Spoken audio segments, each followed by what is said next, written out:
On. I always have to remember to turn the light on. Welcome, everyone. We're ready to begin. We are just waiting to make sure we had a full quorum, so thank you for your patience. Just a few minutes behind, but we will catch up as we continue. So, Happy New Year to all as we start a new year with charter school business in the state, among other things. So, welcome to everyone. We'll start today. First, we want to acknowledge a few individuals. So we welcome, of course, we're always grateful to have Matt Hymas, who represents the State Board of Education with us, and his charter background is very helpful and gives us great comments as we move through. We also want to acknowledge, and this should be a bigger fanfare. I wish we had crowds of people here we could cheer for to say thank you to David Jones, AG David Jones, who has served this board so well, has worked so closely with us in conjunction and understands the work that's being done here so well and the goals and mission of charter schools in the state. And we have appreciated your long work with us and patient work, and sometimes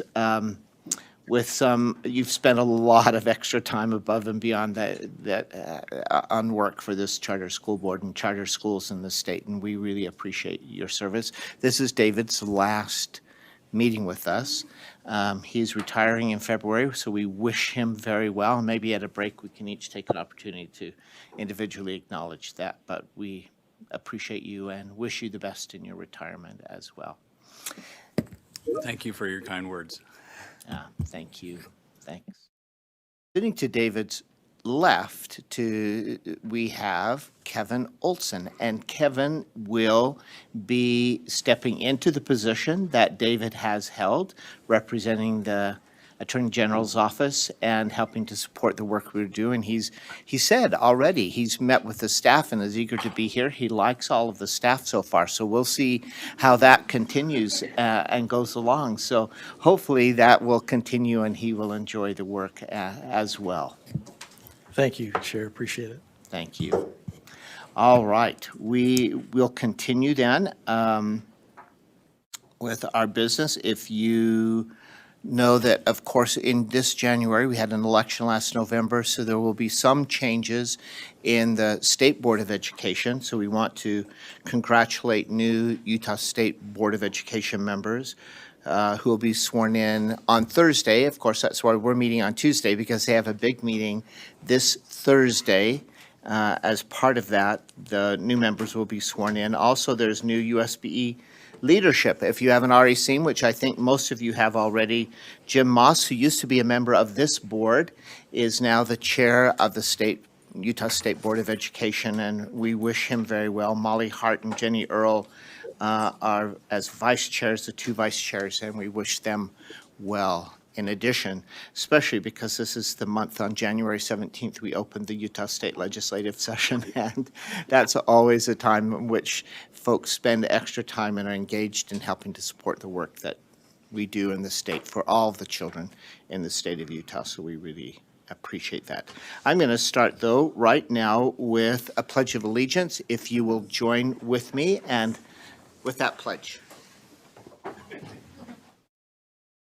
I pledge allegiance to the flag of the United States of America and to the republic for which it stands, one nation, under God, indivisible.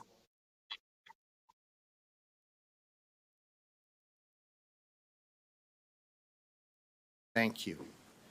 As part of the meeting, we start with have started with a thought most recently too, right? Do we have public comment? No public comment. So I want to acknowledge that no one has asked to make comment online, and no one has come in person to sign up for comment as well. So thank you.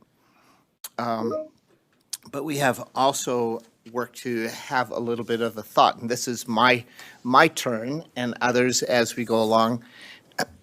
If you have an opportunity, we appreciate you sharing just a quick thought. And I thought I'd talk about teachers, the first of this new year. 3 teachers whom we know anciently who taught each other.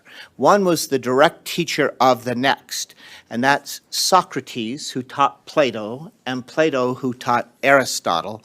I wish Cindy was here to hear all of those. I should acknowledge that Cindy is flying back from spending time with her family in Germany, and she intends to join us electronically as she is able to.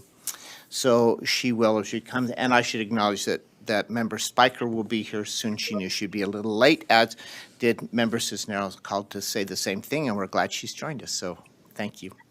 So, but each of those were the direct teacher of the other. Socrates, who was so strong in his convictions, he'd rather drink hemlock than to give up on those, and Plato, who did a lot of writing that still influenced our own constitution and the work in this nation. And then Plato, who taught directly Aristotle. Aristotle, one time, they were all traveling teachers, and Aristotle at one point was asked to teach the son of the king of Macedonia. You may know that already. And this young prince, the son of the king of Macedonia, whom Aristotle said he would teach him, asked him a question one day, and he said to him, how much, he said to Aristotle, how much is one? And Aristotle didn't want to just give a flippant answer and say it's a prime number, two halves make a one whole. He said instead to this young prince, he said, if you'll give me, I want to give you a good answer. If you'll give me a little time, I will respond. And he went away and he thought about it. And as they came back together at some point after that, he said to this young prince, who would then become a great world leader, a conqueror, the leader of the largest portion of the known world at that time, this young Alexander, whom we would call Alexander the Great. He taught Alexander the Great. He said, one can mean a very great many. One can mean a very great many. And what? Welcome, Member Spiker. And what Aristotle meant by that is that if many people united together as one can accomplish a great deal. So if we are united as one can be a very great many people as one. It doesn't mean we always agree as one. We disagree, we push back, we respectfully listen to each other, but as long as we're united as one around a common mission and vision, then we can accomplish the work that we have. So I thought this would be a good time just to reiterate also the mission of this board is advancing quality choice, innovation, and student success through rigorous authorizing and supportive oversight. That is our mission, as you remember that. And our vision, every student has access to an excellent education that meets their unique learning needs. So if we keep in mind our oneness, we are part of a we, not an individual me, but as this we together, that we are united to work towards producing that mission and vision for all children. And just as that Alexander learned, one can mean a very great many. And I'm happy to be a part of this we and this very many great many so that we can together as one accomplish great work. So thank you all. And for developing that mission and vision along the way, it helps to guide all the work we do so we can be together. All right. With that in mind, as we start our new year and focus together on that same work, I think partly I've given most of any report that I want to give at this point. So I'm going to turn time to Director Lambert for any report she would like to give. Thank you. So we have a new sharing thing here, but I'm told it's much better. And okay, I'm trying to, there we go. Awesome. Okay. Welcome to 2023. And I have to say, Chair Bowles, I really enjoyed your report or your thought. I am so grateful to be able to work for this board and to see the individual board members. You each have your unique personalities, but you come together and do good work, and I'm grateful to be able to be your staff. So hopefully we're starting a good year, and this thing really doesn't like moving. We'll try that. Okay. Value-based authorizing. Chair Bowles just talked about our mission, and I'm going to talk about our values. I think I've put in. Hey, how are you? Pretty good. We have a voice from above. But we've been really trying to, as staff, focus on our values and let them guide us. And what we do is every staff meeting, we have a staff meeting about every other week, twice a month. And for those 2 weeks, we focus on one of these values. And it just so happens that this time, these 2 weeks, we're focusing on compassion. And let me read it to you. It says, "We show kindness and respect while holding schools accountable. Compassion does not change the actions we take, but the way we take those actions." I did not strategically plan compassion to be over this board meeting, but I think how applicable it is. And being on staff through quite a few different rounds of these new school applications, I have always been so impressed with how compassionate the board is. Sometimes the answers are no, but it's always given with compassion. Sometimes the answers are yes, and then that's great. But I like that this is one of our values, and I think that we all are really trying to do our work with compassion and understanding. And I just wanted to focus on that and to let you know that this is something that staff is working on. Last time we were talking about authenticity. We've also talked about and gone over excellence, trust, and impact. And I'll be talking about impact a little bit later. We've also been talking a lot about what's in our box. And this came from the board evaluators and trainers, and we're looking to extend the contract with them so we can continue talking about this. But we've begun talking a lot about what's in our box. And as we've been self-reflecting and working with our evaluators, the phrase "jack of all trades, master of none" kind of starts coming to mind, that we've been trying to do so much that with 11 staff members, it's just not feasible. So we've been really focusing in, what does it mean to be an authorizer? And there is a slide that Marie Stephenson and we would sometimes go around and give to different charter school governing board members, and it's training about what does it mean to be a charter school governing board member. But we also introduce the State Charter School Board. And what we say is the State Charter School Board, it's not USBE for charters.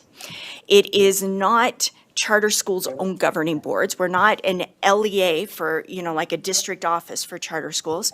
We're not the association, we're an authorizer. And so we've really been talking about what it means to be an authorizer and how we can do that well. And so we'll keep you in the loop, of course, but it's been very, very positive and a lot of energy within staff right now. And with that, you may hear us say we are Walter Reed, and I want to explain what that means. So, Hey, Jerry. Hi, how are you? Jerry, I think we're hearing you. Hey, how are you? Jerry, and can you hear us? We keep hearing you. That was Jerry Record. We appreciate all the IT he does for us. And the voice from above.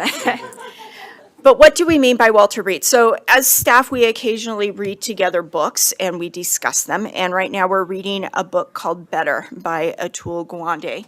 And in there's a chapter where he's talking about when you have injuries from war and how they can respond to injuries and to have such success in being able to not have the fatalities.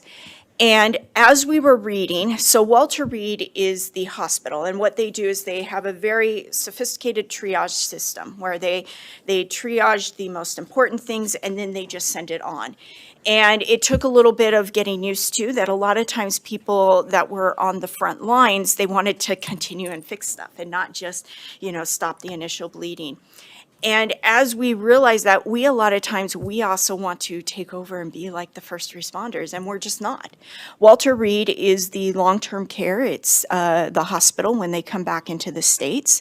It also helps maybe set support policy type things for those first responders. But that's where we say we're Walter Reed. We are not the schools themselves. We don't govern. We don't run the schools.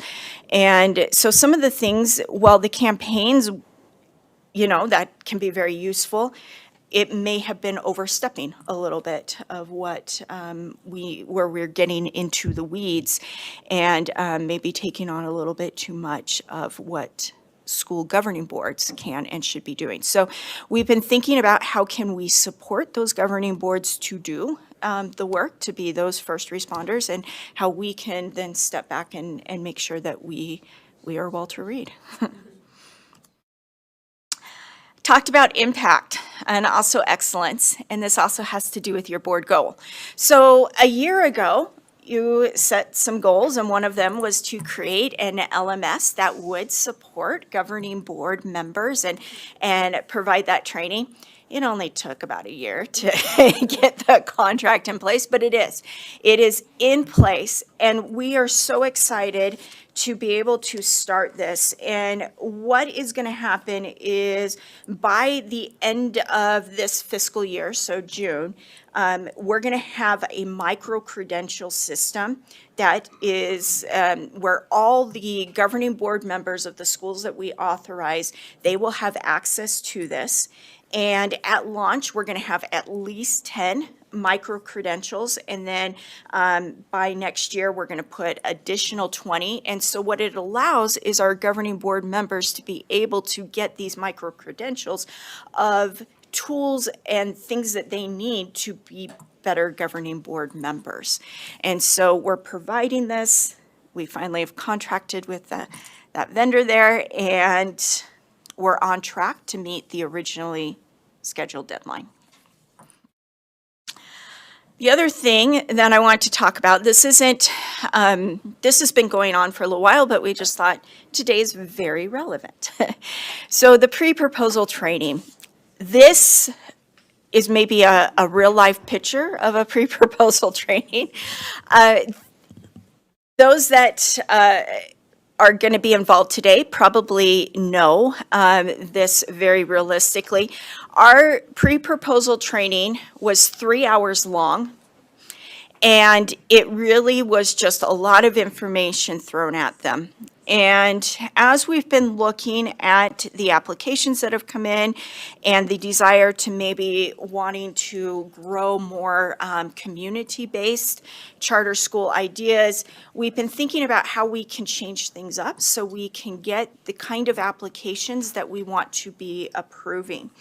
And so what we've already begun doing, and we piloted it the first time this December, so we've got it down first to a 20-minute introduction to the charter school world, to what it means to be a public charter school. And we had 7 participants who gave us feedback, and then what we're going to do is we're going to put it into a very well done video that then we can post, and then anyone can have access to that video. After they watch that video, which they can watch in their PJs at home, then we ask them to do a few things that is more individual and more targeted. So then we would ask them to put together at that point a governing board. And we recommend 5 to 7 governing board members at that point. Then we ask them to come up with their why. Why are they wanting a charter school? And just have that really well crafted, well defined, well thought through.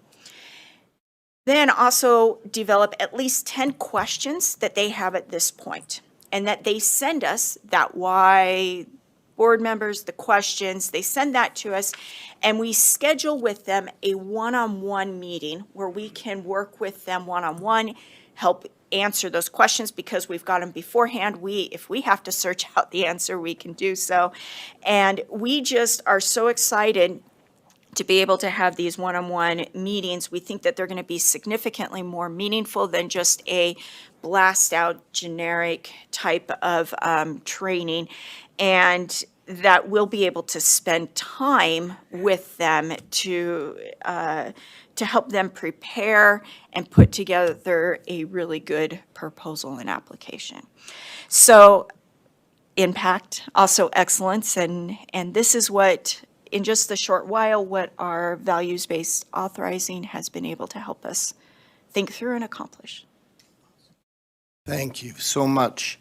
We see that very targeted work towards that mission, and we so appreciate the hard work that you're doing to make that mission come to fruition. So thank you so much.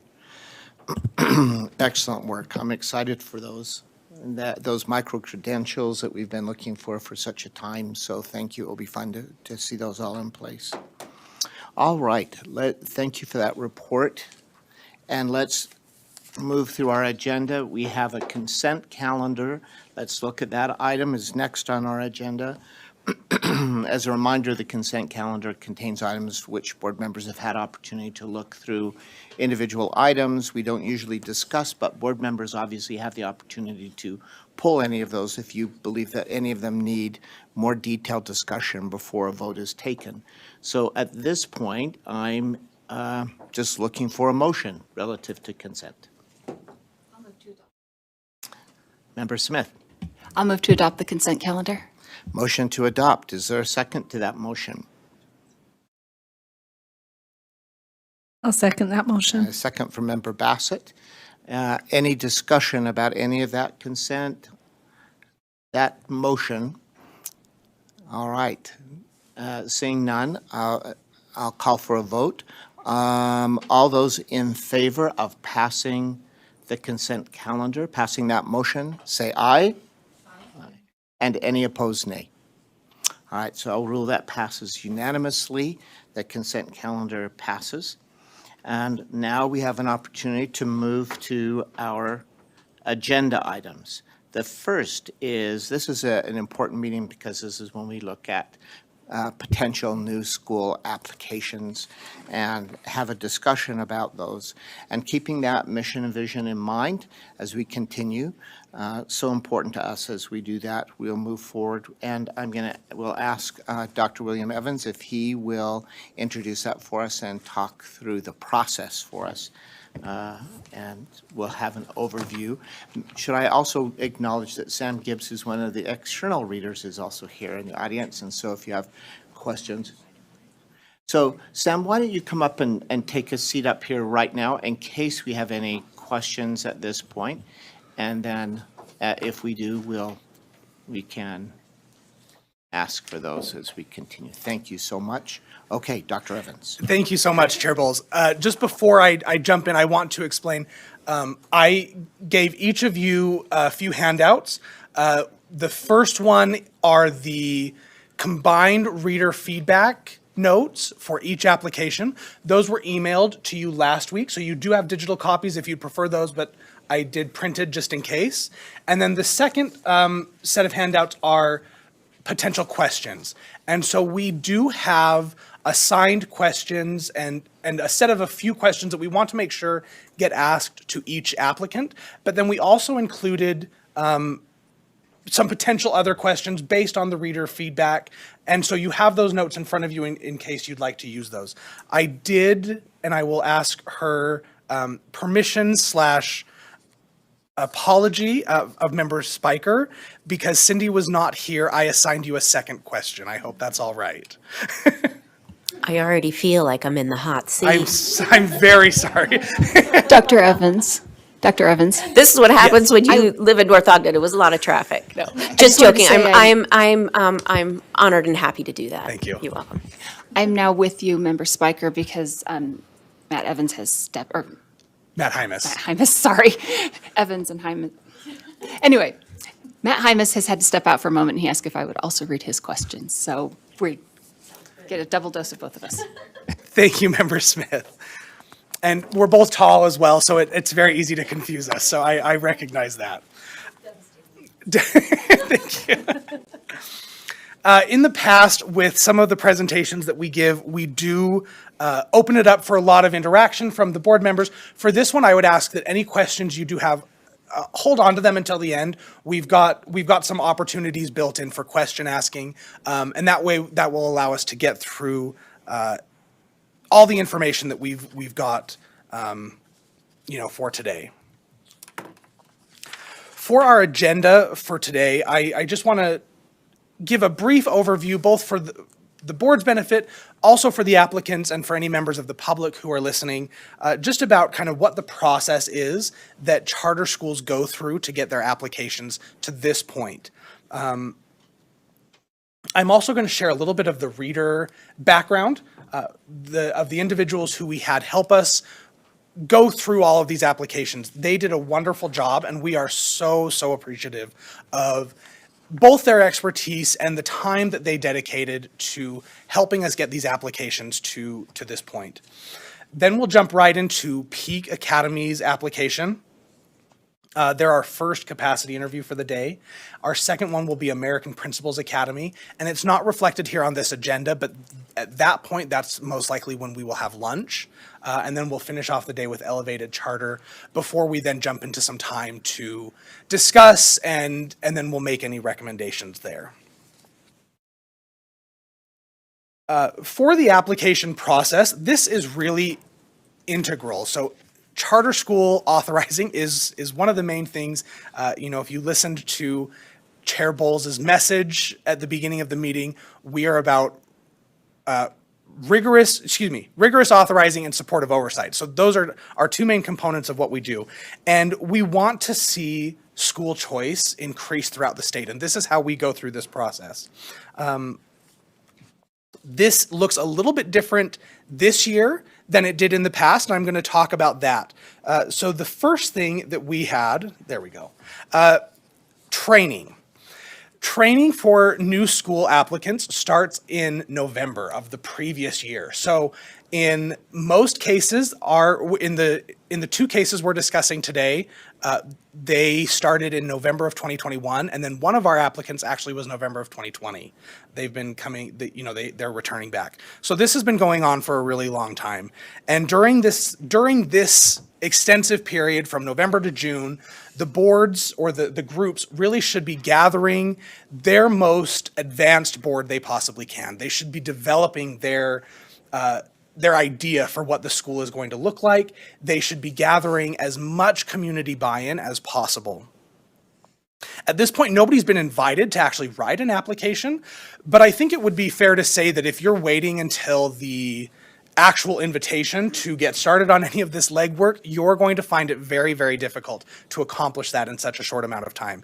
And so it really behooves the applicants to take this time from November to June and get as much of their ideas put together as possible. At that point, we jump into the proposal. This is their 10-page document. It's due the 1st of July. And at this point, their entire emphasis should be on how do we present our idea? I like to think of this as Shark Tank. This is their pitch meeting. They get to come in and sell the sharks on whether or not their business plan is going to work.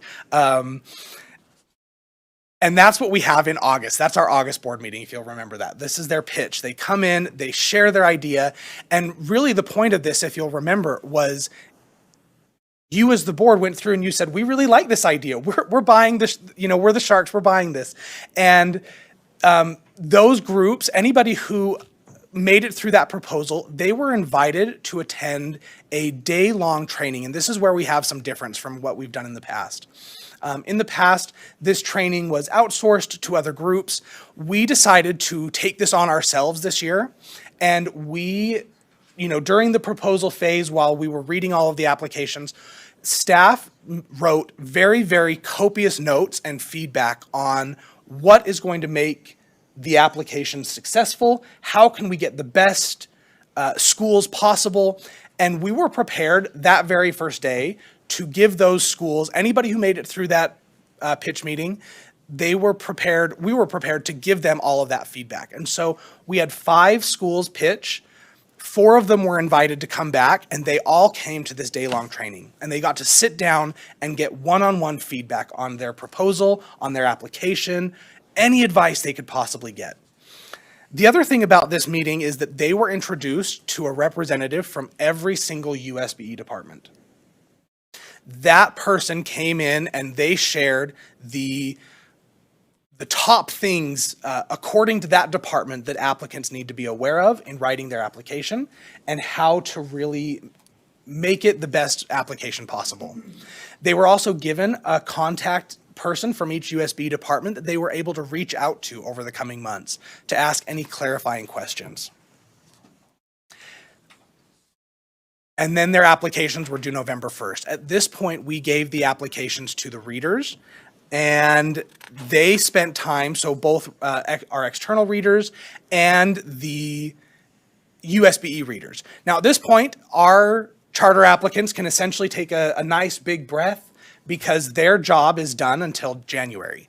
But this is when the readers jumped in and they went in and read every single page of the applications and gave great and excellent feedback.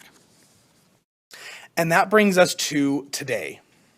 And so I want to talk a little bit about what today is, both, again, for our benefit as the board and for the members of the public who might be unaware. Today is a capacity interview. Sometimes people think of this as like another sales pitch. This is not, you've already pitched. Your idea's already been bought. You've already been invited back. This is a capacity interview to see if the applicants have the capacity to run a school. This is also for board approval. I want to explain, reader feedback is great, and we value that reader feedback, but the readers did not decide what school gets to go forward. That is the board's purview exclusively. And I really want to stress that as the readers read through everything, their idea of how can we help the board make the best decision possible was kind of paramount or primary in their mind as they were reading. I also want to share what it means. So in the application and in your reader notes, you'll notice that some sections of the application were rated as met, some were rated as partially met, and some were rated as not met. These are very broad categories. And in the past, we've had a really good opportunity to bring all of the readers together and to talk with them about all of their different pieces of feedback and then come to a consensus rating. This year, because of various illnesses and schedule conflicts, we weren't able to bring them all together into one group. And so you'll see in your notes that there is a much broader representation. Some readers felt that certain sections were met, that the information included there, was satisfactory for a successful school. And other readers noted that it wasn't met. In some ways, this was hard. For us as staff to put together, really good recommendations for board. But I think in other ways, this is really powerful because we avoided that groupthink, right? Typically when the readers all come together, the Mets and the not Mets kind of eventually just decide that everything's partially met. We don't have that this year. Everything wasn't partially met. We do get to see their differences there. And lastly, today is about clarification. And so that's why we have Sam Gibbs here with us, myself. We've provided the notes. The boards themselves are going to be showing up. And this is for you to get any additional information so that the board can make the best decision possible. I want to share a little bit about the applicants. So like I mentioned, we had 5 schools apply at the proposal. 4 of them were invited to write a full application. One of those, specifically Key Academy, which was going to be the dyslexic school, they withdrew their application around October. And so today we get to hear from 3. The first applicant is Peak Academy. This was formerly known as Prosper Us Academy. They are based in Morgan County, and their original application was for a K-12 school. They've refined that down to grades 6 through 12. Peak Academy is seeking a waiver. They are seeking a waiver specifically for the 5-day school week. They want to offer a 4-day school week, but they are not seeking any special treatment or priority consideration. And then my kind of brief summary for how we would describe the school would be it's a mix of CTE with project-based learning, some CE courses, and a few other elements as well. Our next applicant that we're going to hear from is American Principles Academy. This one is based in Cedar City, Utah, with a max enrollment of 858 students. They're proposing a K-8 school, and they are not seeking any waivers, priority consideration, or special treatment. And the way that I would describe this school is most likely a classical ed model. And then our third application that we're going to be hearing from today is Elevated Charter School. This one was formerly known as Quest Prep. When they did their proposal, they've changed their name to Elevated Charter School. They are proposing a statewide online school with a max enrollment of 900 students, serving grades K through 12. They are also not seeking any waivers, special treatment, or priority consideration in their application. And the way that I would describe them is an online with a synchronous component. So not just the asynchronous is do it whenever you have availability. Synchronous is we all come together online. And so that's the way that I would describe them. Let's talk a little bit about the readers. And again, I want to express my sincere thanks and gratitude for everybody who read applications, both our external readers and all of the members of the USBE. Every department sent somebody to read, and we're just very appreciative of their time and their expertise in this process. For our external readers, we received a lot of applications from schools. So back in September, we reached out to all the school directors, all the boards. They were told to invite any teachers as well. And we just said, we want anybody who is interested, who would like to be a reader and help us in reviewing these applications. We did give some guidelines of here are some things that we're looking for. We need some specific assistance in some areas. And we received such a great response from so many wonderful leaders and board chairs and board members and faculty members. We narrowed that down, got a really good group together, and they had expertise with students with disabilities and students with unique learning needs. They had expertise with building school cultures from scratch and also rebuilding school cultures, in struggling schools. They have expertise as school leaders and in developing school leaders. That was also a really great component. Some of them have served on boards and they brought that expertise as well. And then also we had a very unique set of models that were represented. And so it wasn't all just the same thing. It wasn't all, just elementary schools. They were from all over the place. The other thing that I want to stress is that we had readers who were representing both national and local contexts. And so we had, it's not just that we're looking at what's happening right now in Salt Lake City, but we're also looking at what is school choice really reflective of across the country, and how can we make school choice better for all of our communities here. And every single person that we had reading is a proponent of school choice. They want to open schools. That's their whole priority. Our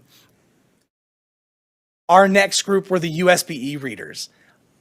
We invited every single department and we had just a wealth of experience.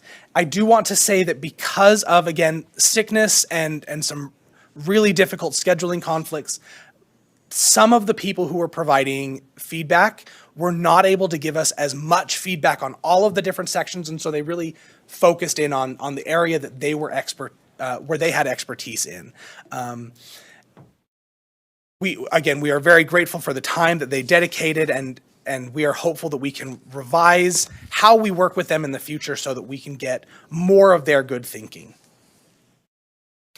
At this time, I'm going to jump into our capacity interview for our first school. Let me just share some of the information. This, again, was Prosper Us Academy in Morgan County, looking to do grades 6 through 12. Now, in your documents, again, that I sent you last week, if you have those open on your computer or if you want to turn to your notes, there was a lot of different reader feedback. I want to just condense down and give just a brief summary of some of the thoughts that came out of the readers' feedback before we jump into the interview itself. One of the strengths that the readers noted is that they were really intrigued about the potential for increasing school choice in Morgan County. They did recognize that it is a different market than what we've seen in the past. Another strength is that this application has been revised since the proposal and really shows that the applicants took the information that staff gave them on how to make a better application and incorporated a lot of that. And so we're really proud, grateful, and it shows a dedication to making sure that the school is the type of successful school that we would want to see. Another one is that readers really admired the school's plan for developing students' soft skills. This was something that the readers noted as being different from the other applications this year. Now, there were a few concerns. One of them is there's concerns about the lack of clarity in the relationship between the school, the builder, and the landowner. And so readers noted on a couple of different instances that they really weren't sure how the arrangement was working, what's happening with the building itself. There were mentions within the lease agreement about, or within the budget about a lease agreement, and that confused some of the readers, and so they would really like some clarity about that. There's also concerns about the described program still, even though it's been refined, still trying to be too many things for too many people, and how can we make that more refined? And then lastly, there are concerns about Morgan County's ability to, yes. So I just wanted to check and see, one of the concerns that I have as I look at this application and you skipped it over was the personal line of credit in the budget. Are you going to come to that, or did you just, was it resolved? Where are we at? It was not resolved. I'm going to leave that open to the board to come to. I'm just giving kind of a brief. These were the quick things that I found. Yeah, as I was reading over everybody's notes. Do you mind if I clarify a little bit? So right now, William's giving the very general strengths and concerns. What you'll be able to do is we have, every school will have the same, 7, 8 questions. You'll ask those questions, and then you'll have opportunity to ask all those specific things. And So I get don't that have clarity. to substitute that question in for the question that you. Correct. We've got, because we only have the 3 today and we don't have satellites to hear today, we're able to really spend some time with the boards and get your questions answered. Perfect, thank you. That's a typo on my part. I apologize.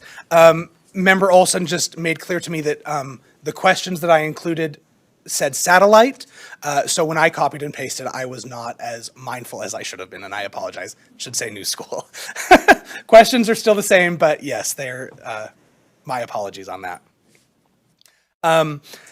Okay, so the third concern that readers noted was that it seems to the readers that it's going to be very difficult to recruit not only students but also teachers to this school, especially when they say that they're going to recruit people from the local community, when the salaries that were listed in the budget seemed very, very low in order for a person to live in Morgan County. So those were some of the reader feedbacks that I wanted to share. Now I'll share with you, before we invite the school up to answer any of your questions, I want to just share staff's recommendation. And staff recommends that the application for Peak Academy in Morgan, Utah not be approved at this point. Readers were intrigued by elements of the application. Specifically, there was interest in financial literacy and project-based learning. However, enrollment data for the surrounding area shows decreasing student enrollment. The focus on the application was on a new building, which, like I mentioned, had some concerns for readers. And history demands caution in situations where enrollment data contradicts a developer's hopes for facility use. If the board does feel like they want to learn more about this after interviewing the applicants from Peak Academy, there'd be an option to invite the group to do more community events and get more information from the community to really refine down what that idea is going to be, and also get better information about committed enrollment so that we can see, how many people we're actually looking at there. And then another option would be to ask the applicant to return with a more robust market analysis on the area and on what's really available there. At this point, I will turn it over to, to Chair Bowles to conduct the interview. Just as a refresher for the board, these are the members of the application team who are here today. So I have their names all up there for you just as a little refresher. And then also just my quick summary of some of the application highlights. And so at this point, Chair Bowles, I'll turn it over to you. Thank you so much, and thank you for that clear overview and those who have spent the time to read. We've also all had those applications. I want to make that clear that we've had those applications and had opportunity to read them in depth, and we appreciate the readers who give clear feedback, those who are in the trenches every day doing that work, that they have great experience and help to bring good advice and may pick up on things that we individually may or may not have noticed. We appreciate that. I'm going to add also, I believe as a board, a part of our purpose is we all also, as Dr. Evans said about those who read, believe in school choice. We as board members also believe in school choice. We believe that that's an important aspect of education, that families should be able to have choices in the education that their children experience. We believe that. But we also want those schools whom we authorize to succeed. And we've had over time experience of common problems and concerns that schools have stumbling blocks or blockades that don't allow them to succeed. And so that's partly why we ask these questions as well. And we want to look at them because we want them really to succeed and be successful schools. And if we can prevent that up front, then it's a lot easier than way down the road. So that helps us as well. So I believe board members share that feeling as well. We want schools to succeed.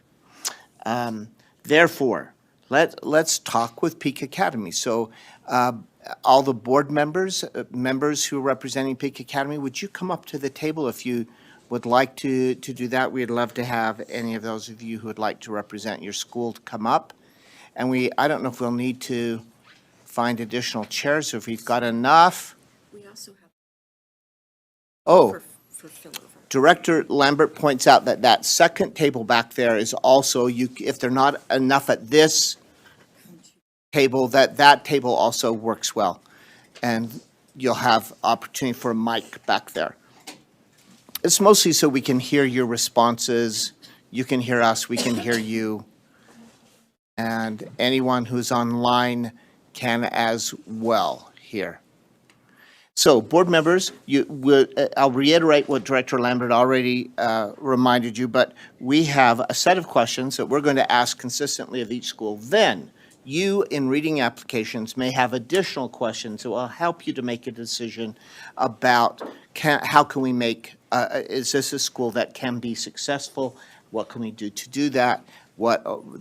Any of the questions that you have relative to the school. But we start with the first, and then if you'll just follow the order that you see on your list, and then after that, if you'll just indicate to me, I can call on you to ask individual questions that you might have. Yes. Can I please ask that everybody state your first and last name and your position, please? All right, so I'll ask that in my question too, my start of the question. So perfect segue, thank you very much. So my first question is to ask, are all the board members and the director present? And if so, as Ms. Castillo just said, would you please all introduce yourselves? I only know one of you, it's my friend straight ahead, Jay Welk, but I don't know the rest of you. Well, so if you will please each introduce yourselves. My name is Ashley McClary, and I am the president. We have two members who are unavailable, one whose spouse just came down with COVID, and we were informed last night. So we didn't apparently give him ample time to get a Zoom link, so he is unfortunately not with us. And who's that, Ashley? That is Doug Durbano. Thank you. And then we also have Kelly Lockwood, who is a member of our board, and she is an administrator right now and is unable to break away. So we are sad she's not here with us as well. Thank you. Yeah. Thank you. Good morning. My name is Marina Halston, and I am a board member. Thank you.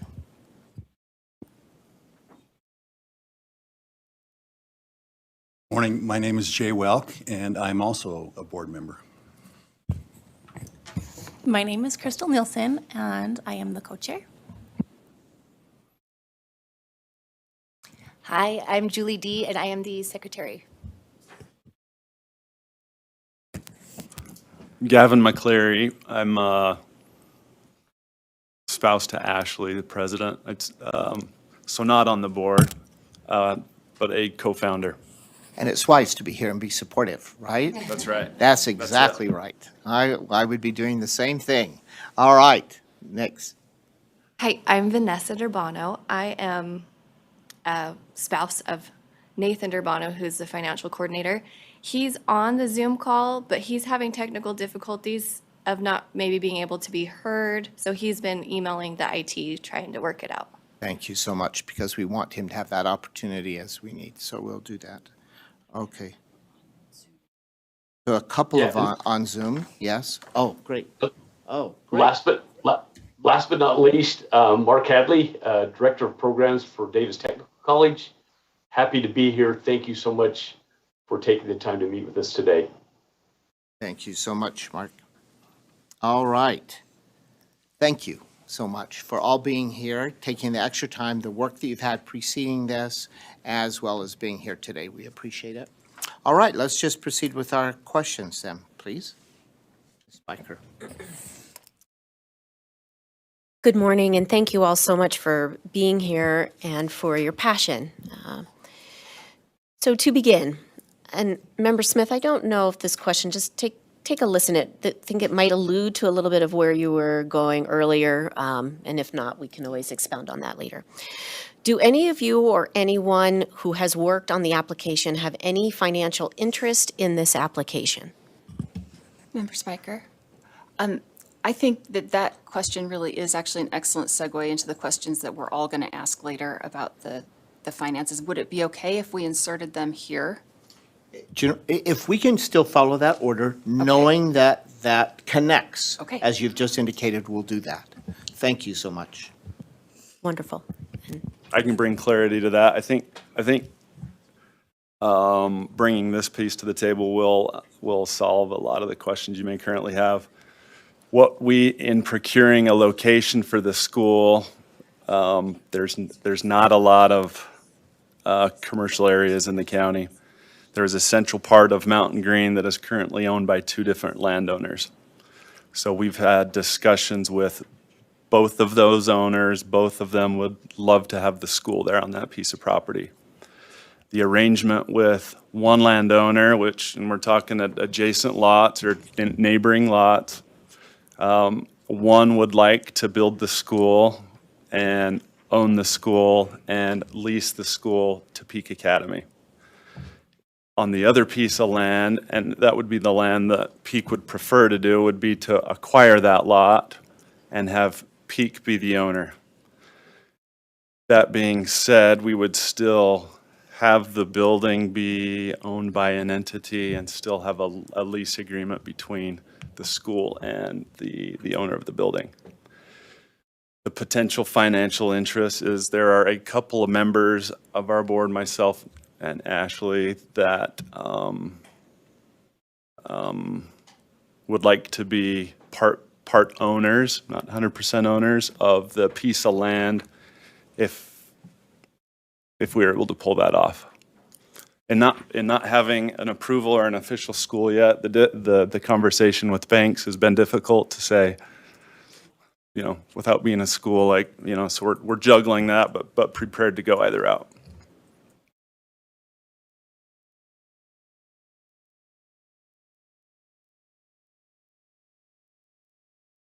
Member Smith, go ahead and ask your question, because I think. I'm sorry, thank you for that clarification on your building situation. I feel like this question was more about any potential conflicts of interest, so that is one potential conflict of interest. We would like to know any others and all others. One member of our board has interest to apply to be an administrator of the school. That exists. Nobody else has expressed interest to teach or take any positions within the school. So I think from our angle, the financial interest would be either land ownership or a potential job for one of the members. Thank you. All right, let's continue to our list. Member Bassett. Thank you. Can we have each board member describe their experience with this charter school? So what brought you to the table?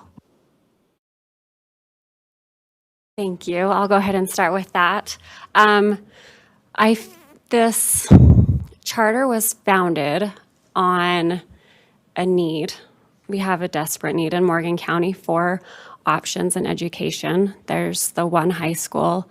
During COVID, there were many community members that withdrew students to send them down to private schools or to homeschool.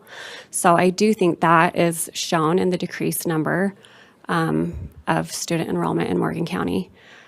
So talking with so many community members and hearing the expressed interest of something more for our students to have kind of pushed us to start looking into a charter school to provide that option.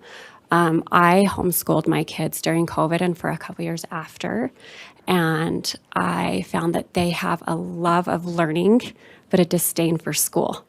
So putting those two together is what led us to project-based learning and just letting the students be creative in their education and kind of lead in the way that they learn, I think has been a foundation for our charter. So I reached out to most of our board are members of our community who share a common interest, A, in education, B, in students, and their success. So that's how the board was founded, and that is my driving factor in this charter. Thank you, Ashley, and thank you, board, for having us here today. We are honored for the opportunity. I am Marina, and I am a member of the community in which Peak Academy would serve. And my interest and openness to participate in this endeavor stems from the need for options for education in our community. We are a rural community, and the educational options that we have are good, but there is a need for something different.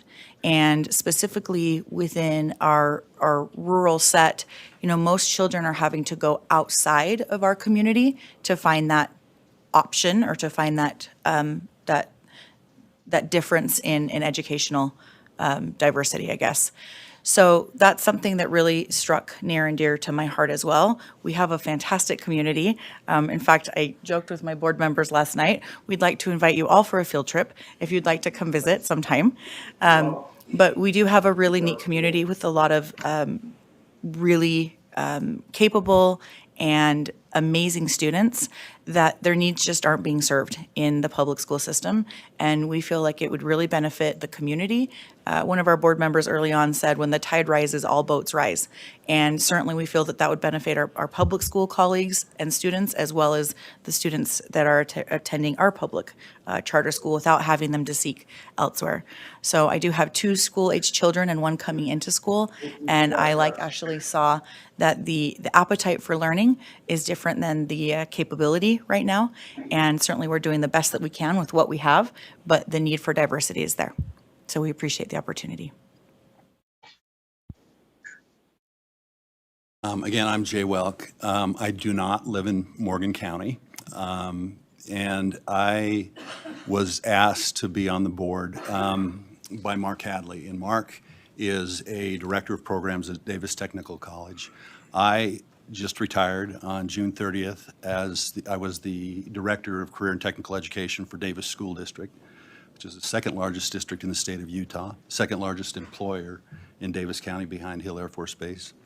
And my main interest really in this has been, I'm a 40-year career educator, and my interest has always been in student outcomes and student success. One thing I've learned in education is that the traditional model of education doesn't work for all students. The binary model of education doesn't work for all students. It needs to really be a triangular model. The world needs more input into education. We need to bring the world into the classroom. And as we look at some of the things, I've been in meetings with secondary education leaders, post-secondary education leaders, with members of the State Office of Education, with industry, with the Governor's Office of Economic Opportunity. We've sat down and we've looked at strands and standards as we work with the Governor's Office on Talent Ready Utah programs, which we would bring here. And industries will sit there and look at the strands and standards and they'll say, that's not how we do it anymore. Yet that's what we're teaching in the classroom. And what we're trying to do is we're trying to make the world or industry be embedded in our school, they will inform education. Industry informs education. Not all students need a four-year degree. Even this central office, the State Board of Education, says 1, 2, 4 or more. That might be coming out with a certification and going to work for an employer right now. And employers are telling us, we can train them in the technical skills. What we can't do is we can't teach them to be to work on time, to work hard, to communicate clearly, to work in a team, to be problem solvers. And that's one thing that this school will put an emphasis on, is those types of things. If you think about it, think about your own education, your children's education. That's not happening in the classrooms in public ed. Public education is losing enrollment nationwide. Nationwide, 7%. Wall Street Journal article, 7% nationwide since the pandemic. Post-secondary education is losing enrollment. And that's because students are realizing they can go on. They don't have to have a four-year degree. And we're advocates for a post-secondary education of some type. We're not against that. But not everyone needs it. And not everyone needs it to have a good job and benefits. We work closely with industry. We have established relationships with industry. We have established relationships with the Governor's Office of Economic Opportunity. We have established relationships with the STEM Action Center. We have established relationships with post-secondary education and also with secondary education. I'm coming out of secondary. Dr. Bowles was my big boss at one time, and I loved working for him.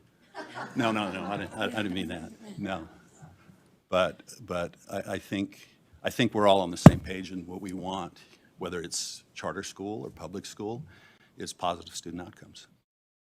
And we believe that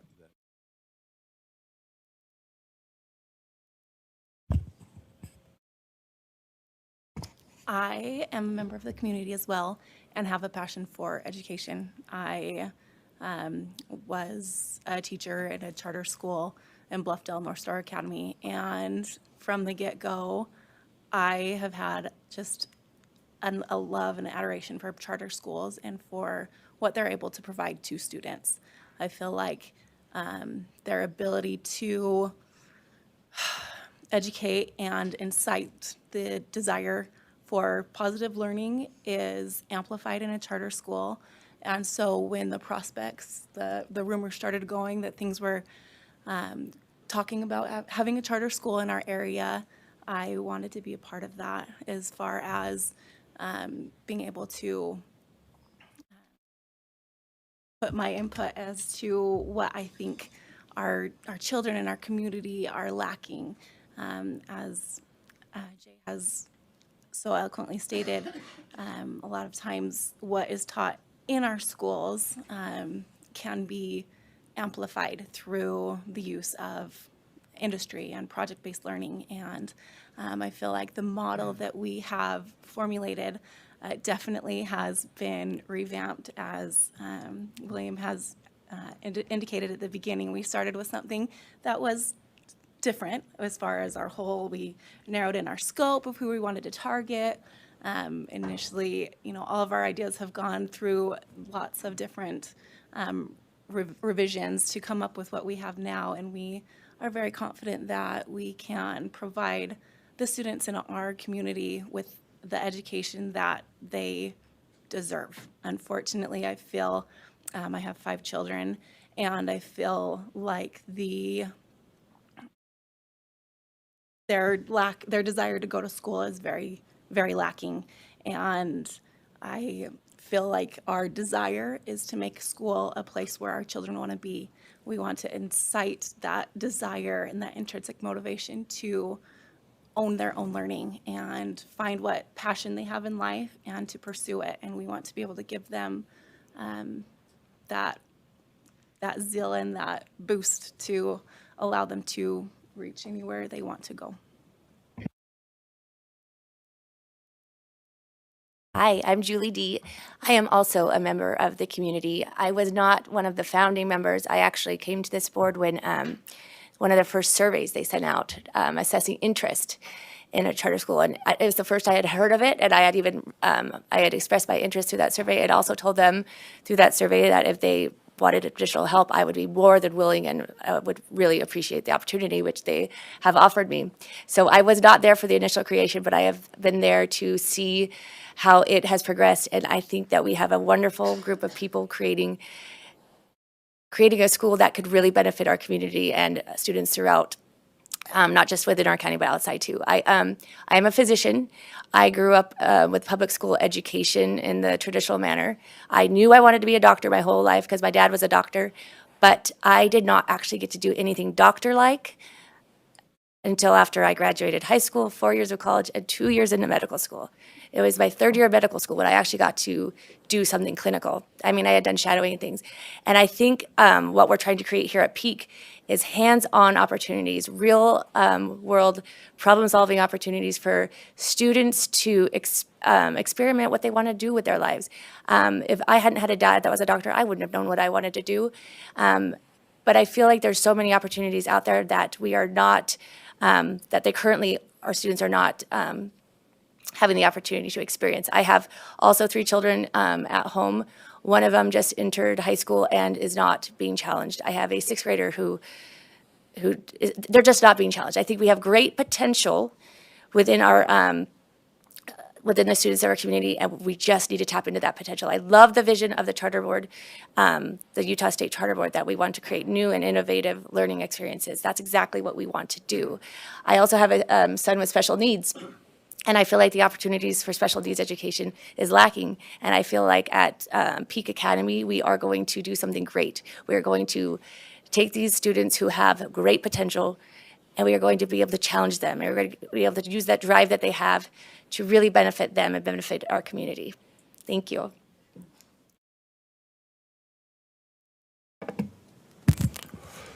I'm Gavin McCleary. For the last 5 years, I've served as the chair of the Chamber of Commerce for Morgan County. So I've worked with school boards, worked with local business, worked with youth groups, and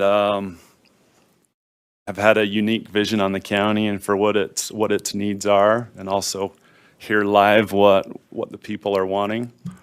So bringing this perspective with a conversation home was kind of what got my wife and I excited about this. I'm also very passionate for youth and very involved with what their interests are, and have noted, especially in my own home, that kids they're very sharp, and they'll continue to learn more if they can find interest there. If not, they tend to tune out. So I've noticed that in my home. I've noticed that with other youth that we've served. And I think that's where I join the group's passion for challenging these kids in areas that they find interest, to allow them to find their path as they see it.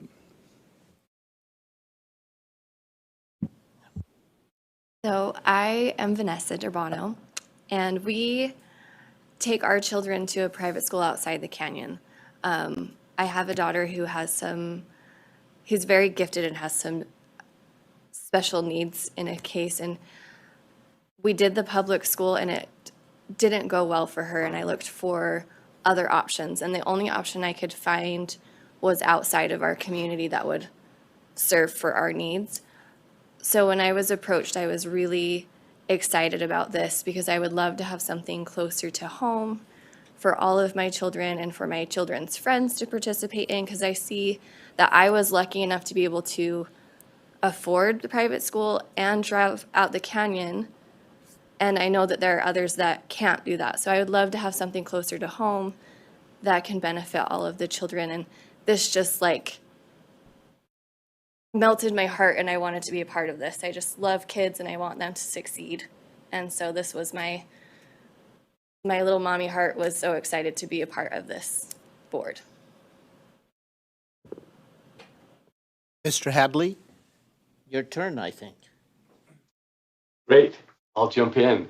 Thank you again. Wow, where to start? I will say I was invited to be a part of the board by Ashley and Gavin.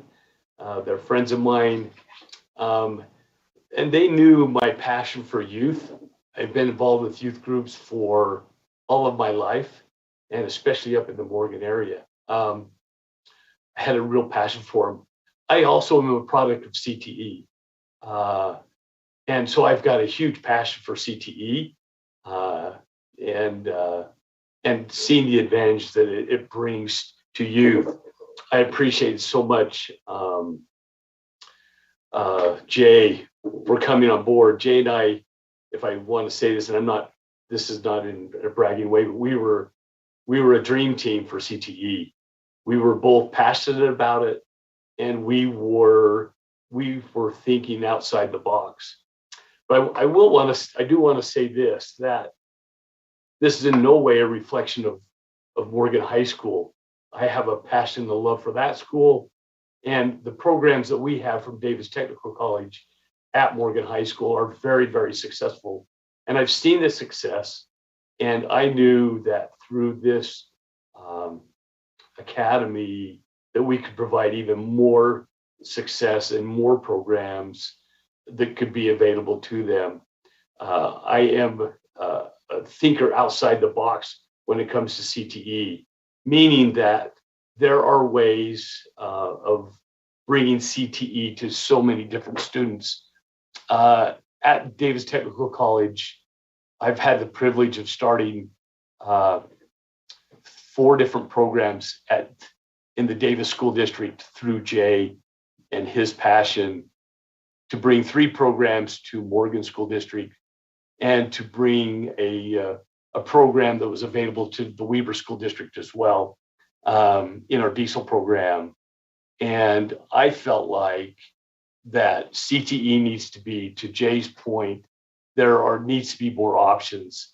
And when I was asked to be on this board and that they wanted an emphasis on CTE, I was all in, knowing that through my great president here, President Brush, that we could figure out how to bring CTE to these students here at Peak Academy. So I am more than thrilled and more than privileged to be here, to think outside the box and make this academy successful through CTE and provide these great youth from Mountain Green, from across the hill over in Eden to in the valley and into Summit County, to invite them to come and learn more about CTE and what's available, and make them believers in themselves, that they can have this passion that can earn them a great living for a long, long time. So thank you for listening to me, and thank you for this privilege of being on this board and being a part of Peak Academy. Thank you. All right, let's continue with questions.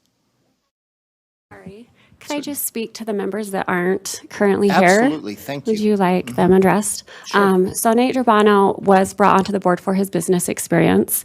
He has successful businesses, and we know that that's part of the charter school, is running a successful business.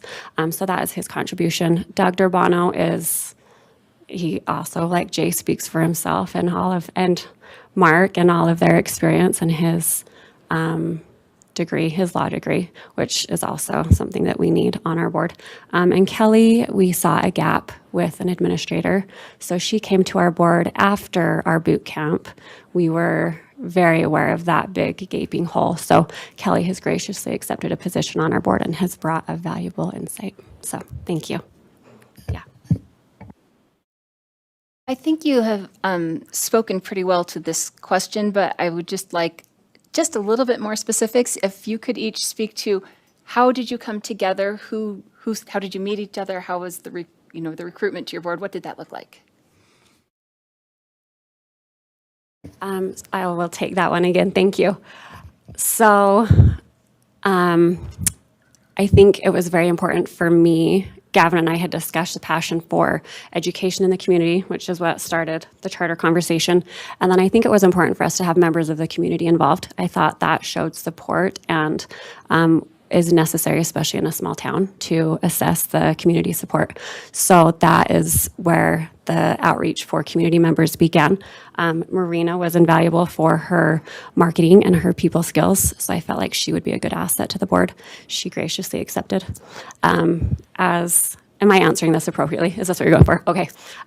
Mark, as he mentioned as well, has always been very involved with the youth in our community, and we share a similar passion in that. I know that he wants our students and just children in general to succeed. In addition to his experience with the CTE, he offers a wealth of knowledge into the direction we were hoping to take our school. Jay, as well as Mark, a wealth of knowledge and more than we could even hope for, and their experience and dedication to the board. Crystal was a previous teacher, so we thought that was a good asset to have on our board, someone with some teaching experience.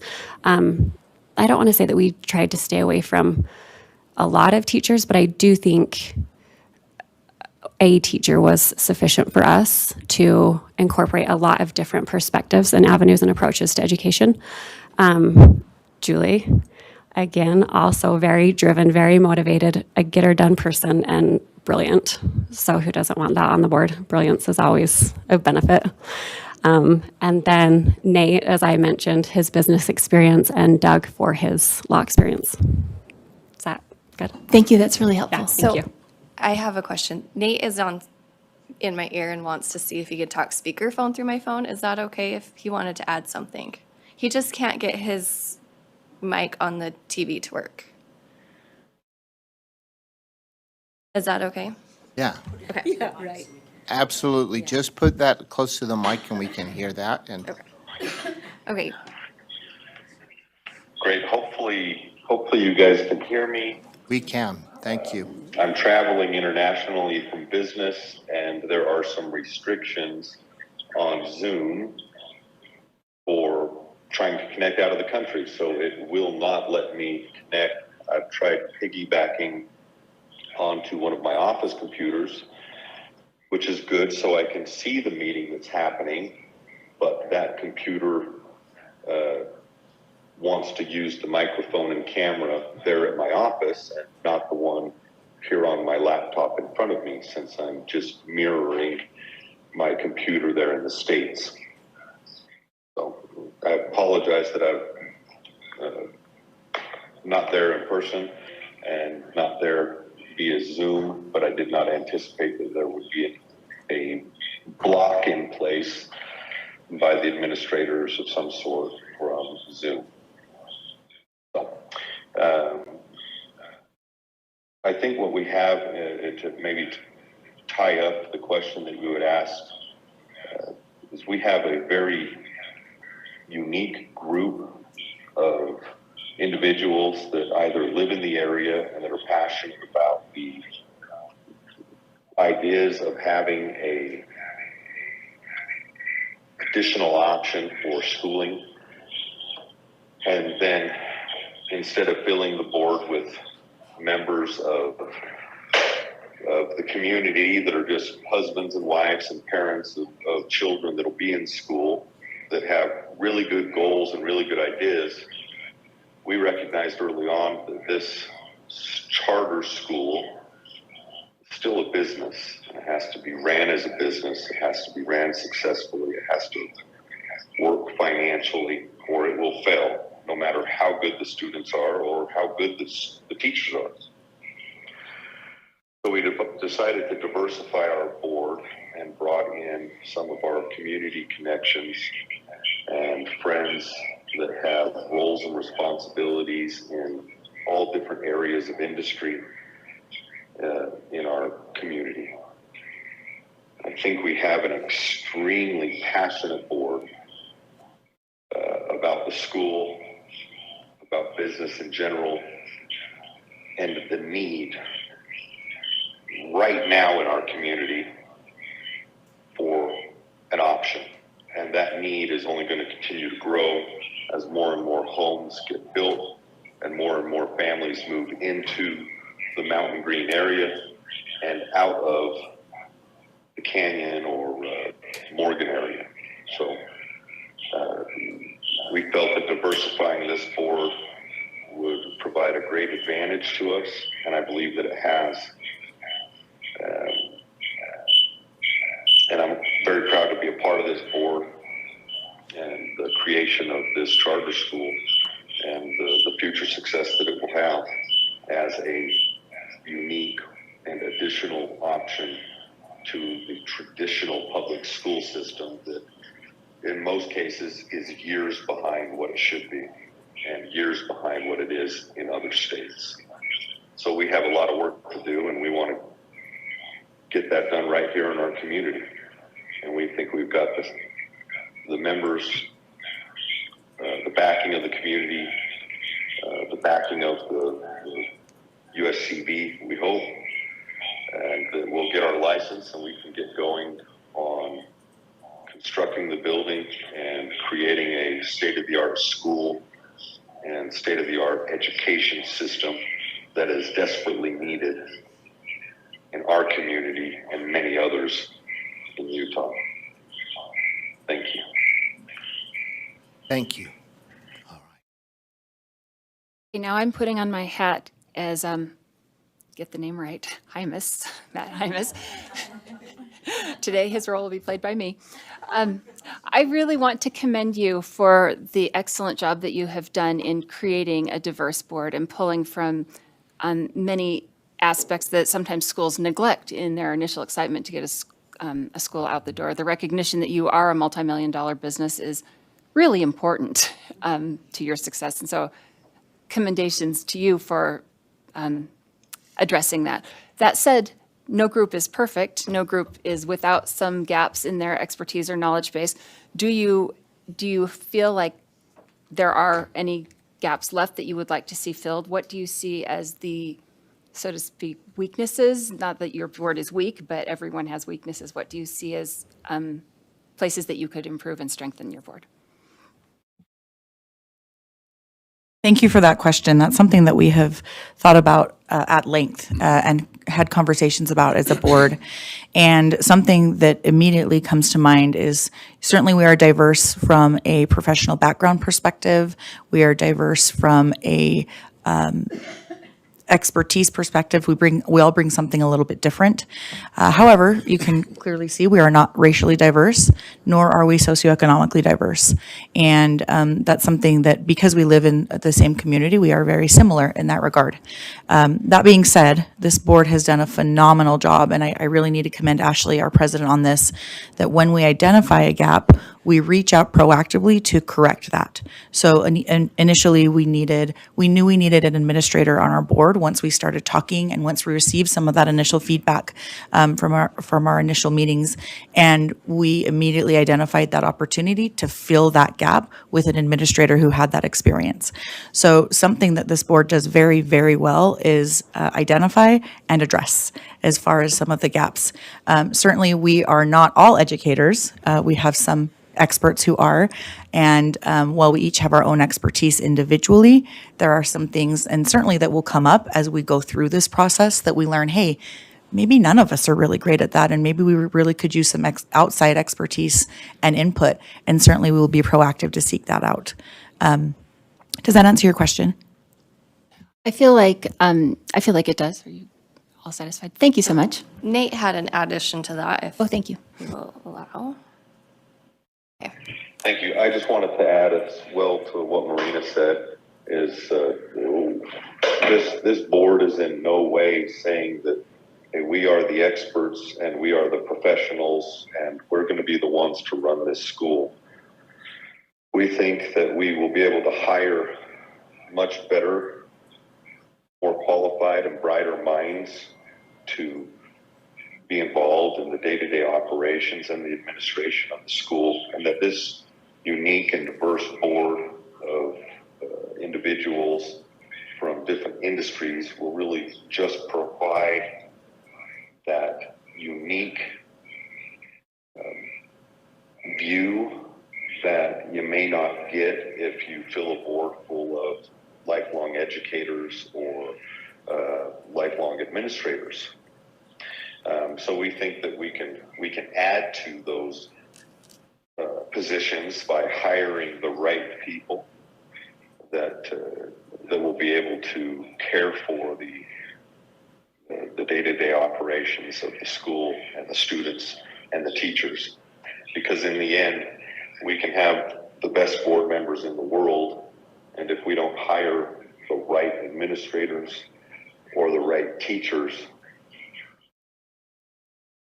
then we've failed as a board and the school would struggle as well. So we're very excited about the board that we do have, but we are also very aware that we will be hiring and seeking out the best of the best as an administrative side and an operations side to our school. Thank you for adding that. That's very helpful.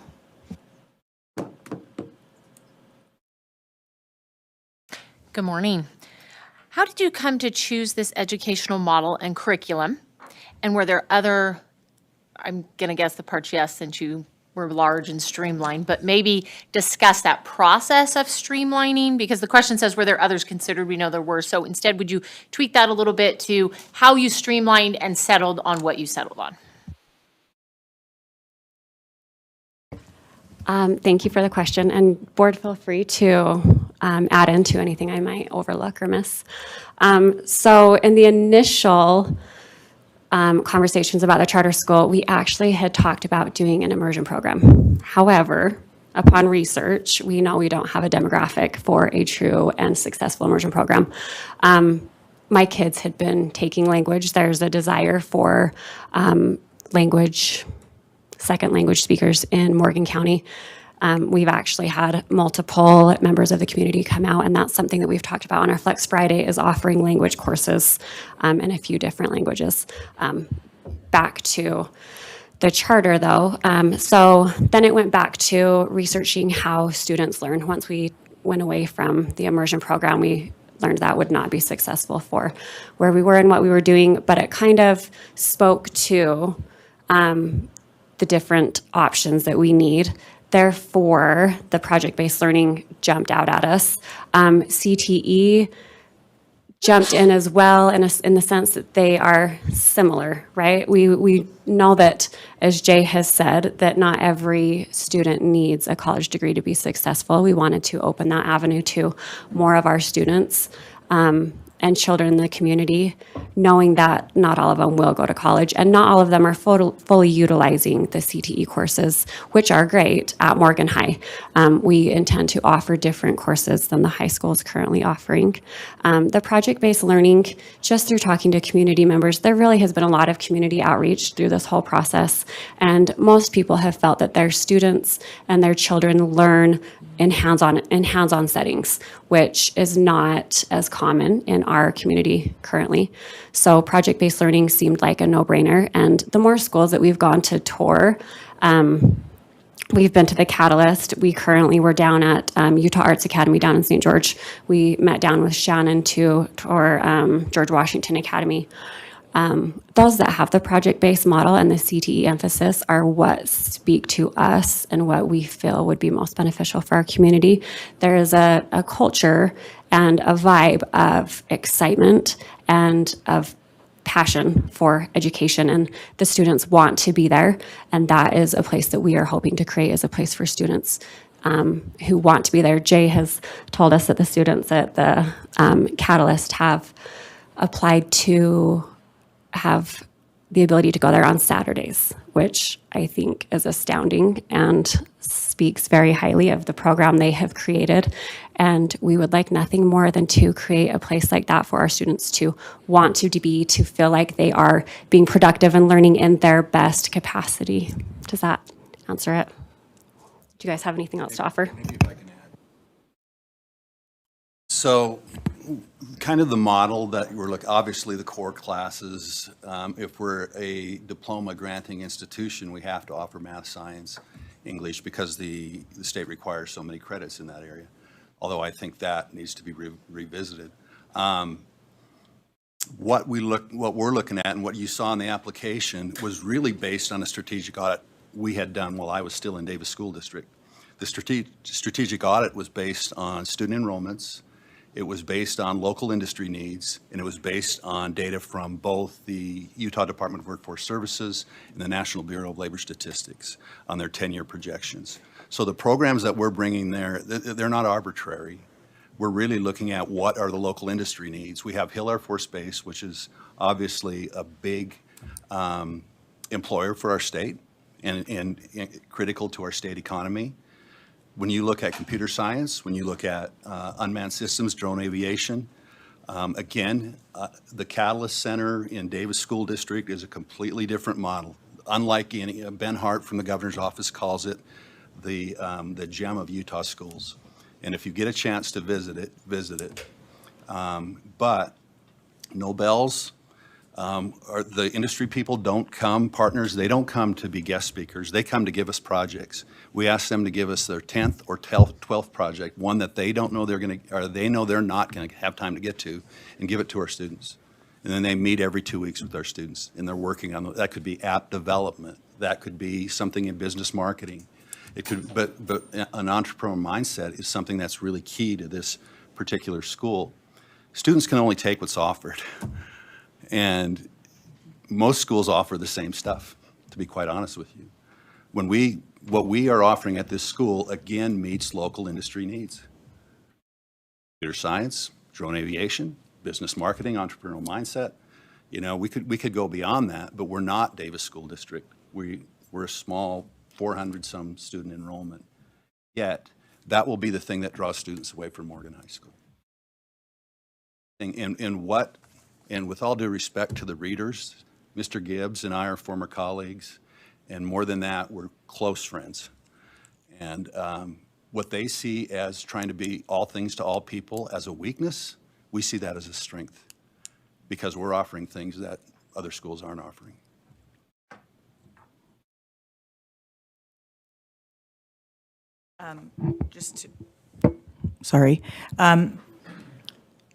As some of the remarks that we were provided with, there was a little confusion about, we spoke about the demographic of our community having secondary, post-secondary education, very well-educated community. And then the remark was, well, this doesn't seem to be the type of student that we're serving. And I think the confusion there might be that with this discussion of CTE and project-based learning and readying the student for real life, whatever that looks like for them, it certainly does not eliminate the chance that they will have to continue in their educational pursuits as well, if that's something they seek to do. We believe that these skills, these 21st century skills, taught in the manner that we are proposing, will prepare them really for all aspects of life, that these are transferable projects, transferable CTE opportunities and experiences that really will overall better the student for whatever that next phase in life looks like, whether it be industry, whether it be continuing education, whatever that looks like for them.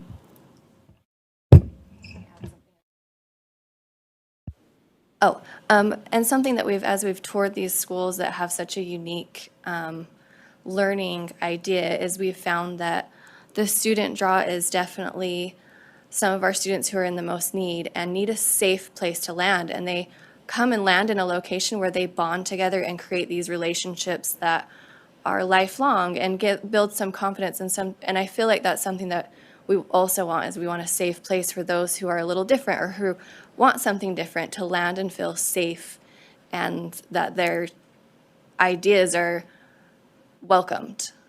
And that's something else we wanted at our school. Thank you for that wonderful segue, because let's talk about the students that land there. This for me is, as my dad would say, who was an elementary school principal for 30 years, would say, this is where, the pedal meets the metal. So I'd love to hear, this is the question specifically, is from the perspective of a student, what does the day-to-day, a typical day look like for a student that lands at Peak Academy? Talk us through from the moment they walk in the doors to the moment that they leave. And we really would like, we don't have copious amounts of time, but really try to be specific. I'd love to hear about what does this look like in terms of the PBL? What does this look like in terms of the industry-infused opportunities and experiences? Where does that show up during the day? If you could speak to that, that would be fantastic.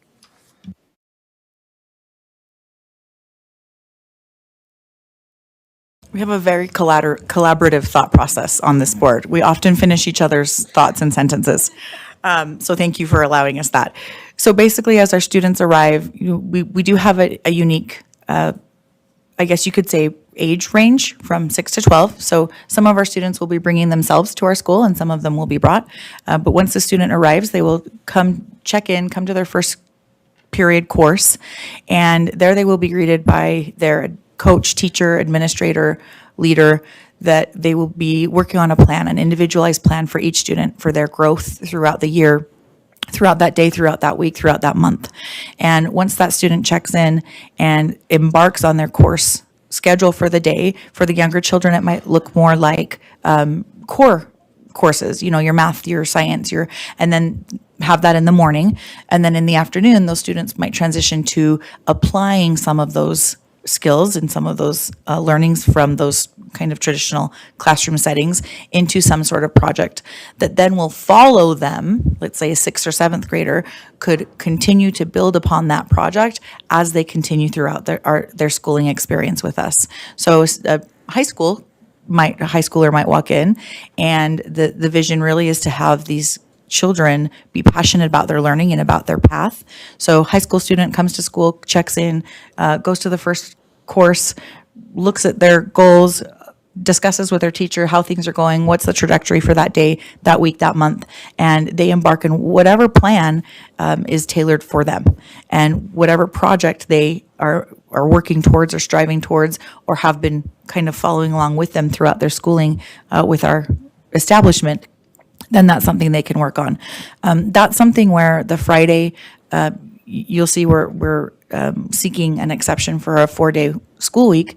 That's something where we hope that Friday we'll be able to have, those students will be able to have that opportunity to work on that as they feel like they need, or their instructors feel like they need. So the Monday through Thursday, we'll have coursework with the kind of hybrid approach of these projects where classes will be collaborating, teachers will be collaborating, working on things together. And then that Friday could be used for a variety of things. We call it Flex Friday, but one of them would be to button up any loose ends on this project. Certainly we hope to have a lot of club and extracurricular activities that we've again talked with the community. One of the recommendations that we received from an educator at a different public school was to do an outdoors mountain biking / skiing type club. We are perfectly poised for something like that, and to not take advantage of that opportunity would seem silly. So maybe some of those kids come in, they do coursework in the morning, they work on their project, and then on a Friday they would ski with the ski team or train in the afternoon. So really it is an individualized learning path for those students. I don't know, Chairmember Spitzer, if that's specific enough to answer your question and paint that picture. Or if any of my board members want to add, please do. Yeah, and thanks, and I'm not a chair, but I appreciate, no, and it's more just for circumstance, because I want to honor that space. No, I have a lot more questions, because I would like some more detail, but I think I'm going to hold them based on what comes out of the next question, then we can come back, because I think probably some of my other colleagues do as well. And I will come back with some follow-up questions. Thank you. In that case, I'll go ahead and jump in. I'll lean around so Dr. D and Mr. McCleary can see me. My question for all of you is about risk and challenge. I'm interested in your perspective on what risks and challenges you've identified in forming this school and what your game plan is to deal with those. And let me guide you a little bit in your answer with my perspective on what I think your greatest risk and challenge is, and my number one concern with your application, and that is your market analysis. I see some holes in your analysis, and I'm hoping you can fill some of those holes.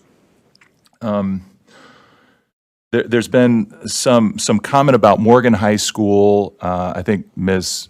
Houston suggested that perhaps local students are leaving Morgan Valley, maybe even to go down to Weber County for high school. So I'm interested if maybe that's something that you're considering, where you're drawing some people back to the community.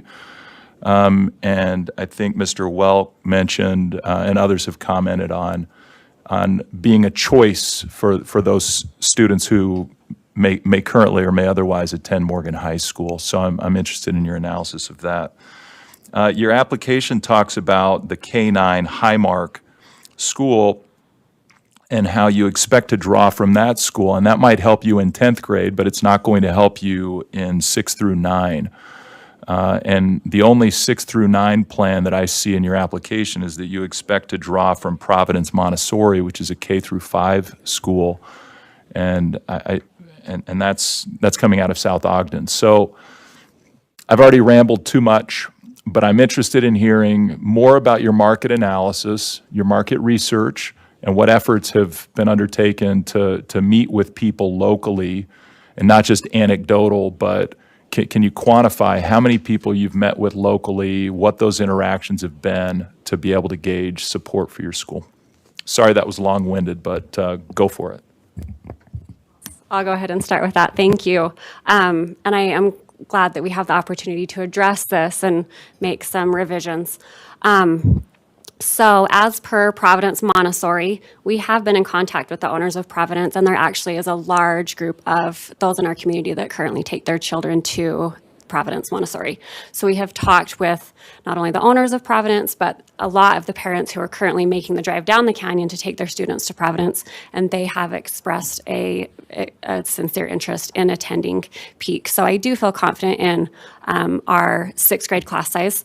If you look, there was a survey, and granted it was small, it was bigger than our first survey, but still small in comparison to the size of our community.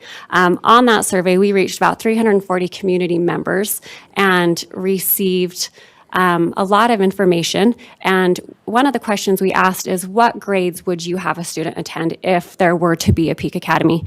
And the total for that was 370 students, ranging in grades from 6th to 12th. The 6th grade was our fullest, 12th being our least full. But I think that is a huge reflection of the community interest, and that we were only able to reach such a small amount of people, but nearly have met our max enrollment of 420 with 370 just in that survey saying that they would send their students there. So I thought that was a big thing. Let's see, our original numbers were based on, and our original proposal, if you'll remember, it was 3 times the size of this, but it was based on growth projection. So we honed that into current population instead of the growth projection. So we felt like that was adequately reflected. There was a graph that showed a decrease in Morgan County's student attendance or student enrollment, and I think we've touched on that a couple times. One being the amount of people that are currently either homeschooling or driving their children down to other charter schools. There are a lot that attend Highmark currently as well, and private school options. So I do think that we will bring a lot of those students back to our community with a viable option. And I don't know how it would reflect, but it was the 2019-2020 school year when our district took the 5th graders out of elementary and put them into middle school. So I feel like it showed kind of a downward trend, which I think might be reflective of that, pulling the students and changing the whole district guideline or district grade set, which that was another problem for us. Our initial proposal, we had wanted to do K through 12, only because in talking with Mark and Jay, they have told us that the state has an interest in starting these classes and these specialties earlier. They want to reach the students earlier to better prepare them to have a certification in a CTE course upon graduation. And when they're starting these courses in 10th, 11th, 12th grade, it can seem to be too late. So the sooner we get these to the students, the better chance they have at succeeding in these. So that was our drive to go for 6th grade. Initially, like I said, we wanted K through 12. You guys, it was pie in the sky, and we gratefully accepted that criticism. But we had to start at 6th grade. We would have taken 5th grade to follow the district guidelines, but then we were told that would put us in an elementary bracket. So that would open a whole different door of problems for us. So hence our 6 through 12. Marina mentioned the ski team. We have been in contact with many people who would be interested in running that program, and their outreach and student involvement and commitment is ginormous. I mean, more than I think we can plan on, but that's another marketing strategy tool, is to have a ski team that will recruit many students. Does anybody else have stuff to add that I've missed? I have a clarification question. I just wanted to be sure. You mentioned a Montessori school that is K through 5, and you're saying that you would draw students from there into your 6th grade, and that is one of the reasons for finding a breakpoint there also, right? For confidence that in spite of not aligning with the district, you have another sort of feeder situation, for lack of a better. Okay, thank you. And when we talk about, we're not asking elementary school kids to choose a major or career, but we are trying to expose them to certain things. That could be having them learn to code, basic code. You know, we've gone into classrooms where 3rd graders do basic app development. 6th graders are programming robots. So they're exposed to those things early on, and they find out I walked into a classroom and I saw a student working, they were doing coding, and they had different activities going on. And I asked the student, well, what would you like to do when you've grown up? And the student, this is like a 6th grade student, I want to be a software engineer. I want to create my own apps. I want to do some things that way. But they're thinking, at least, about some things that they might want to do. And really, this school, we could align that. We could better align that. We really kind of work in silos from elementary to junior or middle school to high school to college. And we really want it to be a kind of a K to gray education.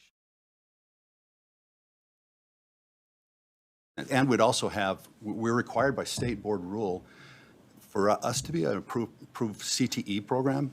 We have to have so many career clusters and pathways. We have to have so many CTSOs, career and technical student organizations, which are leadership organizations. So we would have all of those for us to receive funding from.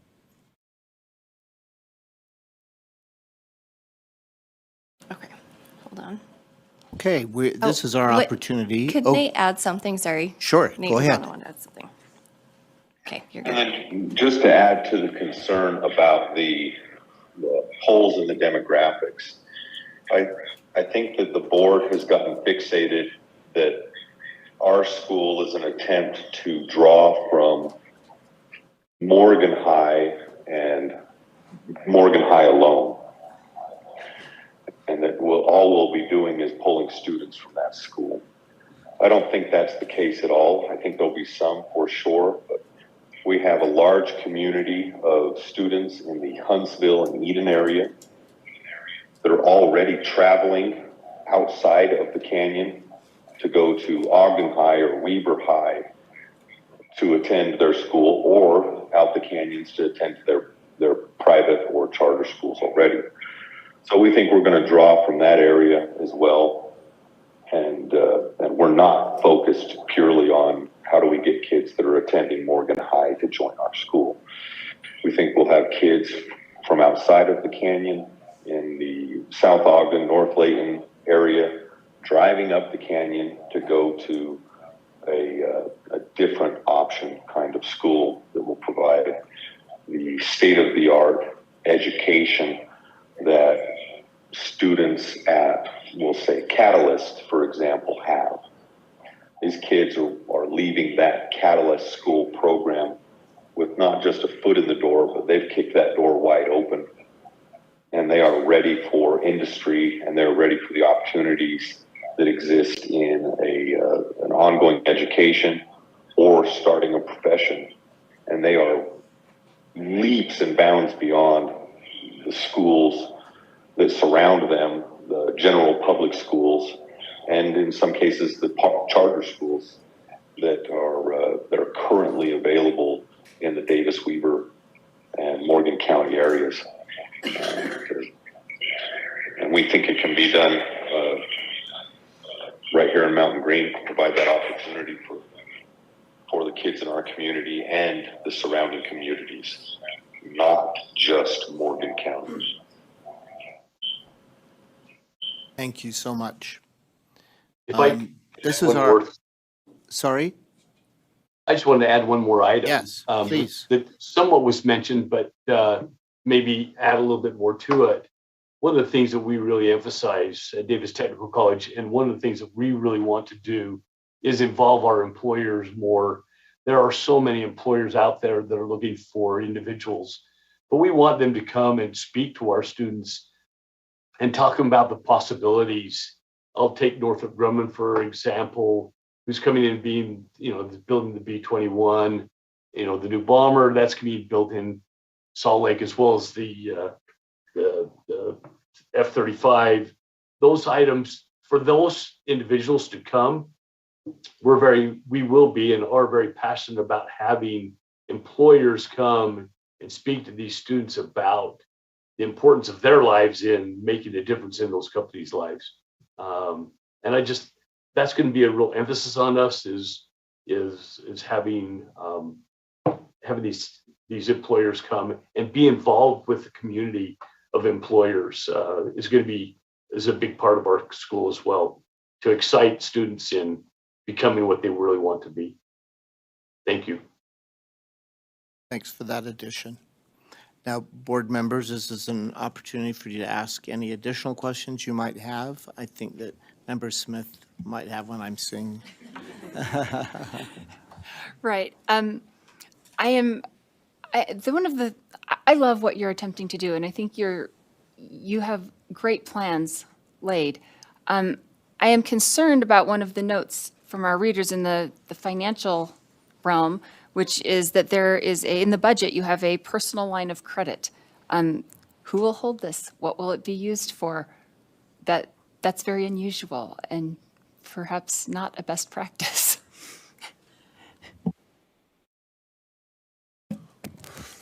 I'm a risk guy, or like in my day trade, so I think I'm the one that suggested this to the team and saying,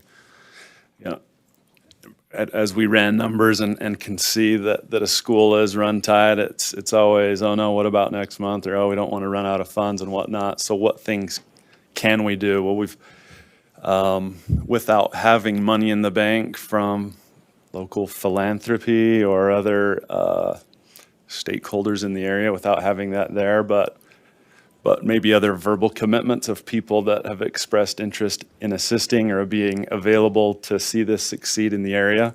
Those type of conversations have existed, and it was put into the budget as a line of credit or availability of credit if funds were needed.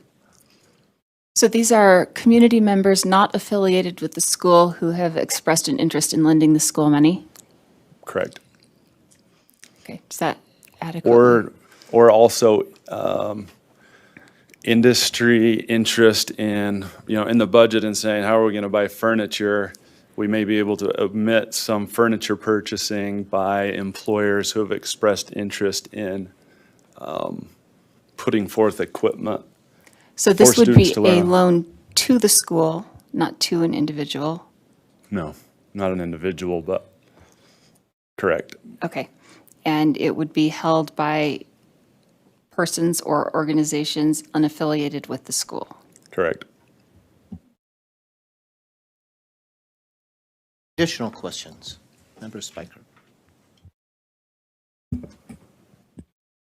I have a few, and I'll start with just one, and this was also some feedback, and I think even Dr. Evans, you brought this up in the beginning about staffing. I am a professor at Weber in teacher education.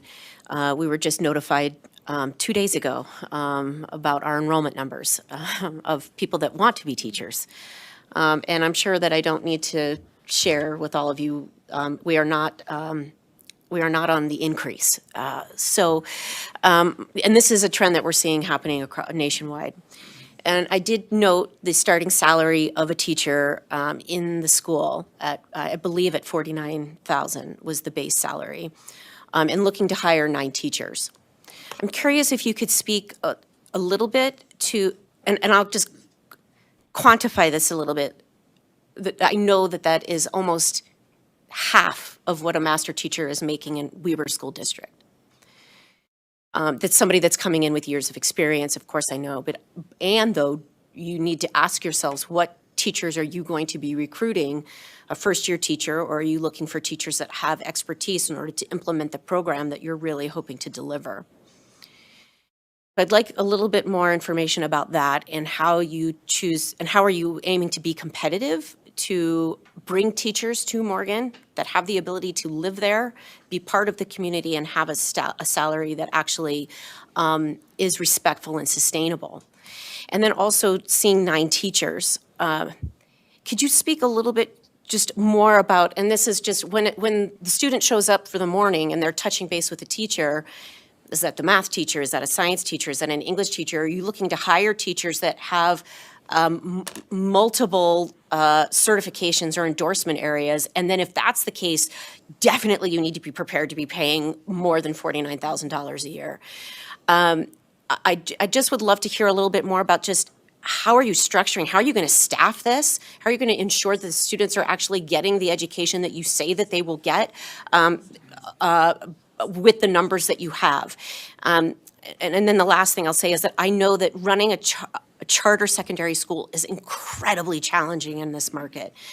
And you are, and again, I don't live in Morgan, but I live in Weber School District, and it is very hard. In this charter school, the secondary program I tried to run was competing against Weber High School, which is a powerhouse, sports, community, the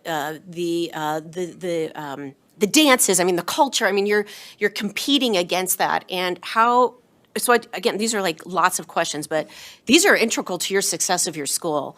One, from staffing and having the people there to be able to run the program that you want, and then also, and compensating them for such, and then really running a viable school to compete against a powerhouse high school in your community. I'd just love to hear a little bit more about that. So if you look at that, no 2 districts are alike when it comes to compensation. You talk about Weber District. I was in Weber District as well as Davis. Weber District, they will give a cost of living increase every year, and they'll give a step-up increase up to 20 years. Then you don't get one till the 25th year, and then you're capped out. You only get a cost of living increase. Davis District, they give you cost of living increase and step increase every year that you're in education. Alpine District offers no early incentive retirement or early retirement incentives. If you have built up vacation or sick leave, you lose it once you retire. You either use it or you lose it. So when we talk about that, our incentive package could be in the form not of just salary, and this is one thing I think needs to be looked at. If you look at benefits being included as well as salary, teachers actually do pretty well. If they had to pay their own health insurance, and they had to pay $1,200 a month for that health insurance, that's part of that's being picked up. Like in Davis District, mine was just over $200 a month for families. Yeah, and this is an excellent point. I completely agree, and I know as a charter school director, trying to honor my employees with benefits that were sustainable and affordable was challenging. I know because I was paying out of pocket myself during those times when I wasn't employed by a massive corporation industry like Weber School, like Weber State. So I hear you. I'm sitting in classrooms with teachers, pre-service teachers, and I'm hearing what they want to make and where they are going to get that money. I think also, I'm just so tired of having conversations about money and salary for teachers when it isn't enough. And I'm going to tell you, because I've been teaching for 30 years, and I'm still trying to figure out how to buy an $8 dozen of eggs at the grocery store like everybody else. So I think that this is an opportunity. Charters are a business. And so when I was a director, it was an opportunity for me to think creatively about how am I going to make sure I am recruiting the best of the best and paying them more and giving them better benefit packages. And this is a passion place for me because I see it, I hear it every day. I'm about to step into a classroom tomorrow with 30 bright-eyed, bushy-tailed, maybe not, but soon-to-be teachers, you know what I mean? They are talking about the money that they want to earn and what's going to keep them in the field. So I'm with you. I know. I think it's something significant to consider. Well, and districts will set their own rules for what they'll offer a new teacher coming in. Some may say, we'll give you 7 years, we'll give you 10 years. And they cut it off there. Even if the teacher has 15, they'll cut it off there. Districts can negotiate what they want. They really can, but they want to be fair to everybody. So they try to set the rules so that it's not unfair to different people. When we were hiring in CTE, we didn't take teachers from Weber, and we didn't really recruit them. But we knew we had to match some salary things in order to get them. And I could say for this school, we would be competitive with other districts around us. Can I have a follow-up? So Nate wanted to add a comment to that.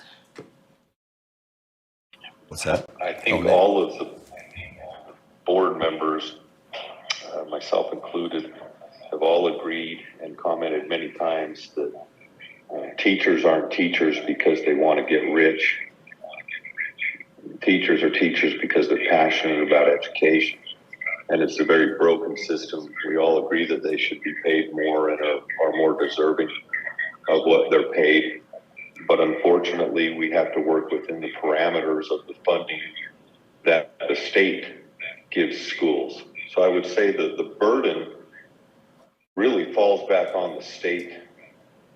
They ought to be doing things right now to allow the schools to better pay their teachers and the educators, so we draw the best of the best that aren't just there because they're passionate about it. So I wish that was the case, that we could put a big number right there in our forecast and say, hey, we're going to hire the best because we can pay them the most.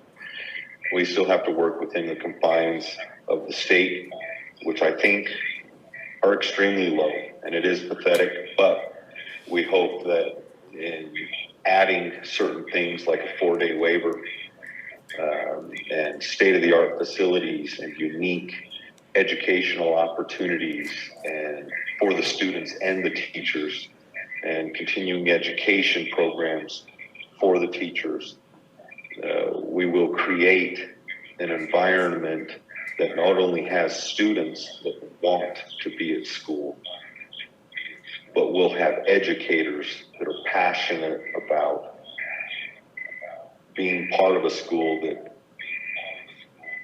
is trying to do things differently and is doing things differently. But yes, of course, the answer is we wish we could pay teachers what they're worth. So I think what Member Spiker is getting at is that, in her opinion, the amount you have budgeted per teacher as salary is too low. And that she's saying from experience, she knows that you will not be able to attract people at this salary.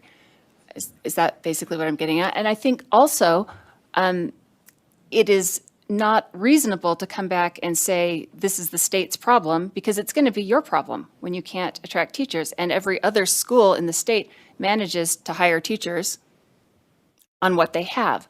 There are ways to do that. You can shift money out of your facilities and towards teacher salary, which is what the school that I started did. They meet in a ridiculously non-high-tech facility so that they could pay teachers top dollar, way more than the local district. When you count in their benefits, that it puts them above their surrounding districts, you have to remember that the surrounding districts are also giving their teachers significant benefits. So it's not fair to bundle that into your compensation package if you're not bundling it into theirs, right? So I think what she's getting at, and what my concern is that we feel like you really need to carefully reevaluate your teacher compensation plan because we feel like it isn't realistic. The other thing that I have a concern about is the number of teachers that you have on your plan as a ratio to your enrollment seems low. That's just my personal I can concern. speak to that briefly. Thank you. I was kind of the head over the staffing as far as coming up with every role that we feel like we could need. Now, that does not mean that multiple roles would not be filled by one person. Instructional coach, assessment director, all of those different things can fall under one person, but I felt like it was important that we understood all of the different facets of running a school and all of the different things that we would need. However, that will be streamlined into a smaller faculty. I would personally really be interested to see where you anticipate being able to combine things and what your actual head count of staff is going to look like. Because if you're saying we're going to combine being an instructional coach with being, I don't know, a front office receptionist, I'm just making things up, right? I'd like to know how that's going to work and what kind of final head count you're looking at that way. Member Cisneros. Member Smith, I work at a similar size school. We have 18 faculty, so their numbers are actually realistic. And I'm an instructional coach and administrator, so we combined weirder things. I'm also a nurse and all kinds of weird things. And I love the diversity of my job. I don't just have to do paperwork all day, thankfully. I have 3 completely unrelated, but I think quick answers. Can I ask them all in succession? One, you recruited Ms. Lockwood to be the admin voice on the board. Is she also intended to be the paid position? Was that already determined? Number 2, how do you anticipate the break in grades? Is 6th grade going to be self-contained with 7, 8, 9 a middle, 10 through 12 a high school, or do you envision that a different way? And then what have you calculated as your break-even enrollment in order to make your anticipated budget work? Can address a couple of those. Thank you for the question. Mrs. Lockwood was brought to the board with her interest in being an administrator. We did tell her that was a possibility. There's no commitment. We told her we would be holding interviews.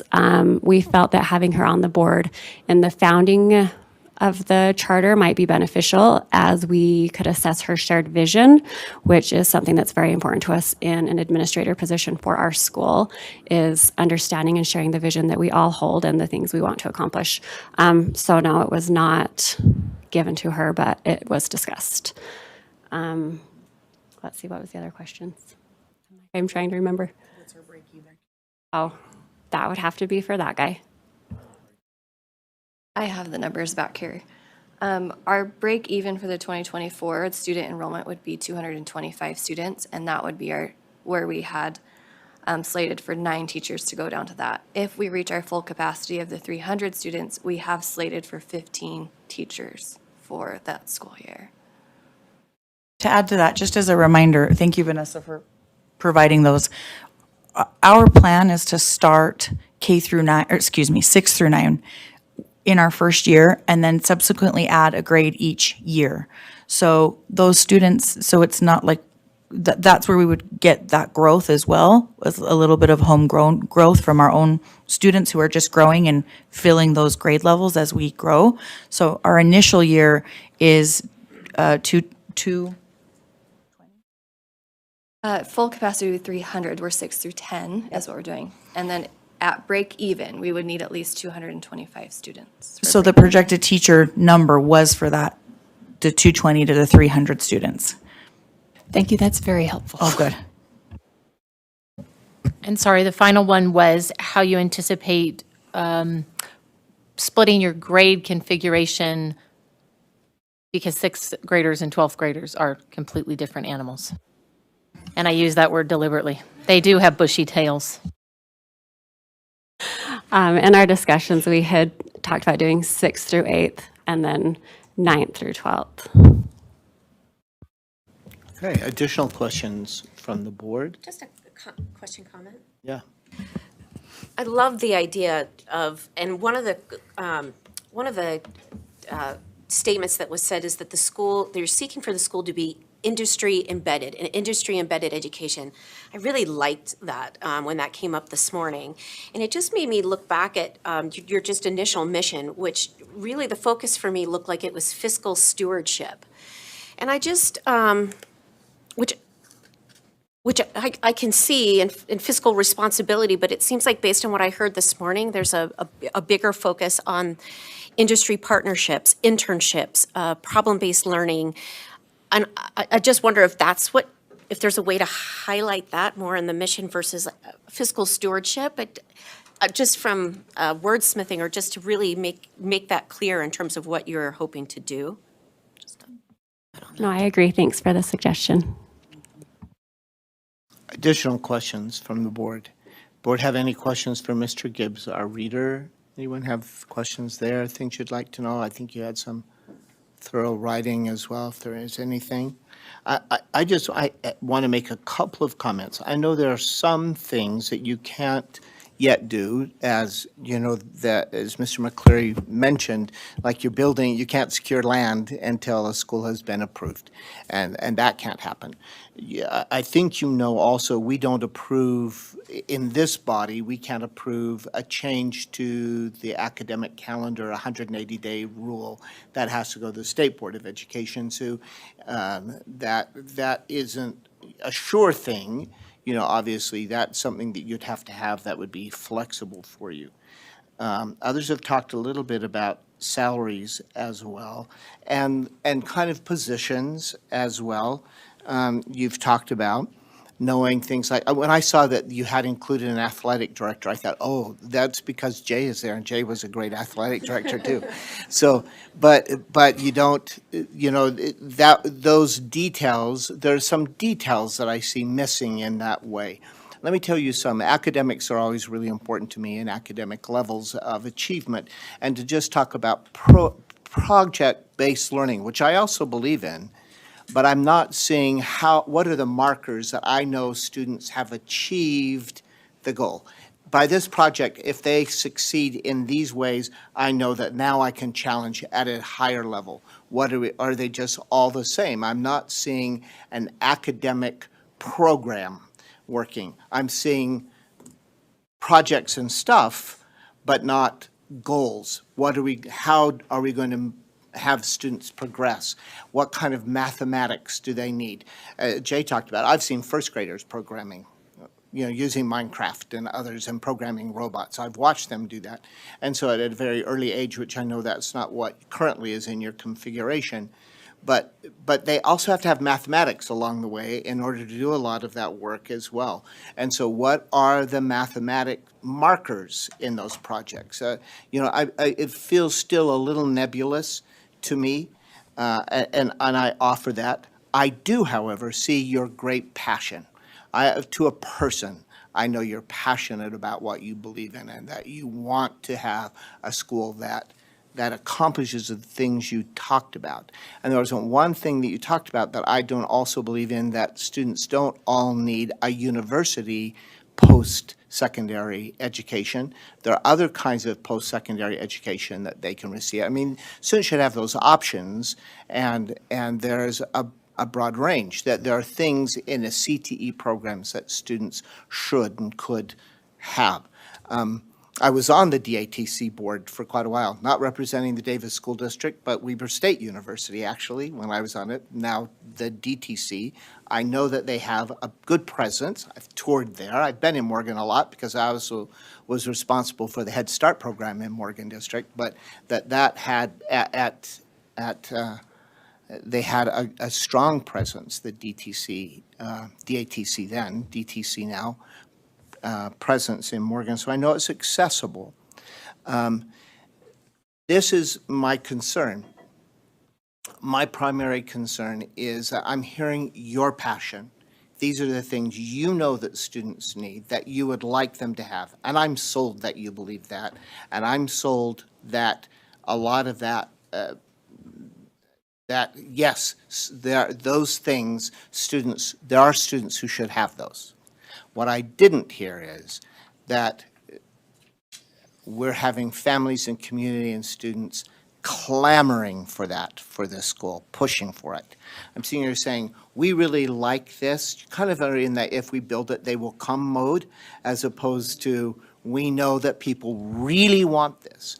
Nationally, and the maturity continuum of charter schools across this nation, we hear over and over, these days we really need to be concerned about, is this really what the community wants? From a grassroots level, community is pressing for this. That we are hearing, instead of this is my passion, I really want it, and sometimes that's just, there are things we each are passionate about. Would it be great to have a school like this? I'd love to play in a school like this. I would love to have one. But is that something really this community wants? Are they pushing for it? If they're not, then that the school can't yet be successful because the enrollment won't be there. You won't have the finances to continue.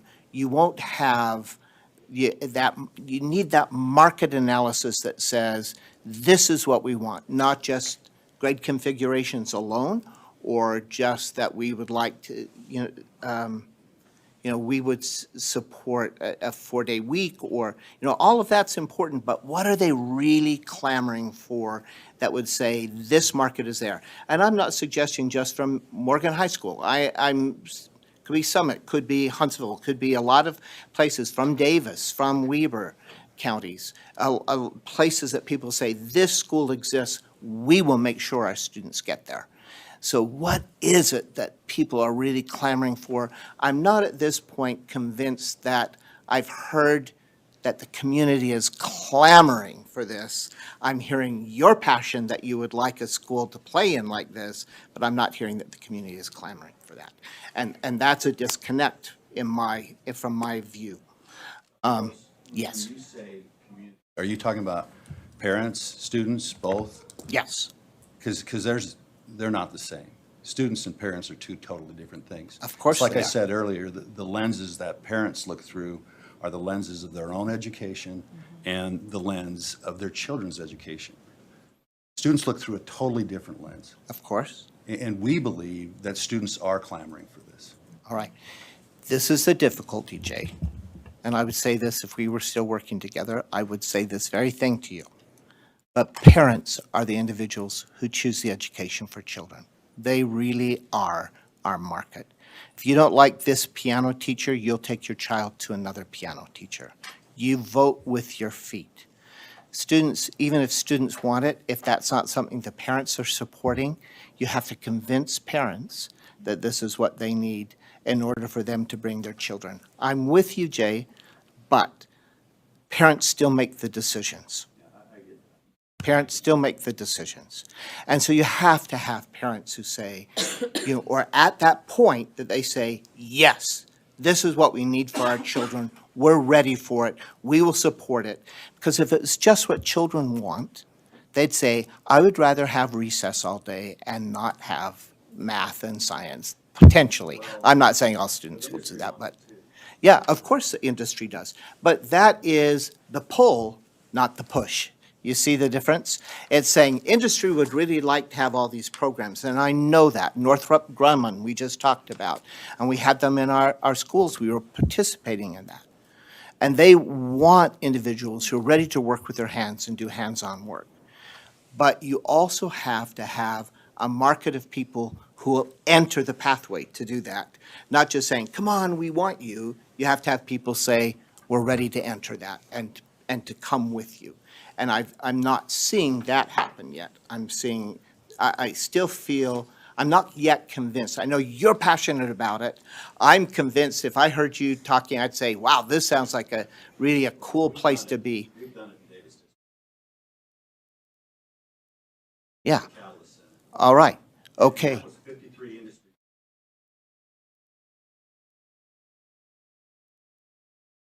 Yeah.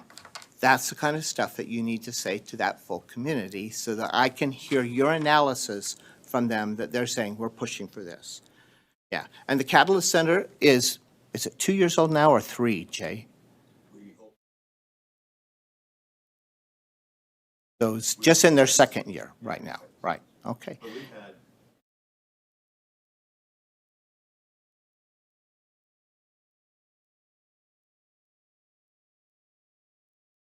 Okay. And so you see again, my point is, there are people saying, this sounds really cool, this will do well for education, we need this in our state. You talked about GoEd, for example. These are things, but I'm not hearing families say, we agree with that so much that we join your passion and we will enter the pathway to come there. I haven't heard you say that yet or convince me of that yet. So I'm just telling you what I'm seeing as a concern. I'm seeing, here's something wonderful, but I'm not hearing people saying, I'll come to that. So that little piece, I have little things that you could adjust, where the school approved, like students with disabilities, I think there needs to be a better plan. Dr. D talked about that relative to students with disabilities being, or with IEPs being in this program.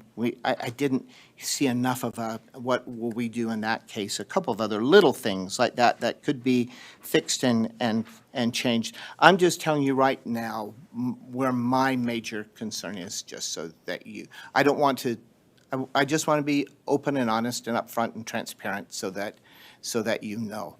I love your passion. I don't think you're wrong that GoEd wants it, that the governor says this is a good thing, that others are seeing it's wonderful. I'm just not knowing if you'll have the supply chain open for those folks to come in through it. So that's my concern. Now, we don't vote right now, board members. We're not going to do that to the end of the day, but I want to make sure all of your questions are answered first, and then I'd like for you folks to have any parting comments that you would like to make from Peak Academy. Member Smith. I just wanted to say that the one thing that helps me with your same concern is her mention of the survey that they sent out talking and where they got a overwhelmingly, I would put my kid in this school kind of response. And so that was very helpful to me in addressing that concern. Thanks. And maybe address that, because I didn't hear in that survey, as you described it, that this was the kind of school, yes, I would bring my child to this kind of a school. I heard that we would like these grade levels, more discussion, not that this school. And maybe I'm wrong, so that would be a good time to discuss that in a minute. Can I address that for you guys? Let me see if I have any other board members who have a question, and then I'll give you all the time you need to do that. I want you to have ample time. Any other items from board members? All right, please, yes, make that comment. Sorry, Chair Bowles. Yeah. In that response, you had also, Ms. McCleary, you made some reference to the just the ski snow need and why that would be attractive for some families. Maybe you could just where you got that data and how that feeds into the need for the school. That would be great. I'll take that first and then let Vanessa finish. Does that work? Thank you. So obviously skiing is a big part of our community. There are many kids who are on the Snow Basin ski team. However, it is very expensive, and a breakdown equating to $22,000 to $27,000 a year.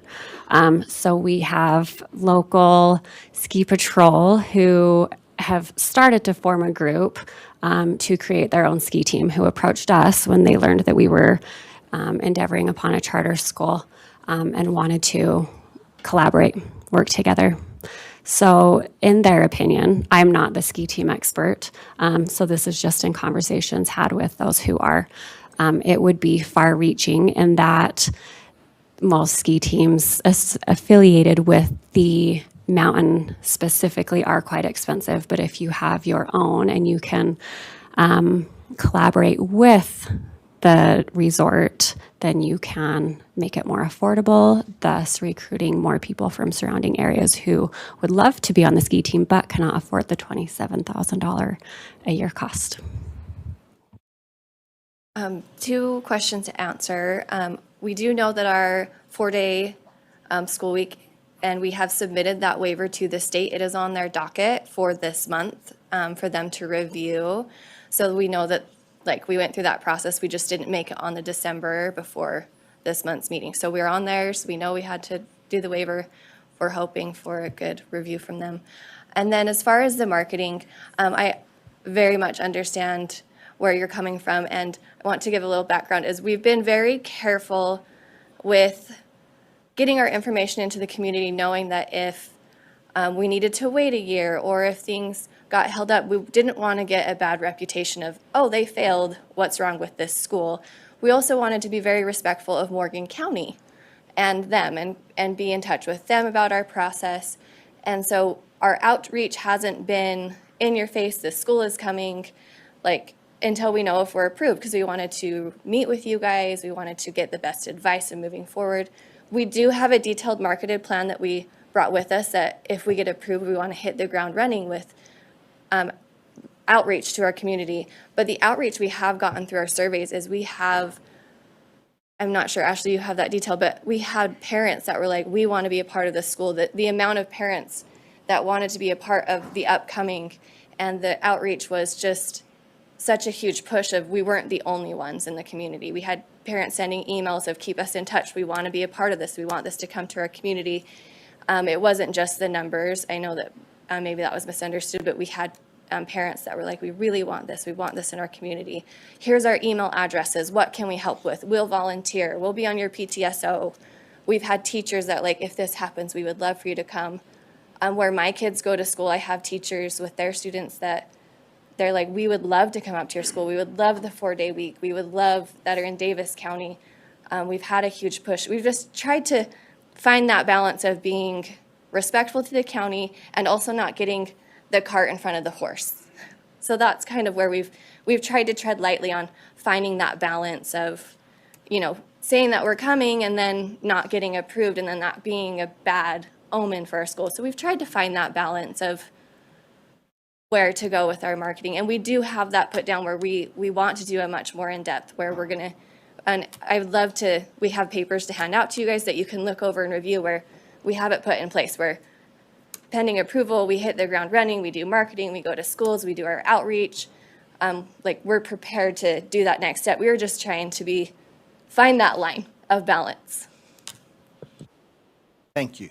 And one more thing to address your Yes, survey absolutely. question. Our initial survey prior to the boot camp in our first proposal, it did ask specifically what type of charter school would you be interested in. We had an art school, we had a business/entrepreneurship school, and we also did a immersion program school.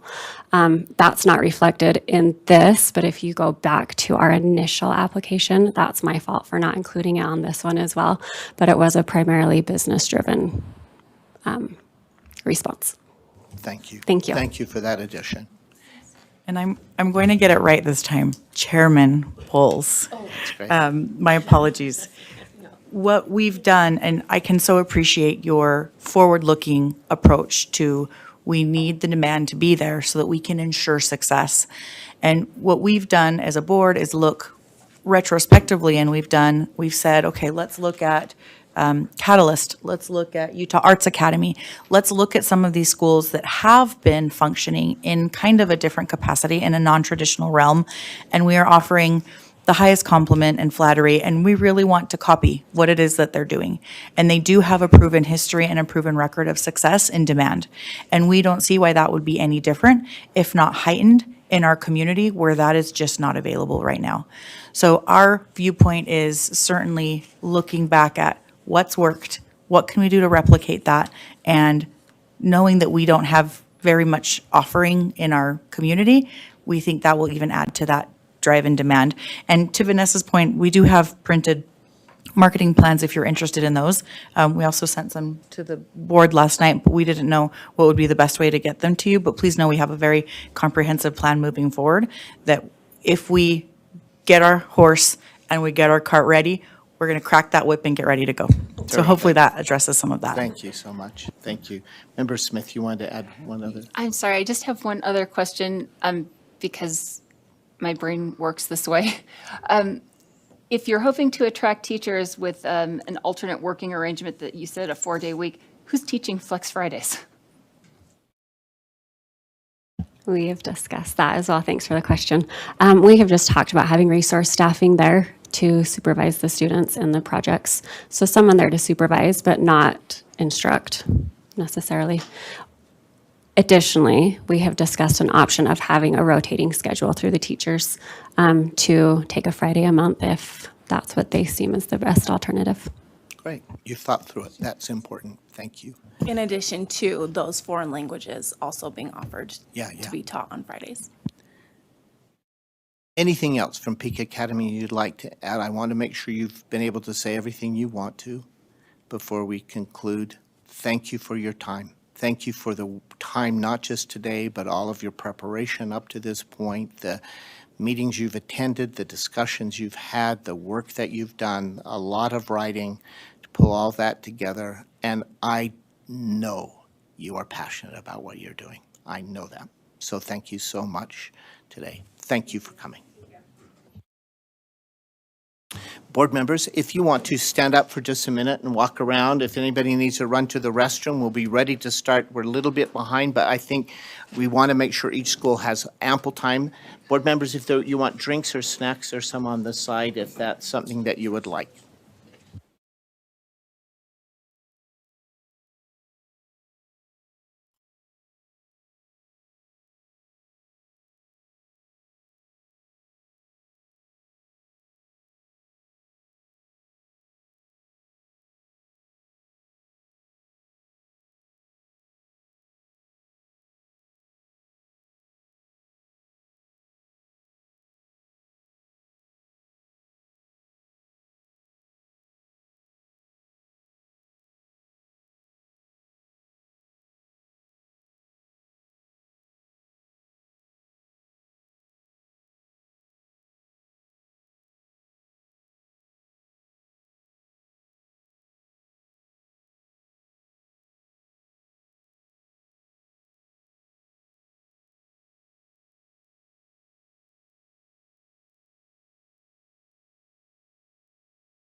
Thank you for being patient. We'll be back together in just a minute, and we'll be better listeners.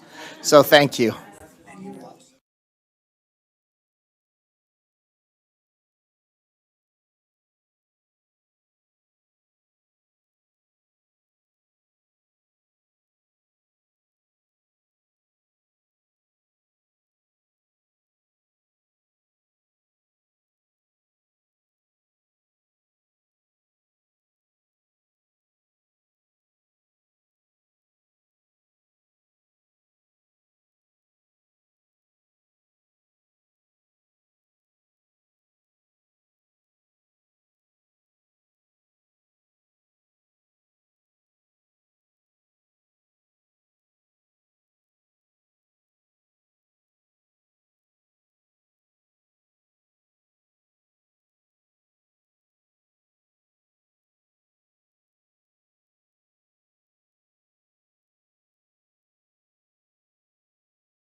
All right, if we can reassemble, I hope that helped have a little bit of a break so we can be really good listeners.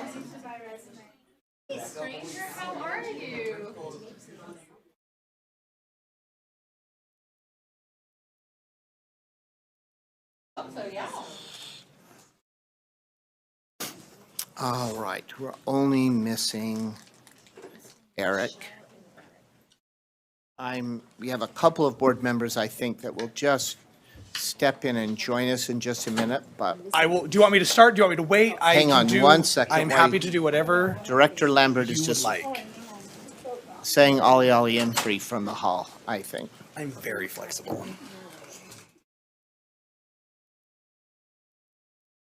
And thank you for being patient. I know you've been waiting.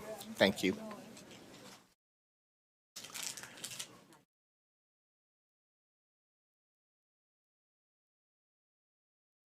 All right. And Member Smith, we just need.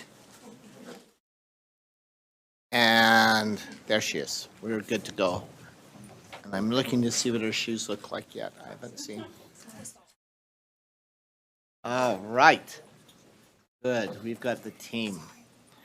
Okay, Dr. Evans, lead us through the next school we will. Thank you talk so to. much, Chair Bowles. And I have made a slight change to my slide deck just because as we were having our last conversation, I noticed a lot of people coming in and out. And so I wanted to just give a little refresher for the new people who've joined us about what today means. Today is not a pitch meeting. Today is a capacity interview. This is the chance for the board to gain additional clarification on what is going to make a school successful.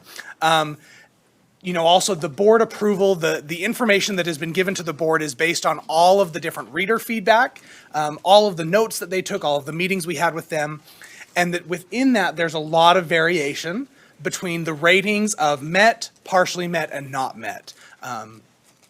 In the past, there was a lot of inter-rater reliability that the readers were able to come together and come to a consensus on how the application should be rated. This year, we did not go that route, and so we get a lot more variety in readers suggesting that a section was met, while other readers suggested that it was not met. So I just want to give that kind of as a basis again to let everybody know where we stand.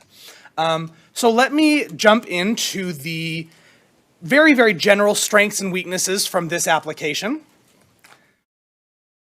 One of the things that the readers noted in their comments was just a real general excitement about the opportunity of increasing school choice in Cedar City. The enrollment in the district has been very stable for a number of years, and the charter school that is down there currently does have a wait list. It's a Montessori school that has a wait list. And so there was some excitement noted by the readers about, there does seem to be an opportunity here for this. Some of the concerns that were expressed by the readers were about the board's capacity to oversee delegated responsibilities. So within the application, there were a number of references to things that would be outsourced, and the readers really had concerns and questions about whether or not the board understood that it was ultimately their responsibility to be responsible for all of these things, not the contractors. There were also concerns noted by the readers about any arrangement already between APA and APA.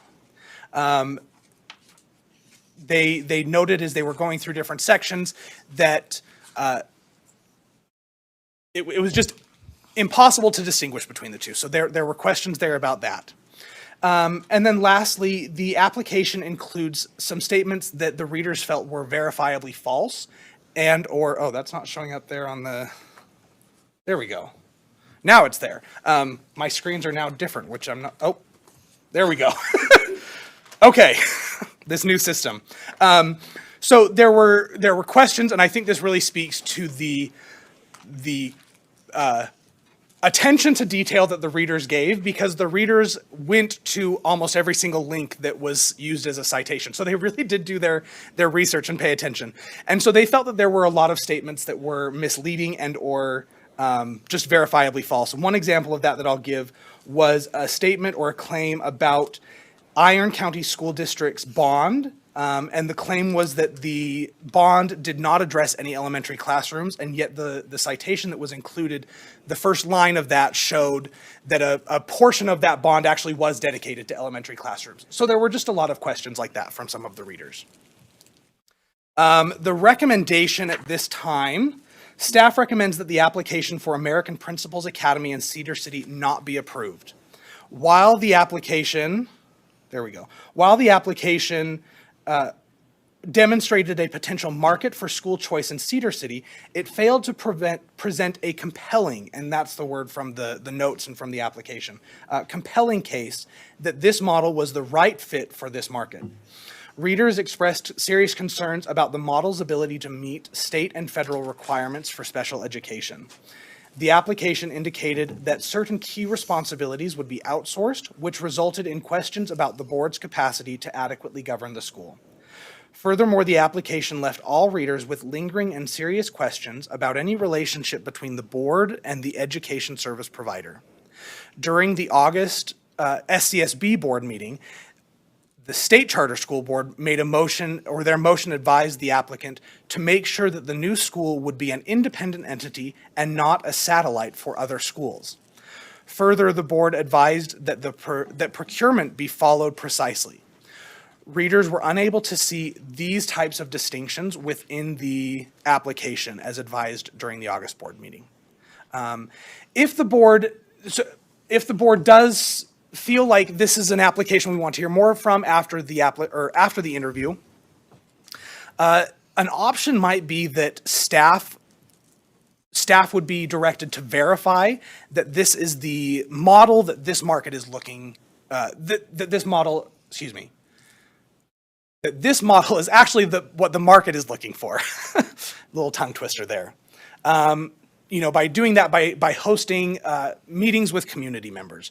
Another option would be that staff would like to see any contracts with providers, since a number of key elements within the application were said that they would be outsourced. Staff would like to see what those contracts would look like to get a better idea of what the school is actually proposing. So at this point, I will turn the time back over to Chair Bowles. Again, for board members' benefit, this is a little background on the school. 858 students are for the proposed enrollment serving grades K through 8. And then these are the members of the board that were on the application. And so I'll turn the time over back to Chair Bowles. Thank you so much. So, American Principals Academy, please join us at the table, if you will, please.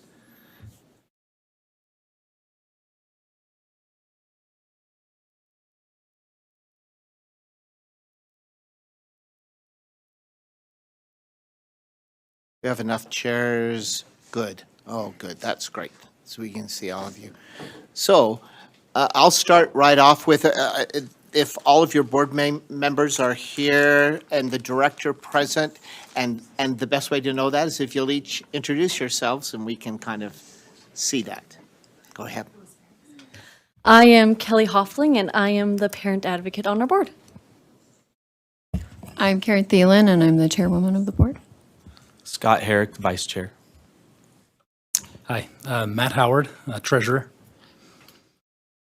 Casey Anderson, I'm a member of the board, and my responsibility is community outreach. Cami Merrill, I'm the secretary of the board. Wonderful. Thank you all for attending. It really makes a difference, big difference to us to know that you're all here and interested. So thank you so much. So board members will follow the same process. If you'll go ahead and ask these set of questions, we have that common base, and then ask any additional at the end. Okay. Good morning, and thanks for your patience as we were a little bit behind schedule. Do any of you or anyone who has worked on the application have any financial interest in the application? I know I don't. I don't think anybody else does. No. Yeah, my name's Matt. No, I don't have any financial benefit, incentive, yeah. I do not have any financial conflict, and in fact, driving up here, traveling with my wife, she would say it's more of a liability. I don't know if we all need to clarify. No, I have no financial interest. I do not either. Nor do I. All right. Can we have each board member describe their experience with this charter school? I'll go first. I'm on the end. I got into the charter school because there was a post from a few of the board members asking for more input on a possible new charter school. And I attended some meetings that they had, and I decided, I'm like, yeah, I want to help. And I think as a parent in the community, I was not excited about my options. My husband and I were not excited about the public school options we had or the other charter school we have. So I'm like, another option would be great to have to do it, and I will help in any way. So that's how I became on the board and got involved in this and helped write parts of the application too. I lived in Draper before moving to Cedar City and took my kids from a charter school to the public school system, and it was really hard for me to watch my 10-year-old son go from the smartest kid in his class to already passing the requirements for where he was in the public school. And I thought we need another option. And as the only other options were the Montessori and public school, this is what instigated my husband and I to say, we've got to try something and bring something down, so. I've been in education for 8 years. I've taught elementary and high school, and but through all of that, mostly our kids have attended some charter schools and some public schools, but ultimately there was no option for a school that I wanted to take my kids to, and so we've been homeschooling, and so we actually just moved to Cedar City in February, and amongst other homeschool families, heard whisperings of the potential for a charter school, and I just wanted to jump full bore and get in there. So I've got 6 kids, and we do homeschool. And homeschool is one of those words that some people feel real strongly about it, positively or negatively. But one of the primary reasons why we homeschool is because we want this type of classical education model for our children. And my wife has an advanced degree in education, so it works out really well for us. And we're also heavily involved in the homeschool community there in Cedar City. As you all know, there's a lot of people doing that, running groups and classes. And so I'm not quite sure how it happened, but somehow my wife got connected with Scott's wife, and they were talking about this board that's going to be formed. They said they wanted someone with financial experience, and I have a master's in business administration from the University of Arizona. I work as chief operations officer for my company. And when they initially approached me about the idea, I was kind of skeptical. I'm not quite sure that's my thing. But then when I learned what it was, what we were looking at doing, and how it would be an opportunity for me to provide my children a similar education to what they're getting at home, but to do it in a public school setting, I was all on board, and I'm really excited to be here. So that's kind of how I got introduced to this. I originally moved to Cedar City 20 years ago when I started at SUU, and shortly after that, after my first child was born, I was talking to one of the founding board members of the Montessori charter school that's there, and he had expressed some concerns with kind of the direction that that school had taken, kind of contrary to what the original board had envisioned. And he encouraged me, this was probably 7 years ago or so, I can't remember, but he had encouraged us that, hey, we need to get another option here for parents.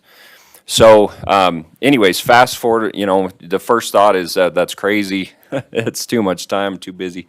So fast forward a few years, and a neighbor of mine moved down here from Tooele and just expressed concern with some of the options available, wanted to get something going. And anyways, so I'd kind of heard through the grapevine. I've been good friends with Matt for a few years, and I've known Cammie's dad for a long time. So just kind of heard through the grapevine that there's just gathering momentum from so many people that are interested in a new option. So that's how I got involved. I'm pretty similar to these guys. I've been back in Cedar City. I grew up there actually, and then I've been back a little over 6 years. Lived up here in Salt Lake County, and my kids attended Challenger, the private school here, and also were in Salt Lake County schools as well.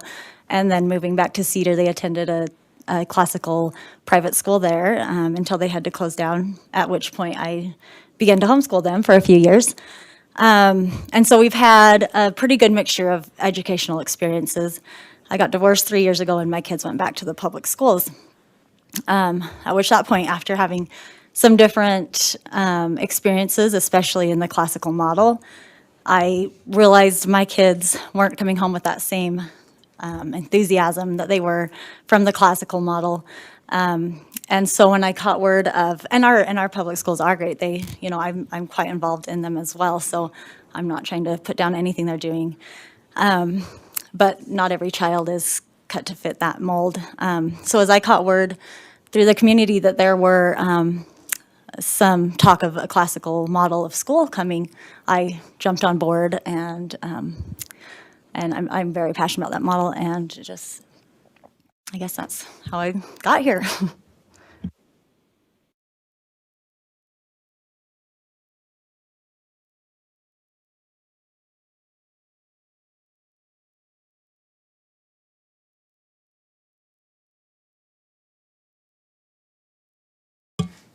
I'm sorry, I was momentarily distracted by a minor crisis at home. Are we on my question? Yes. Okay. As I listen to your descriptions of your backgrounds, I'm impressed because you're sitting where I once sat where you're sitting. I was a parent who was very concerned and who had taken my kids to private schools and homeschooled and regular district schools and found those options unsatisfactory. So I really deeply understand the drive to create a different option for your children. It is somewhat concerning to me that almost all of you are in that same category, right? Like, I don't see a lot of diversity. I don't see a current school administrator on your board. I don't see significant business operations experience on your board. It may be there. It has not been presented, right? It mostly looks like a group of parents who didn't like what they had, which is fine, right? Because I've been there. But not a lot of outreach into, like, curriculum design and all of the many facets that it's going to take to make a school successful. I'm concerned that I don't see that represented on your board. That said, can you tell me how you did come together, right? What brought you together? Was it just a shared interest in finding a school for your kids? Was there something else? What other kinds of efforts have you made to pull in the expertise that you don't have?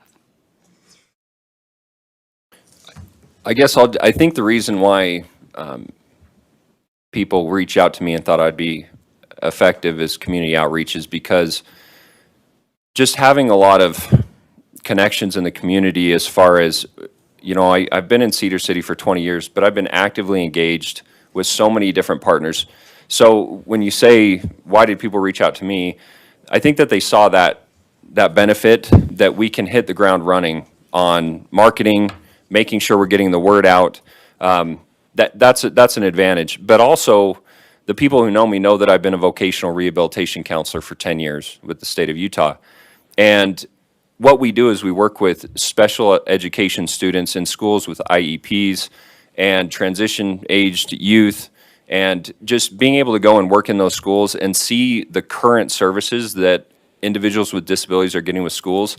Our new school board member, Stephanie Hill, that was just elected, that is the reason she ran, is because she felt like that population was not being provided the services that they have a right to under national law, federal law. So I think with those two things, that's why they came to me, is that's the experience that I can bring to this board. And I promise you that my top priority is making sure that we have good people filling those areas where I don't have personal experience. It's so important to bring together a collaborative team where everybody has something that can offer, and that's what I'll be absolutely looking for moving forward, not only as future members of the board, but also for staff, executive director, and those sorts of things. Is somebody who can bring something to the table that I personally don't have. And that, I think that's how you're successful, is by building a good team. I can speak to that too. I think the kind of the impetus, or the if there was one person that was kind of saying, gathering us together, that would be our director, which is Karen. She was kind of saying, I'm going to make this happen. I'm going to do it. And so, me personally, what I feel like I've able to expand on that, lack of, I've never run a charter school. It's true. I can speak a little bit to my business experience. I may not have elaborated on this sufficiently in the board bio. As I mentioned, I have a master's in business administration. I currently work as the chief operations officer. Among my, we're a relatively small company, about 50 employees, spread across 12 states. And one of my responsibilities is human resources director. And so, very familiar with all of the compliance issues of working with various states and various government entities to keep everything on the level. And then we've also, in the 5 years I've been with this company, we have we've started two, but we work with 3 different outsourcing companies across 3 different continents, Africa, India, and the Philippines. And I've been instrumental in bringing those operations up, starting them, holding people accountable, metrics, measuring, all the standard things that you would expect from a business operations perspective. And so while I don't spend most of my time working on the numbers side of the business, I'm very comfortable there. I'm more on the operations people side of the business. So that is there, and I do intend to, leverage that. I understand the idea that I understand working with contractors very well. I mentioned that we have about 50 employees, but we probably have about over 150 independent contractors that work with the company I'm currently with now. So I understand it's not so simple as just saying, do the job and then they just do it. Like I understand that. So without elaborating more, I understand the concern.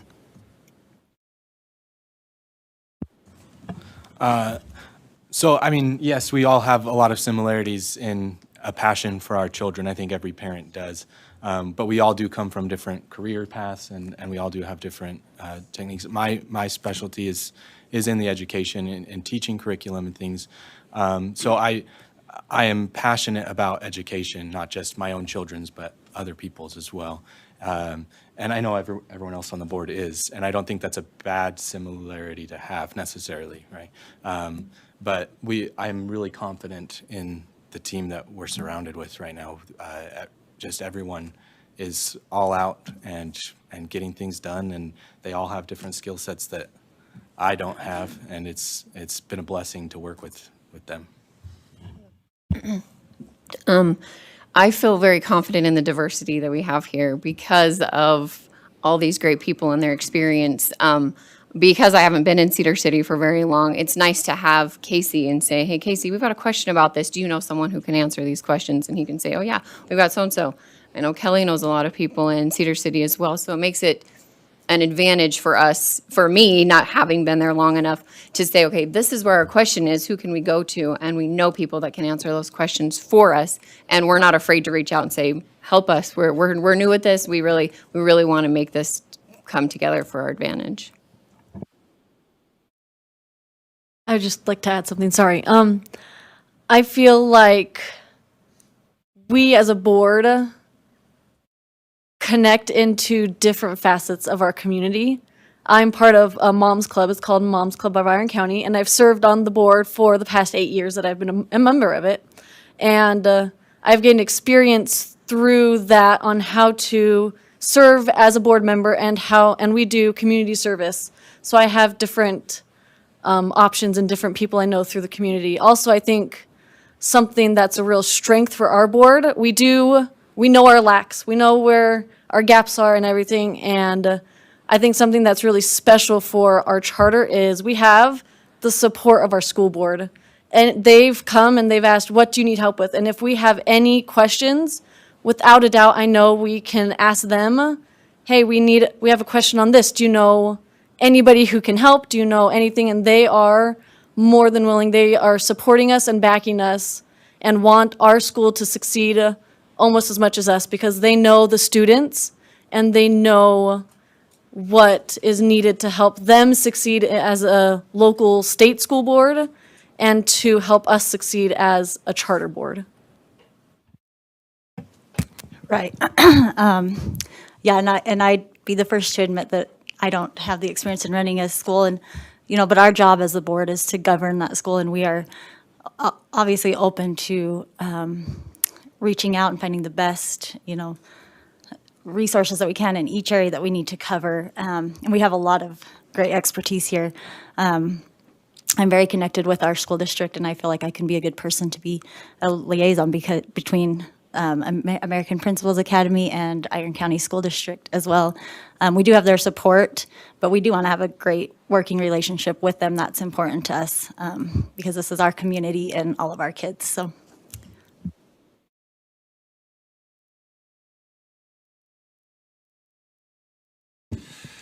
Thank you. First off, I don't know if this has been done already. I appreciate that all of you are here. It's not an easy drive from Cedar. I wouldn't have driven down to you, but I'm happy that you're here. It's fantastic. I also appreciate that you're not afraid to reach out and ask questions to other charter schools, to other boards, especially your school district board, where sometimes it seems that there's kind of a conflict, right, between charter and districts. And so I really appreciate that you have taken the time to work closely with them. and recognize your strengths and weaknesses. With that, you kind of talked about how each of you came together as board members. Will you share with us what gaps you feel exist on your board and how you're going to fill those gaps? I think as we addressed this in the application briefly, but one thing we intend to, when the time comes to build a building or enter into agreement for a building, to bring on an additional board member with legal and real estate experience. And anyone else, yeah. Just to expand on that a little bit, one thing that's nice is realtors typically aren't shy. So they've actually, I know several realtors who have expressed interest in already helping us and supporting us because they themselves want their children to have this option available. So that's one thing, one benefit.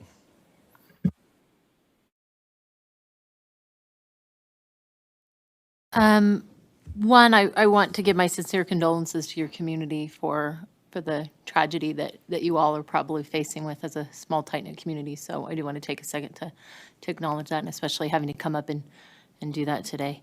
And also, I want to acknowledge that in the application, you spoke directly to my concerns that I was not shy about expressing publicly. So I'm grateful that you were very candid in the application in pushing back with me. So I appreciate that. That can't be an easy statement to write and think you're going to garner favors, but it did actually do that. It garnered favor with me. So thank you for addressing that directly and head on. My question then speaks really to that idea because as was mentioned by the readers, as was mentioned by me in August, and that is a very, very a carbon copy almost of an existing educational model and curriculum. So you spoke a little bit to it in your background, but would you delve a little bit deeper into how you chose the classical, I'm going to use that term because that's what you've used, your educational model and curriculum, and what other models, if any, did you consider? I think for most of us, before we ever thought of starting the school, most of us have been pretty enthusiastic and in love with the classical model. I've taught both classical and non-classical, and I've seen the difference it can make in students' lives and in the classroom. And so for me, coming into it, I really just believe in the classical model, and that's what I know best, and frankly, what I'd be able to contribute best, I guess. It's nice having an educator on the board because this, like the curriculum side of it is actually where I have the least amount of experience. But what I will touch on is one of the main concerns that I've heard as parents have contacted me is they're concerned with the move towards such a heavy dependence of technology in the classroom. Now, I recognize that there's a benefit of technology, but parents are concerned that their children are going to school and they're in front of a computer, they're in front of screen time for such a long period of time, and then they come home and obviously they want to continue a lot of the screen time. And that's a concern that I share as well. So some of the other concerns that I have a parent are directly related to how these types of things have progressed in traditional district schools. And I understand that cursive or handwriting is going out of schools and they're moving to keyboarding. But I believe, and I think the research shows that there are some benefits of continuing to pursue that. And I've seen that with my children. So about 4 years ago, I went down to George Washington Academy, who has extremely strong performance measures. And I looked at what that school offered and how it differed from what the schools are offered in Iron County. And I said, would you be willing to come up to Cedar City? And they said, no. And that's hard to hear as a parent because what you care about is your children's education. And my top priority is making sure that my children have a rigorous educational opportunity available to them. And the performance, if you look at the other schools that in Iron County we currently have access to, it doesn't even compare to what is offered with other schools in the state, including up here on the Wasatch Front. So that's what I'm looking for, and I think that the classical education model will help get my children there, maybe more than the direction that some of the district schools are going.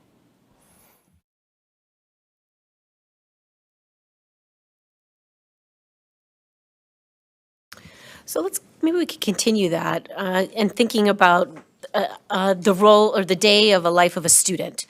Could you walk us through from the moment the student walks in the building, what might a typical day look like? And I know it's going to be grade and age dependent, but give us a sense of just what, from interactions with peers, teachers, content, extracurricular, just what does that look like over the course of the Sure, absolutely. The idea is that they come in, they're in their homeroom classroom, they get to do, the Pledge of Allegiance, they get to go through their, especially for those younger kids who are learning like days of the week and counting, that they get to see on the calendar and do all of those neat, let's figure out what today is, go through, a basic rundown of what their day looks like with their teacher. We have the idea behind breakout groups with the reading group, so they would go with their reading groups, or the leveled learning, and as well as the math level learning. And it would be different, we would have to figure out the rotation so that all the classrooms could be utilized effectively, or the students could be in a classroom utilized effectively. And then between those leveled learnings, we would have, the history, the grammar, the core math, the PE and science and art and music, and lunch and recess. Kind of a typical, I still kind of see it as a typical public school day, just as a different, what's being taught in core is going to be a little different. I'll just add that as a teacher, I would, on the board, I would feel it my responsibility to ensure that the teachers are there in the morning to just welcome the students, to have a smile on their face. As a teacher, I know that there are days when you don't feel like smiling, but you can't let the students know that. So I just want to make sure that the teachers that we would hire as a board would be the type of people that would be there in the morning to welcome those kids. The first thing they see is their teacher smiling and saying, "I'm so happy you're here." That's all. Could you elaborate, if I'm a seventh grader, what would that look like? Okay, so seventh grader, first thing, we want uniforms. So they walk in dressed for success, and they'd look around and they'd see other people dressed for success just like they are. They would have a schedule for different courses, classes, English, math, history, science. We would want them to, in seventh grade, they would have one English class, and we'd actually have them have 1.5 English classes in 8th grade.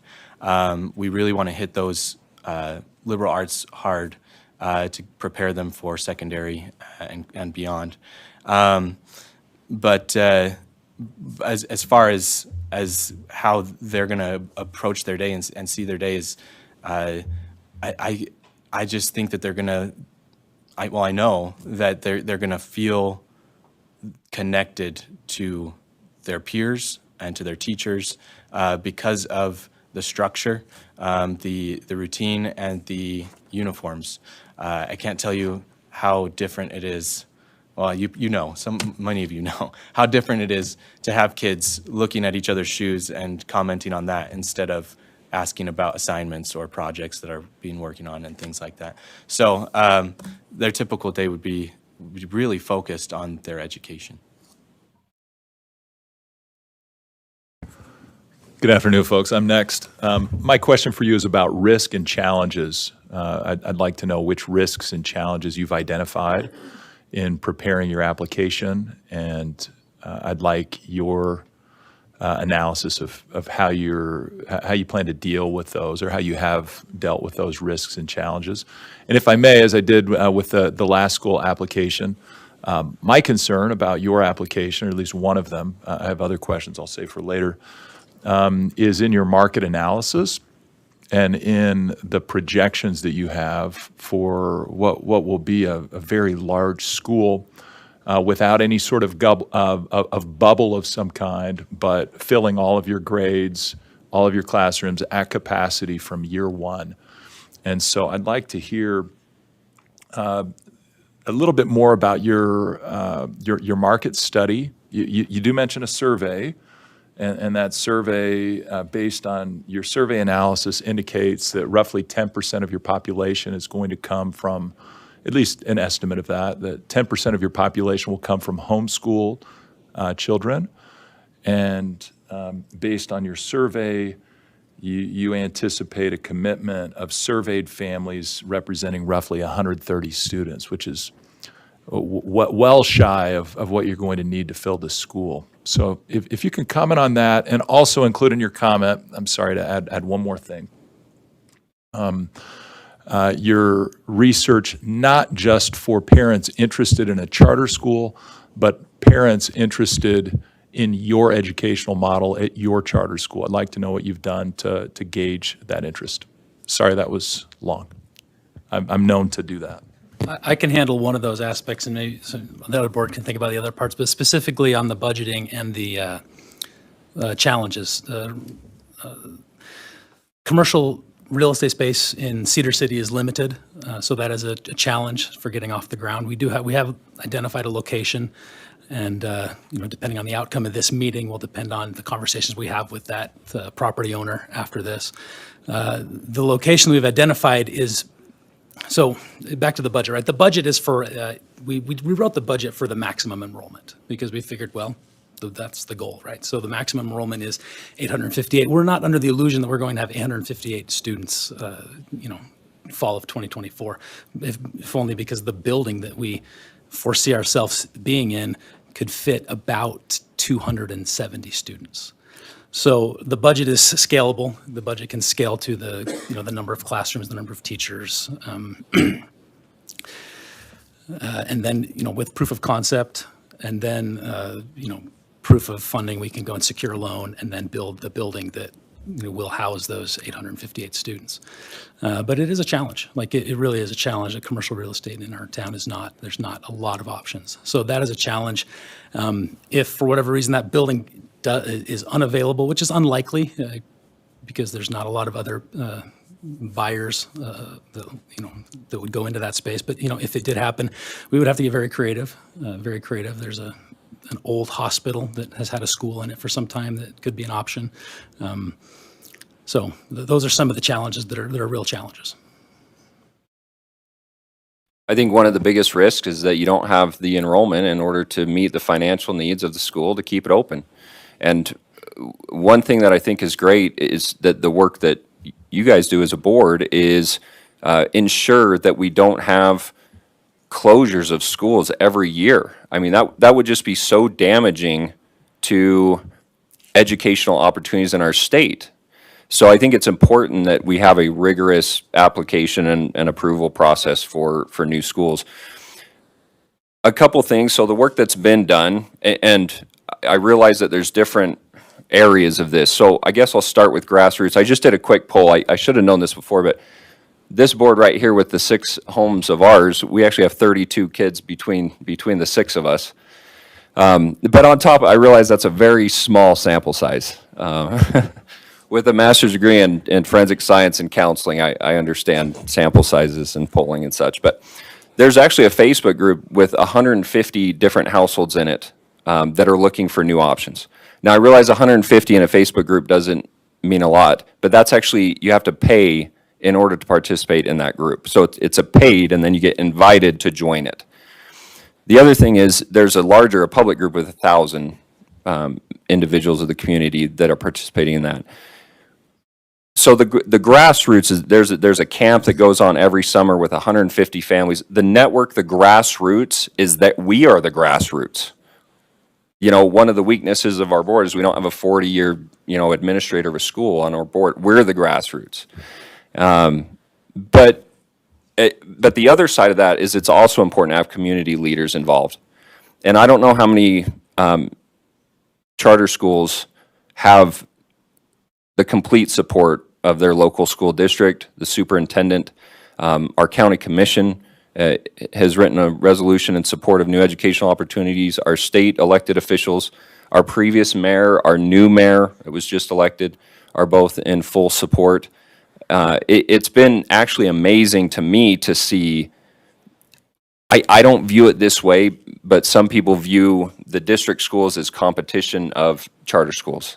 And I think that's unfortunate. And that's not the approach that we're taking. We have good partnerships with them. But even the teachers and the parents that go to the district schools.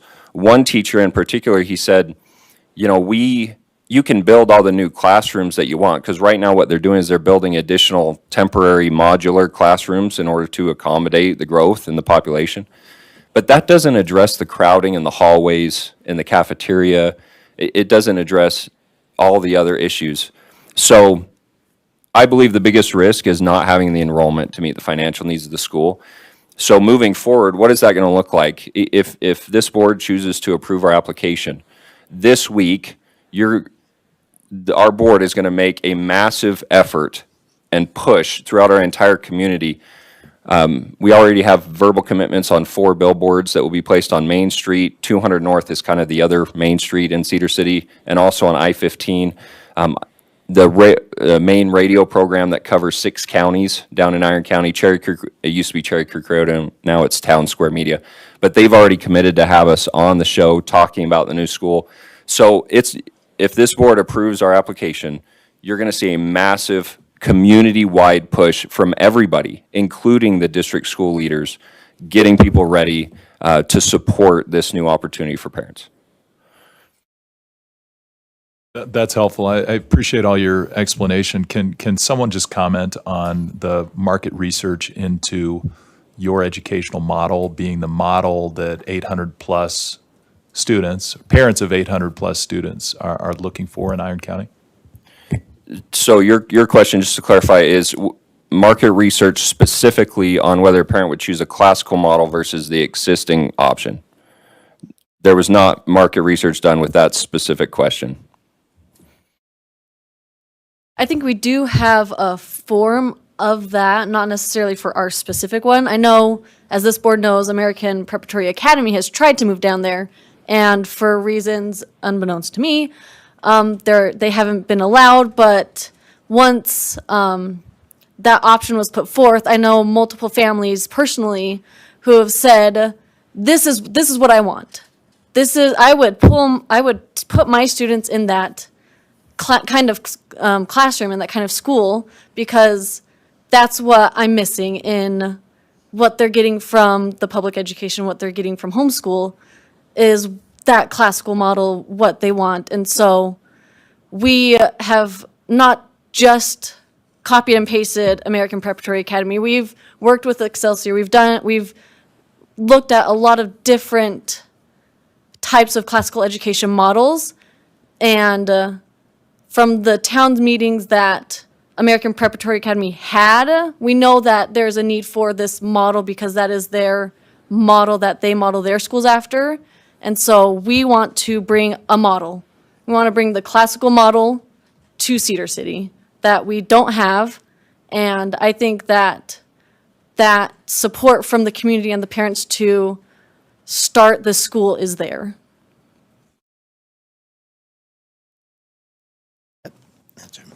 All right, board members, if you have additional questions, this is the time you could ask those. Member Olson. Thanks, Chair. So I'm glad we're talking about this. That transitions nicely into some of the questions and concerns that I have. We discussed this a little bit the last time you were here, and I appreciate that the application has been beefed up in explaining what you're looking for, what you're planning in regard to civic and character education. I am the least expert of anyone in this room regarding different education models. And I would imagine, Mr. Herrick, you know a lot more about classical education than I do. The concern that I have is when I see the concept of classical education blended with this concept of civic and character education, and we see even in your mission statement the concept of developing virtuous character, I get just a little bit concerned that we're taking a homeschool sort of a level of freedom that you have in a homeschooling education to teach religion in your home, and we're somehow taking that and we're adopting that in the public school setting. That concerns me just a little bit. While I appreciate that you've built this out a little bit in your application, what can you say to reassure me that you're going to follow strictly and not go beyond the civic and character education statute that the legislature has passed, which you do cite in your application. I appreciate that. 53G-10-204. And my second question that goes along with that is how, in your mission statement, are you going to develop concrete measurements, as you say, for children developing virtuous character? I don't know how that's plausible, but it's a part of your mission statement, so I'd love to hear you explain it. And I guess the last concern that prompts this just a little bit is when I see the three transcendentals, truth, beauty, and goodness, which you may see in a classical educational model, where once you mix that with civic and character education, as you do in your application, that's typically what you see in religious educational instructional models, based on my very limited experience. So if you can just comment on that, I'd appreciate it. I can touch on one part, and then Scott can take over. One thing that I believe is foundational to our country's beginnings, and the reason why it appealed to so many immigrants and people who chose to come here, is because we had enshrined in law a freedom of religion, a separation of church and state. And the Supreme Court continues to rule that public dollars, taxpayer dollars, cannot go to religious institutions, specifically in schools. And I think that that's critical and that's important from a legal standpoint. And I understand the importance of that, and I think that our board does, and we're committed to ensuring that obviously we meet that federal and state legal criteria. The other thing, though, is the last thing that I would want to do as a board member is make it so that an individual who may or may not have different views that I do on religion and spirituality would not feel welcome at our school. We want everybody to feel welcome at our school. We want to provide a rigorous academic institution, and the subjects that I personally care most about are math and science. So that's what I'm looking for. And the last thing is, it's important to recognize that when we talk about virtue, it's such an ambiguous and broad term. What I think about with virtue is the decline in civic participation in our political process. So much of our political process has now become social media, Facebook, and sound bites. So when I think of civic responsibility, what I think is actually going and participating in city council meetings, going and participating in school board meetings, getting to know your elected officials, so that when you have a view or an opinion on an issue, it's based off of facts and reality and what's really happening, and you're actively working to make your community better, rather than just staying at home and being angry and basing your information off of things that may or may not be true. So that's what I look for with those different things. Yeah, I totally agree. I am a very religious person individually. In fact, I work for the Church of Jesus Christ of Latter-day Saints right now. But I've been a public educator in the public classroom for 7 years, and I've never proselyted to anybody. I've never given anybody a copy of the Book of Mormon or anything.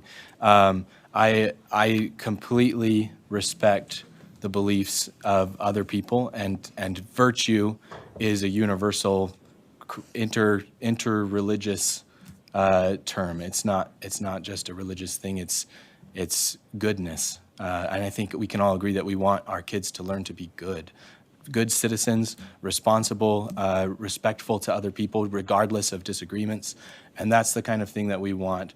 To approach disagreements not with a religious sword, but with logic and with understanding and with empathy. And so there would be no, I don't see any conflict of interest using a word of the virtue. So does that answer, or? Yeah, that helps. Can someone comment on the mission statement? Yeah, I was actually going to speak to that. I share your sentiment I really do. Like, and I think the next thing that will happen at our next board meeting is a proposal to change the mission statement or adjust it, because the idea of good character being based on concrete measurements gets kind of dystopian pretty quickly. So I totally get that. I believe the initial intent with this mission statement was that the concrete measurements are aiming more toward the achieving academic success than toward the development of good character. So I think that's an oversight on our part. Member Cisneros. Chair Thalen, I apologize, Thalen. I'm going to paraphrase something that you said, and I'm not trying to get caught up on semantics. Again, I did this to you last time, and I apologize. You said something similar to the fact when Member Spiker was asking about what a typical day would look like, and you said it would look a lot like other schools, but the core being taught may be a little different. So without getting into an idea of semantics, will you clarify what you meant by that for me, please? I think I'm talking about like day to day in the school, lunchtime, recess time, right? And then they're in the homeroom classroom, they're learning about their science, they're reading their grammar. And I haven't been in my kids' public schools they get really emotional when I show up. I stay away as much as I can sometimes. My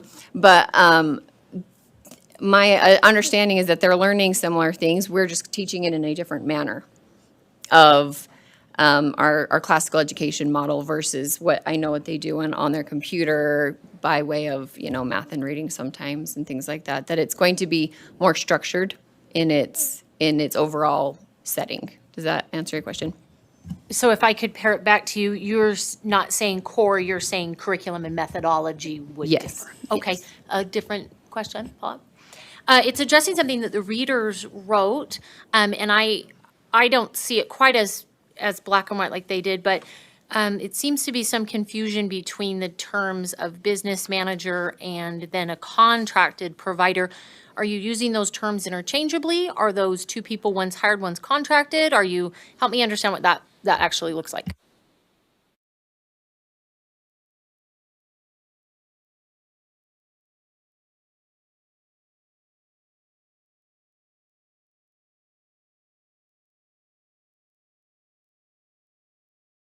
So the intent is to contract with someone to do all the business management functions for the school, not it be an employee, as well as contract with an education service provider.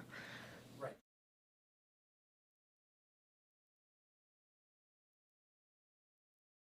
Would you have the ESP do anything else for the school or just business management functions?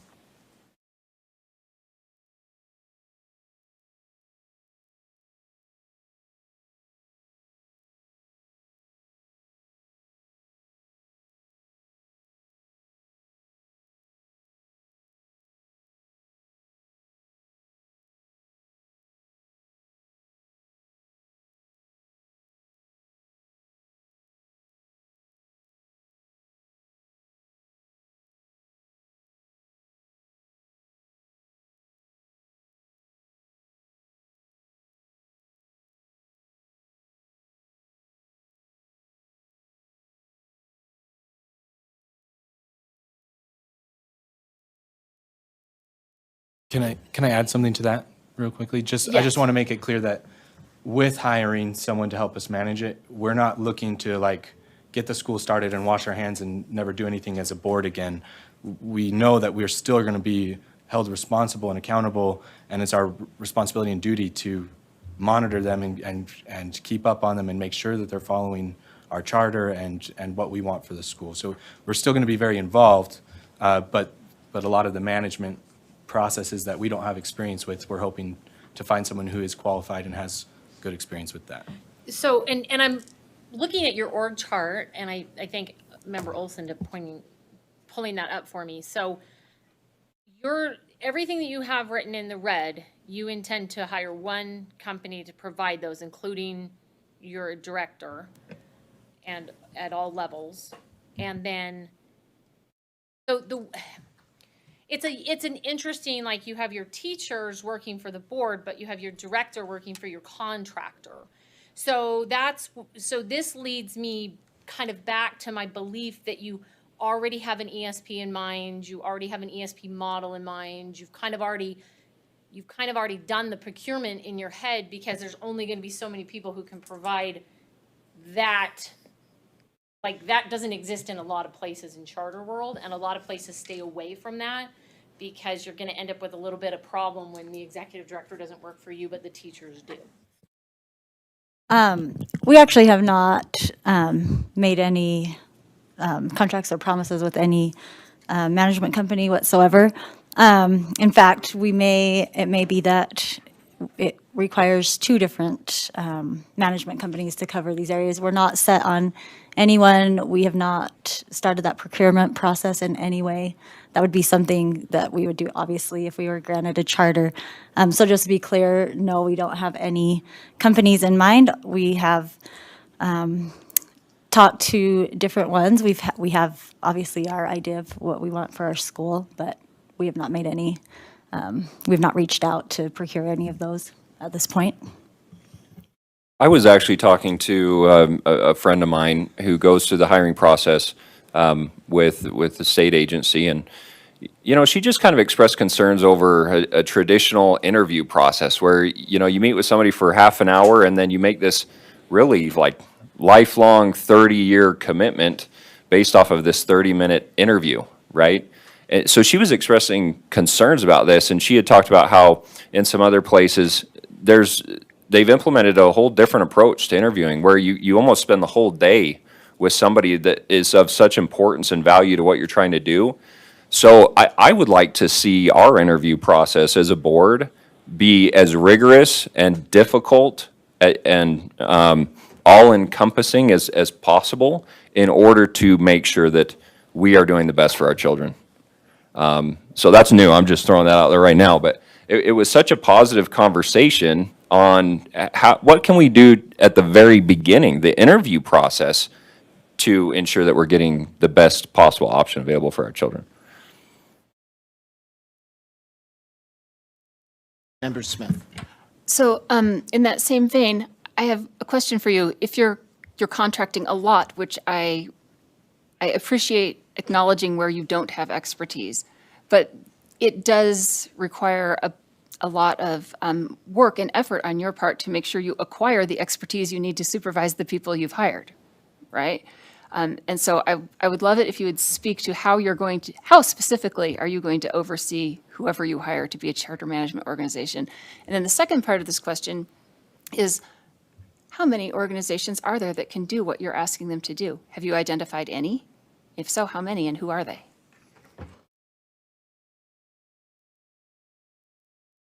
Well, as you asked, how we will oversee this, it would be incredibly frequent meetings with them. Hopefully, ideally, we would find one management company that could cover what we are asking, so we're not, so that we have more of a one point of contact there. But we would have a point of contact with these management companies. We'd have obviously legal counsel in our contracts with them, and they would be scrutinized to fit our vision and charter. And so very regular meetings with them. What was the second part of your question? I'm sorry. I'll repeat that in a second, but I was just curious to know, what will you do if you choose a management company, since there aren't very many that do what you're asking, and you find that they are not performing to your satisfaction? If you don't have the expertise amongst yourselves to figure these things out, and your charter management company for some reason fails, what are you going to do? So if Plan A fails, then we go into emergency mode, which I'm sure you've been through before, starting a school, and you have emergency meetings with the board, and you get those positions filled as quickly as possible by the best possible talent available. So if a management company is not available, then you go and you redo that model. You hire directly an executive director, for example. So the first phone calls that I would make would be down to George Washington Academy, and I would ask for advice. And I would ask Freedom Academy, I think, just opened down in St. George. So they're going through that new model. Those would be two that I would probably call first. If I had an emergency as a board member, I would call the people who are currently in positions that I'm familiar with, that are close, that can come up and visit the school and ask for help and advice, and then make the best decision possible after reaching out to all of the support structures that are in place. Thank you. The second part of the question was, have you identified whether there are, in fact, charter management organizations that will do these things that you're asking for, because it's more than is normal? And if you have identified any, how many are there and who are they? That's a good question. As far as I'm aware, I don't believe that we have started identifying service providers like that. Like, as I mentioned before, we want to be really like overly cautious about that procurement process. We don't want to, engage in conversations with providers and create some illusion that we're choosing them or things like that. So, that could go underneath the category of a challenge that we could face, is finding there's a chance we put that RFP out there and nobody replies. It's just crickets. I don't think that will happen, and I think we will get a multitude of people. If we need to, kind of like Casey was talking about, we can improvise and have different service providers for different things. That is it's a legitimate question, and kind of to that point, we came down here, I believe, in August, and half of our board stayed here and participated in the boot camp training. And since then, we've had a board member present at every training that Shannon Greer's done, which they've been great trainings, phenomenal.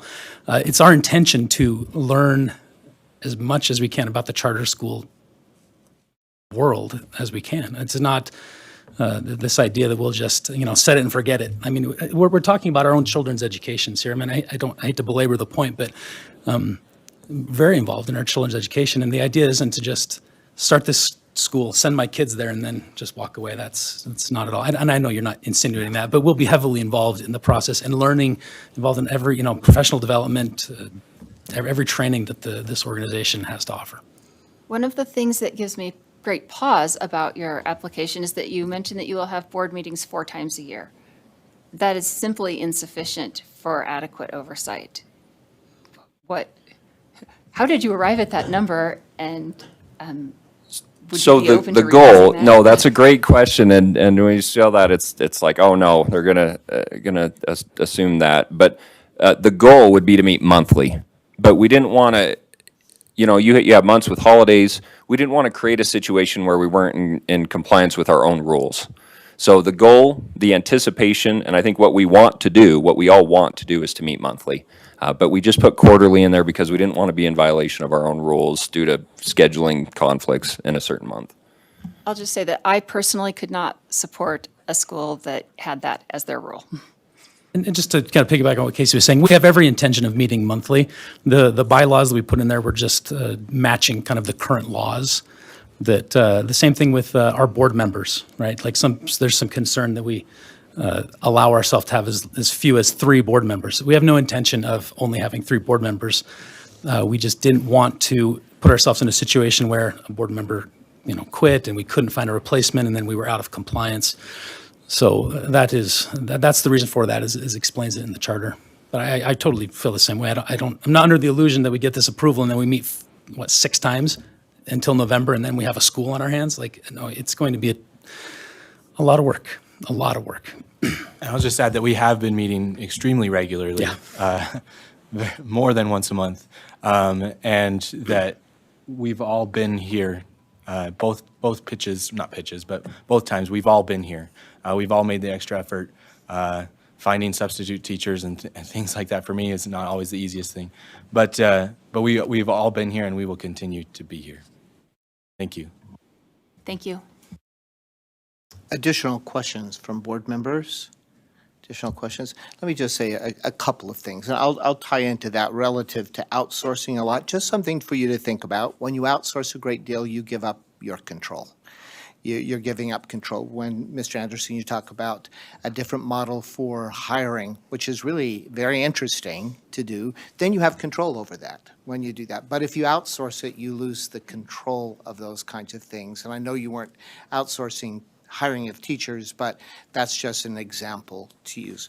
So that does happen. There are little things like, you'd also know, I don't mean just to talk to Mr. Anderson, but you know special education well, and to have only one teacher for students with IEPs feels inadequate for the number of students, when you know that, we usually plan at least 10 to 15%, 20% of a population may need additional support will be students with IEPs. So little things like that to think about as you're learning the models. I'm really in support of, of the work, the kind of vision relative. You talk about classical education, and I think if I ask 6 different people on the streets what is classical education, they may give a different story or a different definition. The only definition I've really heard at this point is that you would teach cursive, which, by the way, I really support. I like that because a lot of our 7th graders can't read when the teacher writes on the board in cursive writing. They can't read it anymore. That happens a lot. Had lunch with David McCullough right after he wrote the John Adams books, and he talked about how very important it was for us to teach in cursive writing so we could read primary documents because they're all written in cursive writing, and so we can connect with history. And so I really like that notion. There are others who would disagree with me, but at any rate, but that's all I heard. So if I were really pushing a lot today, I'd want you to be more specific in telling me, what does classical education mean? And I'd want you to say, why would individuals choose this school? Why would they choose this school? What is it about that would help them to choose this school? Why would they choose it? And you probably could respond to that. But I'm going to go to another area that we've kind of skirted around. We've talked a little bit about American Preparatory Academy. And there's a lot of thought and in the responses that this is really a way of skirting around a satellite for American Preparatory Academy. It's not, there is a lot of copy and paste actually for American Preparatory Academy. It looks like a lot of copy and paste, and even letters of support are talking about, we would love to have a satellite of American Preparatory Academy in Cedar City. So it feels like not a new school, but trying to find a way to create a satellite for American Preparatory Academy, not a beginning. And I just want to put that out there because we're kind of skirting around it without being honest and open, and I want to be really transparent about that. And I don't know if anyone would like to respond to that. It feels a little bit sneaky, in other words, to me, in that way. And you may want to respond to that. And anything else that you would like to add, because I didn't see any other comments from the board. But I wanted to be open and transparent before we finished. I would like to start off by thank you for your comments and your board's time to hear us and hear how we anticipate starting the school. I think personally I will take all of the comments that are made and really we'll go over them. That's what we plan to do. We have been in contact, many members of the board have been in contact, yes, with American Preparatory Academy, but we've also been in contact with Excelsior, with George Washington, with a multiple of classical education model schools.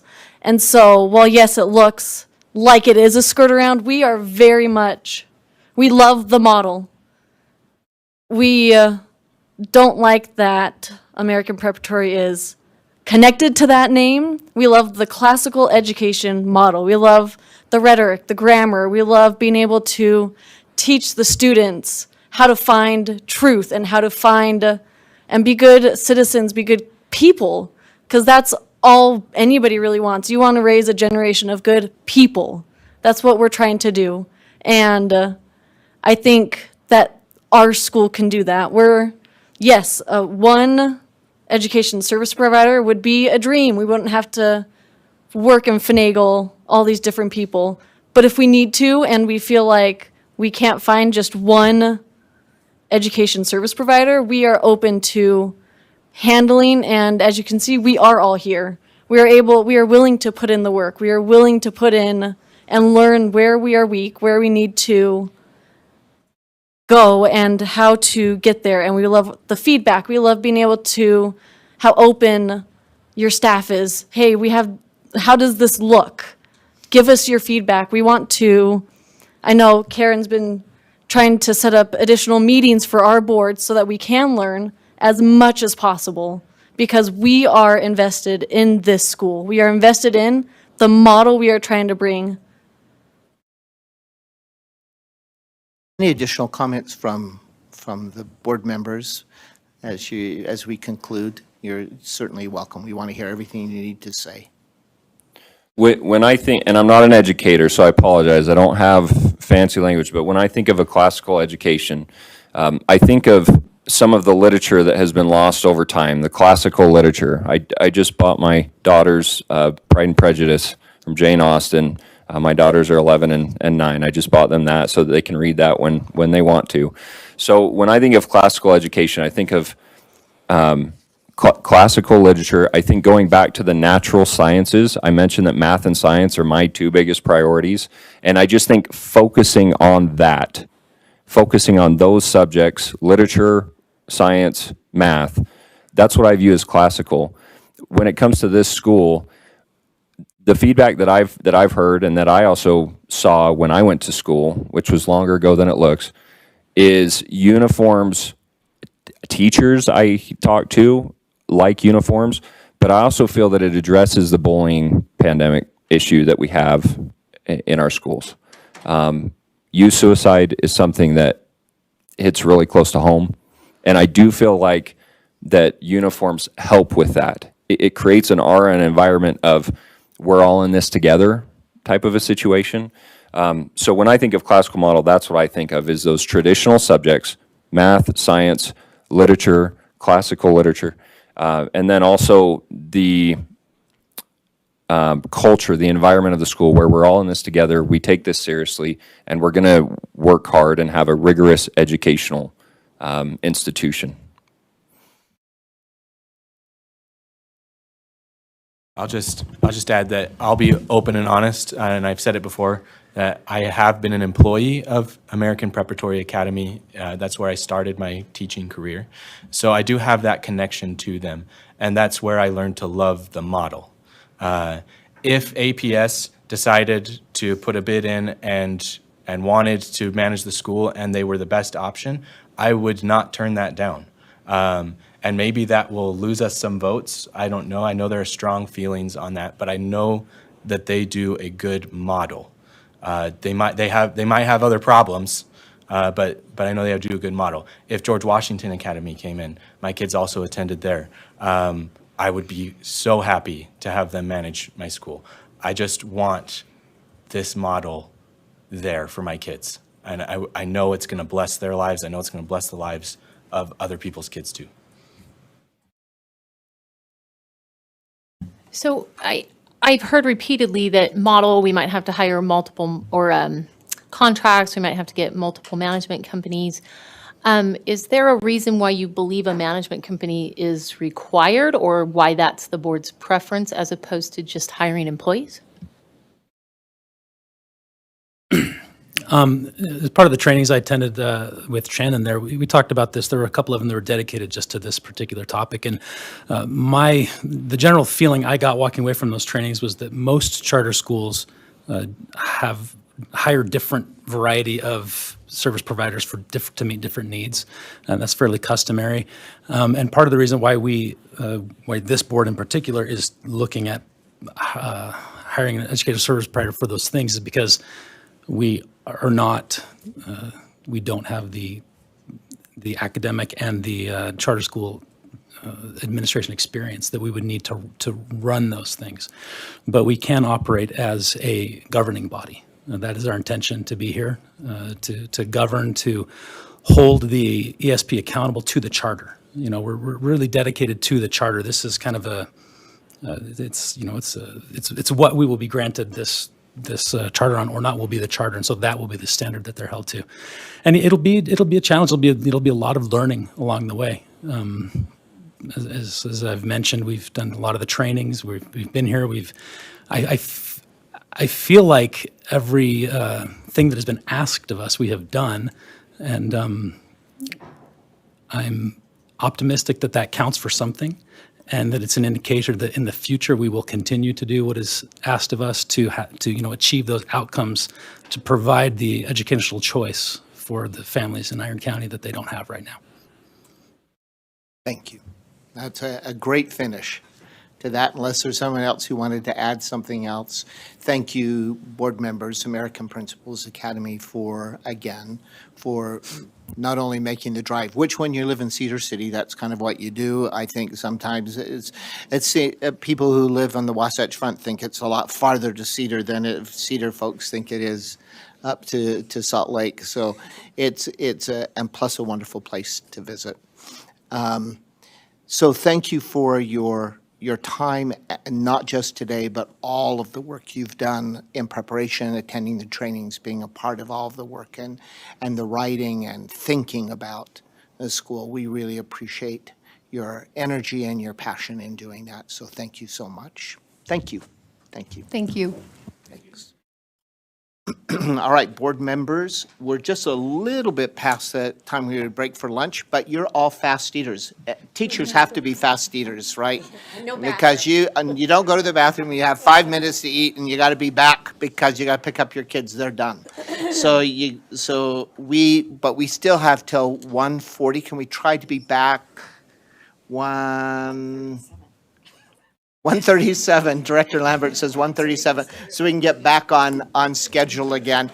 But we'll begin again at 1:40. That's the plan. All right? Lunch, I believe, downstairs, 173. It's a typical place. All right, thank you all. Chair Bowles, can I just make a little reminder the room is open, so if you've been taking notes, I'd suggest taking your notes with you or, yeah.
All right, we're ready, I think.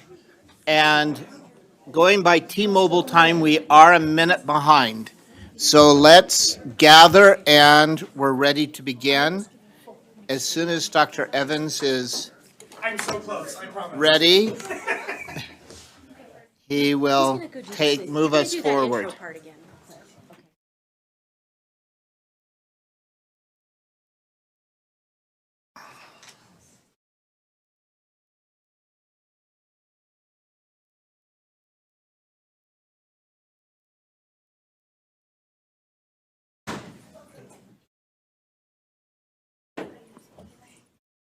Here we go, okay. Welcome back from lunch, ladies and gentlemen. Just as a little refresher, for our members of our public who are here and anybody listening, today is a little bit different than what we've had in the past. There we go. So in the past, groups thought that our January meeting was another opportunity to pitch their idea of their school, and today is really about a capacity interview. It's the board's opportunity to see if the group who applied really does have the capacity to open and run a school. It's also an opportunity for them to get additional clarification from the public, from the readers. We have Mr. Sam Gibbs here to help us with that if there are any additional questions about how the readers thought about things. I also have my notes from all of those meetings. So we'll just jump right in to our last capacity interview of the day, which is elevated charter. So a couple of strengths. There we go. The applicants, so like I mentioned earlier, this was originally Quest Prep. They applied last year. They were invited back. Quest Prep brought a new application for Elevated Charter School. They've renamed it. And they also put in a lot of work. And the readers actually noted that. So a lot of the readers really felt very strongly that this group had returned again, had refined their idea, had put work in, and just wanted to really compliment that. Another strength is that this board is made up of individuals with very diverse backgrounds. That's something that is really going to speak well towards the board's capacity to make decisions, having a lot of expertise, and not everybody is from the same background or the same experience on this board. A couple of concerns that the readers noted. There are concerns about how equitable access will be for students, and that students in rural communities or homes with working parents will not be able to participate.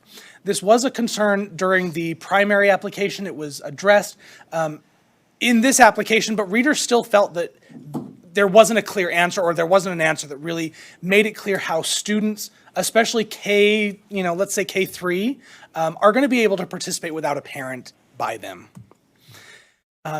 There are concerns by the readers that this school would not survive in this market. I will talk a little bit about that. So in the last 2 years, 6 schools, online schools, have opened up. Every one of those schools in their second year had almost 50% less enrollment than they did their first year. One of those was a district program, which we are pretty sure has already closed because they did not register any enrollment this year. And then one of those is a charter school, which was authorized by a different charter. They had projected to open with over 500 students, and they ended up opening with 66 students. And there are now concerns about whether or not the school can stay open. Funding is having to be repaid. And so readers actually expressed concerns about whether or not another online school could survive in this market. And then there are also questions about how well this program will be able to contribute to positive student outcomes. And so readers expressed some concerns on the application, talking about the highly qualified teachers that were going to be delivering the instruction, but they didn't really feel that there were clear answers on where these teachers were coming from, how they were going to be trained. And so those are the concerns that were shared. At this point, I will read staff's recommendation for Elevated Charter School, and then we will jump into the capacity interview. Staff recommend that the application for Elevated Charter School, a statewide school, not be approved. The applicants took feedback given to them during the application cycle for SY24 and returned this year with a more robust application. Unfortunately, it is unlikely that the market could sustain another online school. The nearly 24 online options, including the 6 that have opened since the pandemic, have been plagued by enrollment issues. One LEA, again, this is the one that was authorized by a different district, has ended up only enrolling 66 students. These schools have experienced closures, restructuring, and requirements to repay funding.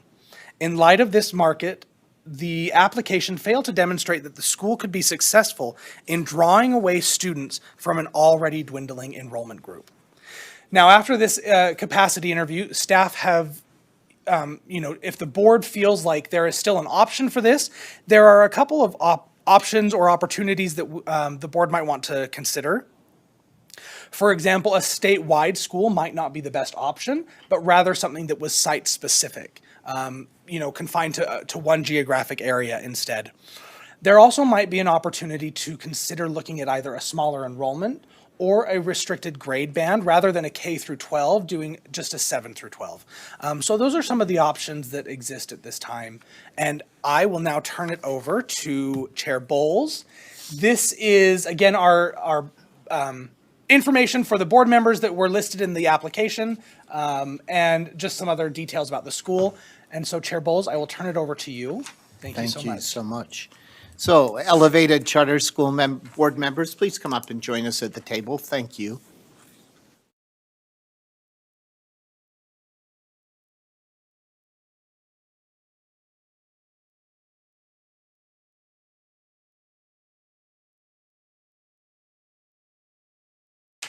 As you're coming into place, we always remind everyone to make sure you turn on the speak button as you have to speak.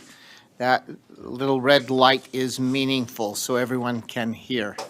So as you're ready to speak, and then you can turn it off after. So welcome. Thank you for making the trek and for being here, for all of your work up to this point. We appreciate you being here and helping us. Will you each introduce yourselves? At this point, we're just saying who from the board and directors present, any individuals as you are representing the school. Go ahead. I'm Amy Edwards. I'm the board chair, and we are not missing any board members. This is our full board. Good. I'm Robert Marks, and I'm the treasurer for the board. I am Mary Kavanaugh, and I am a member at large. I'm Tyler Nelson, and I'm the vice chair. I'm Jessica Ellis, I'm the secretary. Wonderful. Thank you each for introducing yourselves. That helps us to know who you are. So board members will follow the same protocol. If you'll ask your regular questions, and then we'll have room for additional questions at the end. Thanks. Good afternoon. We'll start with this first question. Do any of you or anyone who has worked on the application have any financial interest in the application? And if so, please describe. So I am, it's my plan to be the director of the school. And I'm really happy you asked that question because someone did make a comment last year and I didn't get a chance to address it. This would actually not be financially beneficial for me. I have a very good position. I would be stepping down and doing more hours for less money. But my 3 children are grown and I'm very passionate about this. And so that's why it's absolutely worth it to me to work in that capacity. I have no financial interest in this. I do not have financial interest.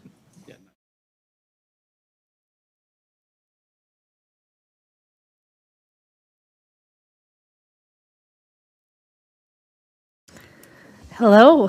Can we have each board member describe their experience with this charter school? Okay, so this started out as me. I'm a 30-year professional educator, and this started out from my experience, things that I saw along the way as a teacher and a parent that I loved, that worked really well for students, and things that I didn't, and taking the things that I loved, and kind of that was the seed. And then I reached out to several people with different backgrounds and connections to them, and together we like finessed which of those things would work. I think I started with too many ideas, and I love this board. They helped narrow it down to some very workable, cohesive elements. But like I said, I've been a teacher in on-site public school, on-site charter school, online charter school for the last 6 years. I actually helped create a program in a different state that's very similar to this, although not the same because there are things about it I don't love. I also homeschooled my 3 children. They're all in college right now, so I have some more time to devote to this kind of project, and super supportive family. So I've been in banking and finance for over 30 years. I was certified internal auditor and certified regulatory compliance manager. I'm the board chair for the American Bankers Association Regulatory Compliance Schools.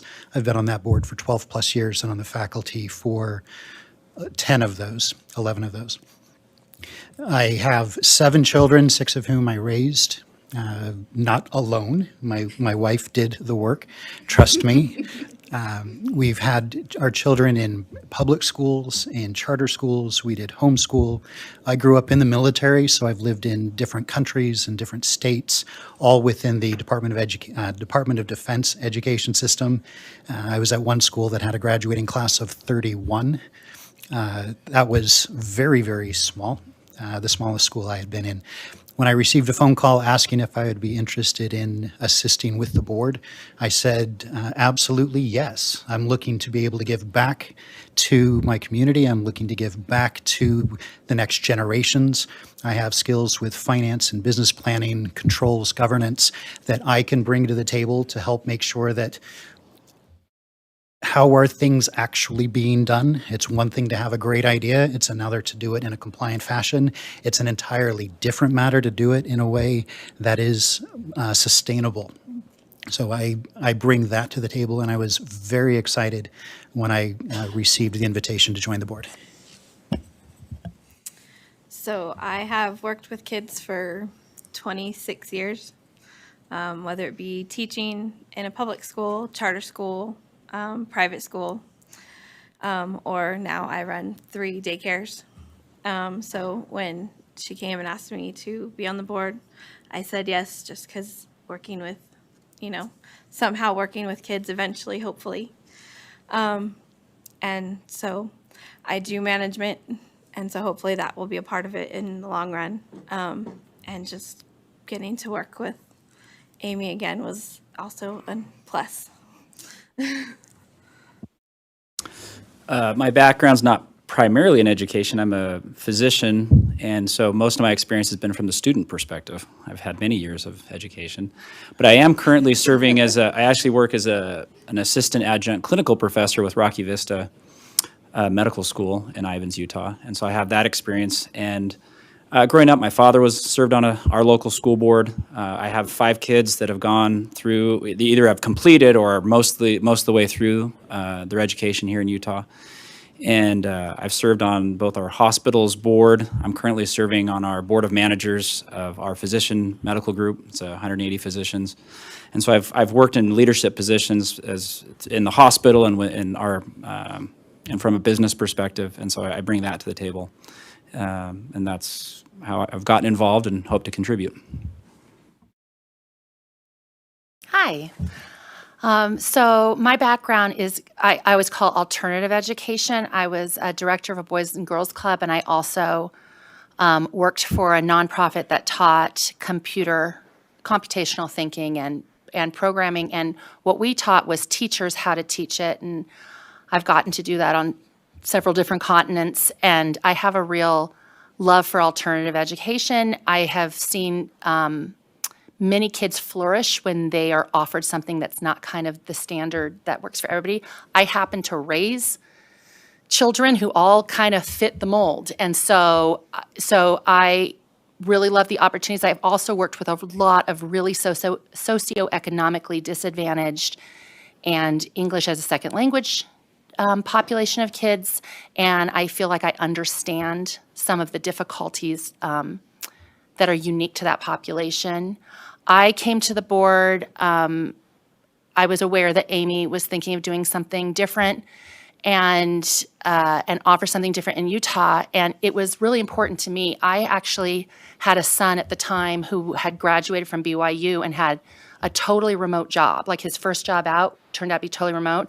My current job is I work for a completely remote company.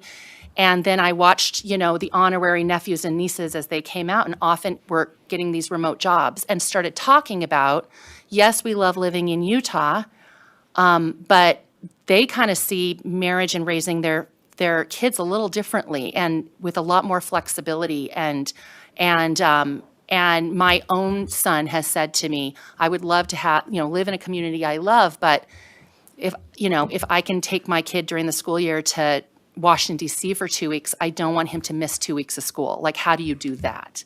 And so in talking to Amy and with the idea that you can keep your child with you, but still have a classroom experience, because I I personally, as I hear about a lot of other online schools, the idea of a lot of kids I know being just on their own with a computer wouldn't really work for them. But if they have a teacher in a classroom they're participating in, that would be an entirely different thing. And I have seen that model work for kids before.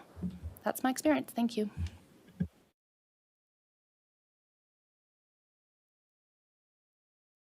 I feel like you guys have answered the question I was assigned to ask very well, so I'm going to ask a slightly different variation of this question that nobody should get too upset about. I'm supposed to ask you how you all came together as a board for this application, but I think you just answered that pretty well. But I would like to know is, why did you reach out to these particular individuals? Did you reach out to anybody else who told you, are you crazy? No way.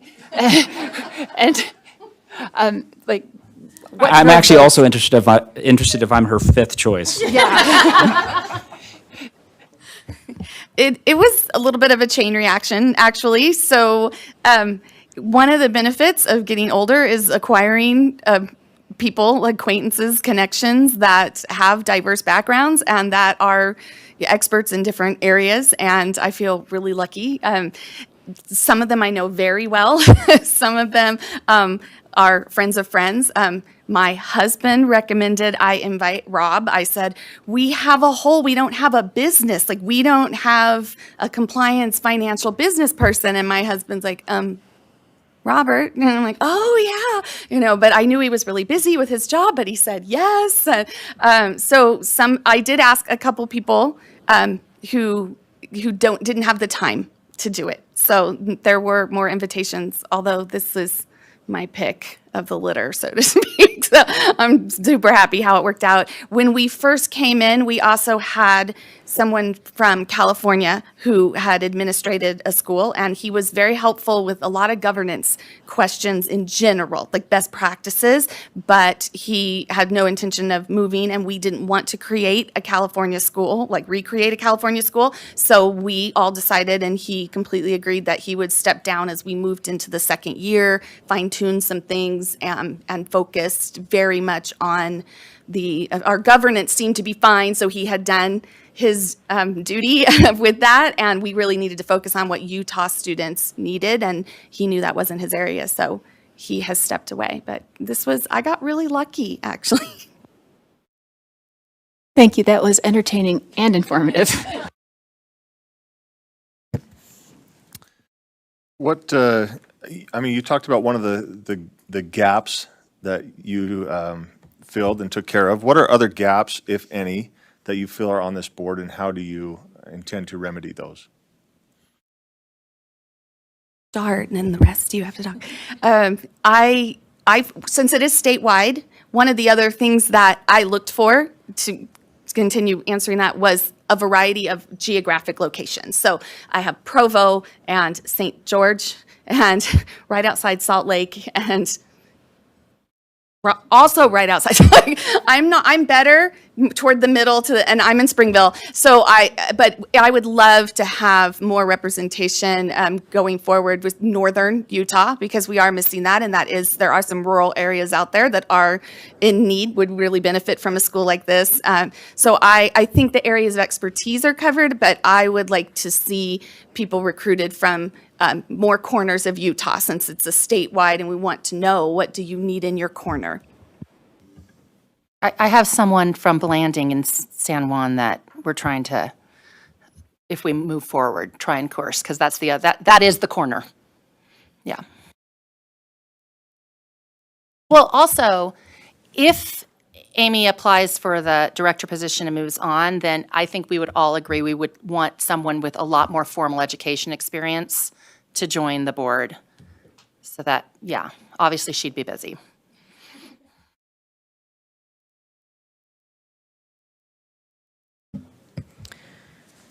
You did touch on this a little bit, but looking for you to elaborate and give some specifics in the details of how you came to choose this educational model. For your case, it would be online and statewide.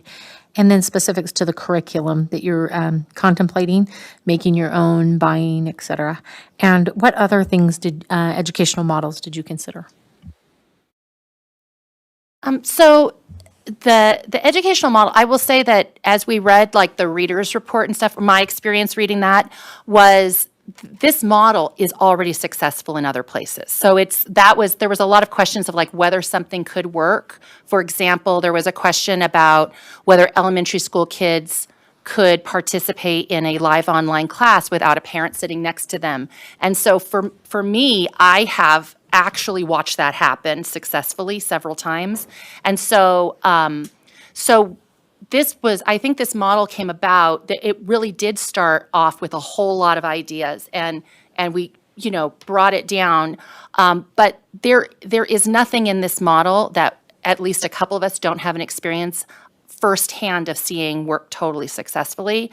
And that was really what we kind of focused on, was what do we know works successfully and meets a need that is not being met in Utah right now. But a well-trained teacher really can take a class of first graders and keep their attention, and the parents do not need to be sitting in a chair next to them to keep their attention on the screen. So when I say we never considered like a brick and mortar model, or something like that. That was never considered. This started out, but I would say it was greatly fine-tuned. There were other ideas thrown in there on top of, but this was kind of the fine-tuned one.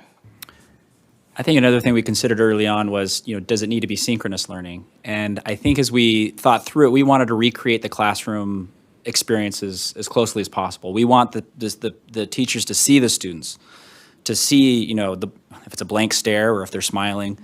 And we want there to be accountability. We don't want this just to be a YouTube school, where they just log in whenever and just watch the video. They're too young.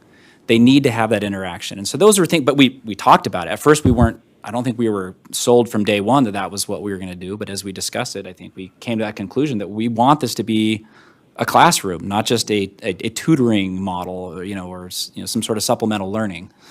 And so that's another thing that, early on we kind of dialed in. We have, we changed a little bit from the first year based on your feedback. So initially, this was synchronous, and when we presented, we got to that point where it was definitely synchronous, and some of the feedback was the amount of time, too much time put onto the parents where kids were not actually in class. So in the new application, we increased the time they would be in class live with a teacher, not always, so they have not sitting still, structured, especially for the little ones, but definitely more time where a live teacher is there and they get on in the morning meeting where they are all together with a cohort teacher, and then a lot more support. So math class is not just a couple days a week. There's a couple direct instruction days and then there's support days, but there's definitely the kids are engaged for a little bit more time than when we initially brought it in the year before.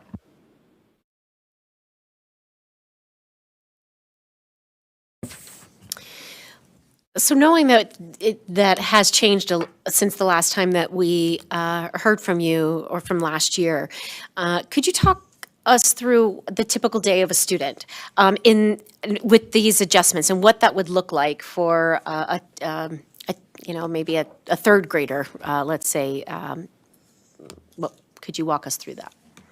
I'm going to pass out. We brought kind of some visual aids because we could tell. We felt last time sometimes you're kind of having trouble seeing it, and also we saw that in the reader's report, one of the concerns was, would we be able to get materials to kids on time and stuff, and so we're going to just show you. Amy, you can talk about like the procedure of what it will be, and I don't have one for each of you, but this is what they're going to get in the mail. That's great, and I Well, appreciate sort of. that It's because I very bare remember we had bones. talked about that shipping process in the past, and what that would look like. So, and I'll let Rob talk about the logistics of shipping because he has direct experience with that. And it's very bare bones, so forgive us. Until we go forward, there's only so much that we could do. But one of the things that so a typical day would be, and I can speak to this because right now I helped a program develop and I am teaching 3 live online synchronous classes for a school in a different state. We didn't hurt your computer, right? Okay. And so in the morning, they would come into what we would call a cohort meeting. You need a napkin? No, let's save her computer. We love computers with our school. Okay, so they would come into a cohort meeting, they would say the Pledge of Allegiance, there would be a very little lesson on like growth mindset or a study skill or a test skill, like we're talking like a 10-minute lesson. And I have personally done these kinds of lessons before. So I know they have to be really short, very generalized, but it just sort of brings them all together and they get excited. And then they would move into their different classes, and the schedule is a little customizable. There's some choice. The more students there are, the more choice there is, because you can offer more classes if you have 50 third graders versus 25. They're all in the same language arts if there's only 25 of them. And each of those classes is taught by a teacher who focuses on teaching language arts or teaching math, even at that elementary level. My own son went to a school that tried this, and I was intrigued by that. And because he had the greatest experience with, he had a science teacher who was just super nerdy into science, just really. And I know as an elementary credentialed teacher, I should not teach any of your children science. Like that's just not my area, but technically I'm allowed to. So they would have a teacher who gets to focus and is excited about that. In between, there's breaks in between classes, especially for the little ones for wiggle time, and that can be directed or they can have a break. Obviously, children under the age of 12, which has nothing to do with school, have to have a parent at home. But the parents are not in any way needed to help the children get through the lessons. And I've personally witnessed that. I'm working in a program that has kindergarten through 6th grade synchronous classes. The parents are not having to do anything except be home, so their 6-year-old is not home alone. But we are finding more parents who are working from home, so they like their children at home, but they don't want to be the ones doing the instruction because they're not available to teach them. They are available to be the supervision to make sure they don't light the house on fire, right? Any of you have fire bugs in your families? So for the little ones, the parents are there. There were some sample weeks in the application, and if you can see, as they get older, the classes get longer. I have taught 45-minute, 2nd grade classes. That's even hands-on and taking breaks to sing songs and jump up and down. That's about it. And then we take a break and they go to the next class.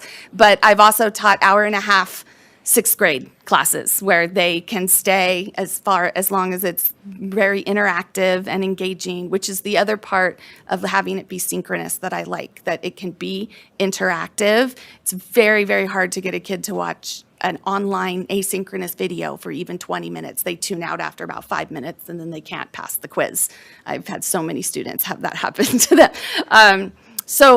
One of the things that I would touch on is I understand the marketing concern and I understand the readers, really the only thing you have to compare it to is other online schools. But I would offer, this is not like any online school Utah currently offers. Most of them are asynchronous. Most of them are grades 7 through 12.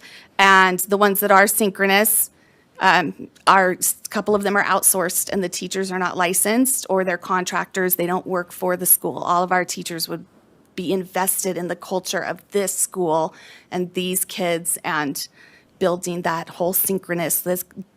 Tyler was saying, we want to recreate the classroom in their living room or their car or their RV or wherever they are.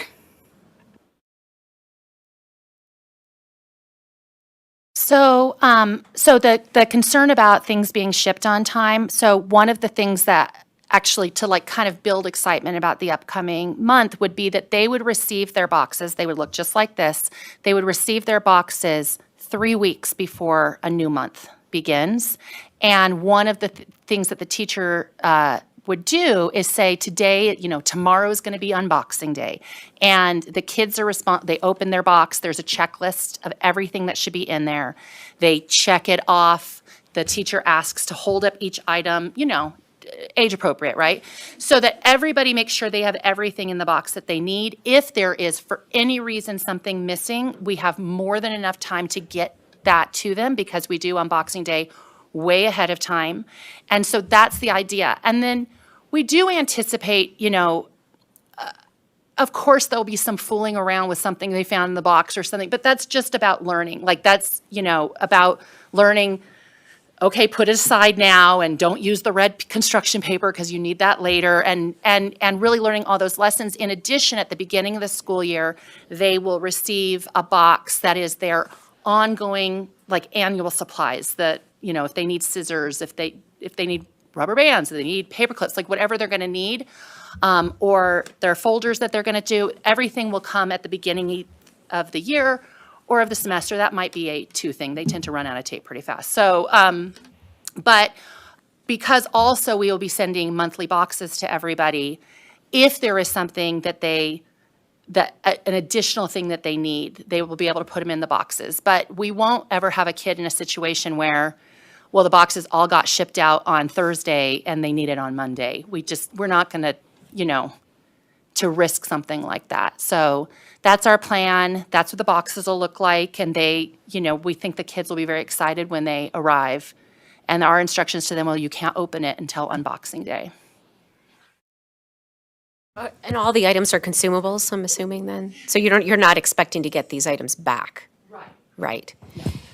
We are going to get the Chromebooks back. Yeah, those. And I'm just thinking as a teacher, and even as an administrator, and that's to be that prepared 3 weeks out or a month out, like even I'd have to be, as a teacher, I'm a month ahead because I have to know what's going in that box. I'm just processing in my own head, that's all. Of course that's true. I will say just to I taught an Internet of Things STEM project with things that basically look like bombs, and I had to ship them to England, 2 months ahead of time to teach a class of third graders who are they were they had a school over there that was called Classroom at Home. Like that was the program. And so everything got shipped to the school. So it is a different mindset. I have a mother who is an elementary school teacher, and she said, wow, she goes, that's way ahead of time. And she's like, but that'll be tough year 1. Yeah. Like year 2, we'll have it down, right? But year 1 is going to be when it's hard, but we'll figure it out. I think people live up to expectations. And so if you say, this is the way we're doing it, be prepared or else. When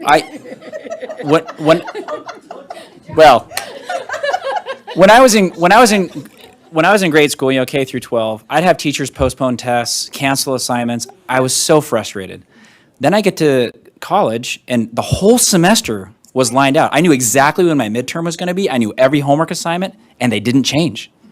So it can be done. You just need to set the expectation. I agreed. So- It's just, I think, I was just thinking about that and the support and the professional development that might need to be in place for these teachers. And I think, like Member Bassett was saying, I think just knowing what that would look like years. And I think charter schools in general can be a little more nimble because they do have, a goal. They have a mission statement where you're just run-of-the-mill elementary school. They're just getting by. And I mean, not everyone, but I feel like people who buy in to the charter school idea are saying, hey, we want something different for our kids. We want something different from our organization.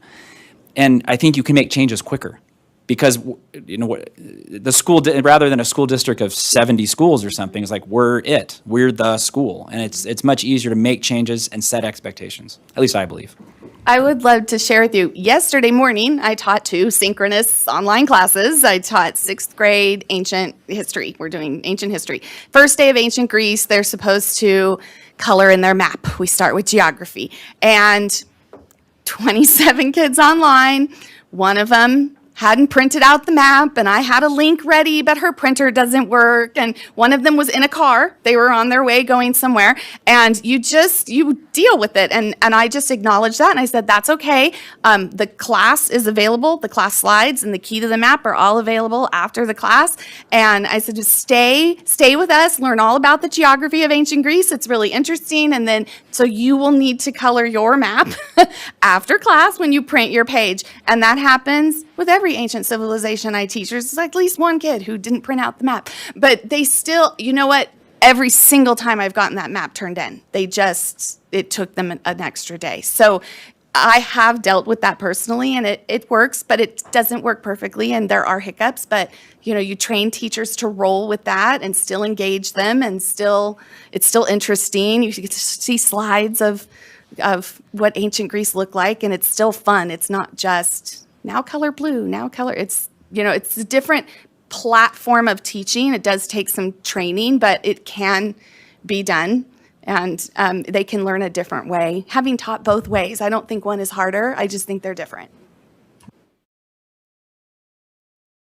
And as far as we were talking about kind of like the hiccups like that, like we anticipate there will be the my electricity's out or the down internet, but we won't have snow days, right? And we won't, our teachers won't get in a fender bender on the way to classrooms. So any school model you have is going to have the hiccups that happen, and our hiccups will just look a little different than a brick and mortar hiccup. So board, I've really enjoyed our interaction today. You've got a fantastic board, and it's been nice to visit with you. I enjoyed our interaction last time. Dr. Nelson, you were in Scrubs remote the last time on the big screen. It's great to have you here in person with us. And a couple things I appreciate about your application is that you went in and addressed some of the things that we asked you about the last time, some of the concerns that we'd expressed, and I really appreciate that. My question for you, and Ms. Edwards, you commented on this already a little bit. My question is about risk, what risks and challenges you face and what you've done to try to address them, or what you're doing. And obviously one of the biggest challenges that's before us, because Dr. Evans commented about it earlier, is just the challenge with market trends and enrollment, some of those sorts of things. So I'd love to have you comment on that a little bit more than you have already, and address any other risks and challenges that you see. So in our first application a year ago, we actually had a pretty detailed market analysis. We had a firm that has worked with huge names internationally do a statewide survey, and there was a very high interest in this. Because it was synchronous, all of the key elements, they loved that it was synchronous. They loved the kids were going to get the boxes and be hands-on, so it wasn't just digital. And we did not include that in this year's application because in August when we came, the feedback, not just to us, the feedback to everyone was, don't worry about having a detailed, don't hire an expensive firm to do a deep market analysis. But we have had that done, and there was a lot of interest. Even people who said they wouldn't put their kids in online school would definitely put their kids in if it's synchronous and it's this kind of model. They liked having their kids at home when COVID hit, but they don't want to homeschool them. They don't want to be. So the parent who wants to be the homeschooler, we are not their school. We're a school for the parent who wants the licensed teacher doing the instruction, but they like that they have a little more access to what is being heard. We heard from parents who said when their kids came home from the pandemic, they were a little concerned as they now were hearing some of the stuff that was happening. They were and now that parents' jobs have changed and they can be at home. So there were elements of it they really liked. So we did have that, and we didn't include it this time. I can definitely provide it after this with more detail. And I'm going to let you And I'm sorry to interrupt. No, I remember that from the last time, Okay, and that was great. very helpful. So I'm not faulting you for not having included that in this second go-round. But considering the time that's gone by and the opportunity we've had to watch what's happened in the last year, I don't know, tell me your thoughts about it. Obviously, you guys are different, and I appreciate you explaining some of those differences. That's very helpful. But I'd love some more comments on that.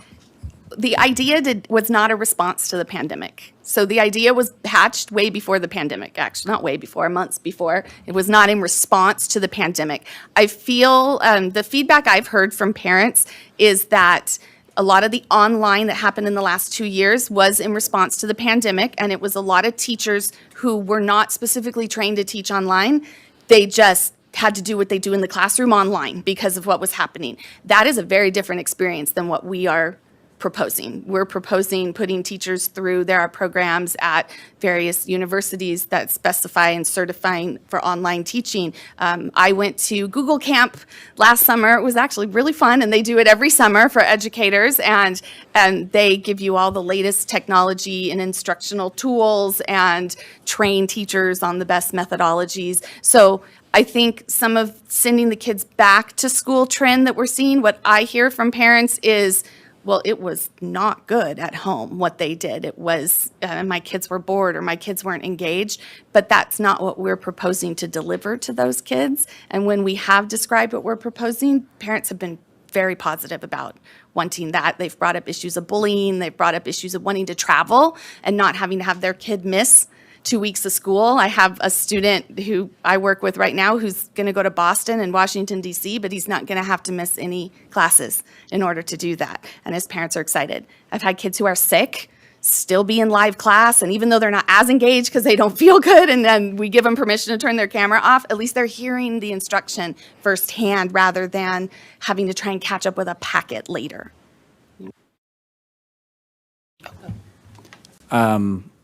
Sometimes when I'm just sitting at home, I don't think I need anything from the store. I don't need a sweater. I don't need extra snacks. But I go out to the store and suddenly I'm like, oh, I don't have a shirt like that. Or wow, those snacks look really good. Right now, our product's not on the market. We have some ideas, but no one's seen it. And I think and this is a real risk. Honestly, maybe no one's signed. Everyone tells me they're interested. I get mom saying, hey, aren't you on a school board or something? What's your school? I'm like, no, we're still, state school board, those guys. We're trying to get past. But people keep asking me, and I mentioned it like a year ago to them. I haven't even brought it up, but they're like, don't you have some school thing? We want to know more. So there's interest out there, but until we have the product, until we're up and running, people won't know that they want us. People won't know that this is what they're interested in. Now, there is a good chance that we set this all up and no one shows up. It could happen. We don't know, but we are doing what we can to put forth the best product that when people hear about what we're doing or see what we're doing, they'll say, well, yeah, I quit that online school because it was, McDonald's, this is In-N-Out, or whatever. Like, it may sound the same, but it's not the same. And I don't know all the schools. I haven't attended these schools that are losing enrollment. And so I can't comment specifically on why I think they're not succeeding. But I just know that, we won't know for sure if we're going to be successful attracting students, but we're not going to know but you guys have done, you probably have more years of experience. You'll say, hey, these guys have some good ideas. Maybe they would succeed. Maybe they would draw more students than these other schools that we approved in 2019 or whatever. Maybe we're a better product. I don't know. I'm not so cocky that I think, oh yeah, for sure we are. I think there's a good chance we have a good product. And that's why, I don't know, but the other four are going to kill me for saying this. I'm saying like, hey, we're presenting. What do you guys think? Is this a good idea? I mean, exactly. I'm a parent here in Utah. If you guys think what we're doing is amazing, hey, give us a shot. We'll do our best. And maybe we'll fail. Maybe. But not because we're not trying and not because we haven't tried to bring in the talent that can do it. It's because, hey, you're right. The market, parents aren't interested. But we're going to do our best and we're not going to know until we actually put it all together. I was just looking this up actually a few days ago, and because I felt like this was true, and it is true that there are 3 times more people in Utah working fully remote than there were 3 years ago, and that's not changing. And also, 46% of all people with full-time jobs in Utah are offered a hybrid. I happen to know a couple of couples who they're hybrid, they each need to be in the office 1 or 2 days a week, and it's not the same 1 or 2 days a week, right? Like everything's a little different. And it feels that way. I mean, just like I mentioned before, none of us would have imagined 5 years ago that we'd have our kids graduating from college. And I mean, my kid works from the BYU baseball stadium, because his job's totally remote and apparently not that hard. So they are in this whole different world where, when the Padres were going to face the Dodgers, he was on a plane and he was working during the day and going to playoff games and losing his voice, right? I didn't get to do that when I was straight out of college. I mean, this doesn't exist. And when they talk about their kids' educational opportunities, they just don't talk the same way that we did. And I think that this model addresses a change. And, You know, I just showed my kids like the Chris Farley SNL sketch about living in a van down by the river. That used to be a bad thing, and now it's what they all are aspiring to, right? So it's there, but they're really talking about it. And I have all of these young 20-somethings who are getting married and starting their families and talking about what their future looks like, and their future is going to need something different than what we wanted. Yeah, I've stopped giving my kids advice because anything that I knew is changing so rapidly. Are we teaching cursive? I love Okay, We are teaching cursive. I guess we're still teaching cursive, but the point is time changes, and you're right, there are different needs. Yes. And if I could bring up an example from my experience with the American Bankers Association, we run 4 schools a year, anywhere from 50 to 250 students at a time. It costs several $1,000s to attend. The company, each company has to pay their own way. We have a faculty staff.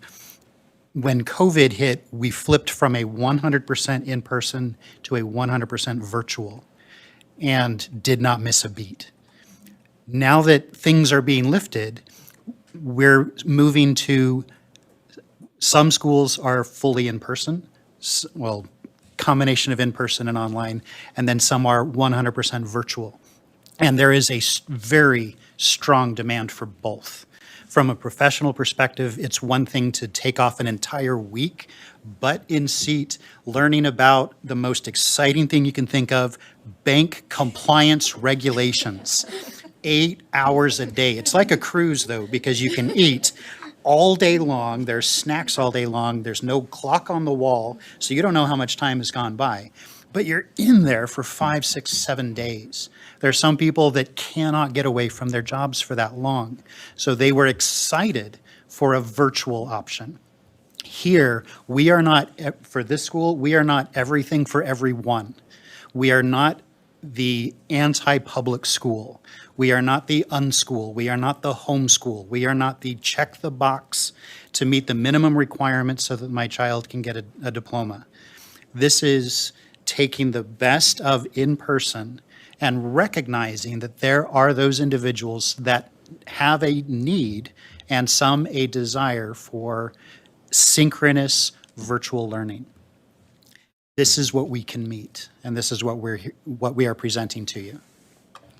And it just goes along with that, and that it's natural that within this environment that we're proposing, teaching digital education. I started doing that this year with my 6th and 7th graders. Digital safety online. COVID opened up a whole other problem with kids being on computers, giving them computers that are issued from a school that has security embedded where someone can be paying attention to what they're actually on and blocking different things while still letting them learn. So that was something we also added this year. It was in our discussions before, but it wasn't in the old application, but it's been highlighted in this one, that digital education, helping those kids gain those skills that they will need to move into a world of work that is different for all of us in this room, probably. I'm scrambling to keep up with all the technology.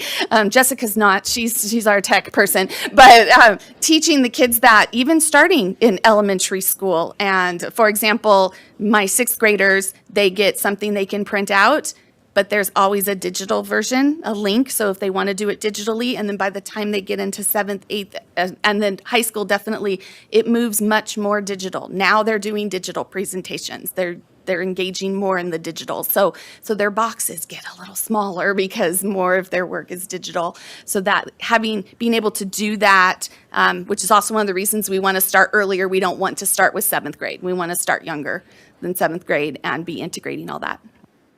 And I just want to address the last risk that I think was brought up, which was, can we get internet to everybody in Utah? So I have not found a place, and we went searching in the last year, that a Verizon hotspot doesn't work to Zoom quality. But just so you know, we took it next level.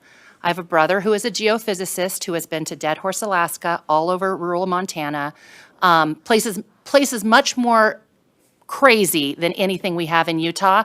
And I have made him Zoom me from all of these places for 20 continuous minutes. He doesn't always have 20 minutes that he wants to talk to me, but he's done it and we have not failed. Now, Starlink would be the exceptional exception, right? If there really is some kid who insists on living in a cave somewhere in Utah, then we can Starlink them up. But this is not an issue of access for anybody who lives in Utah. We can get to them.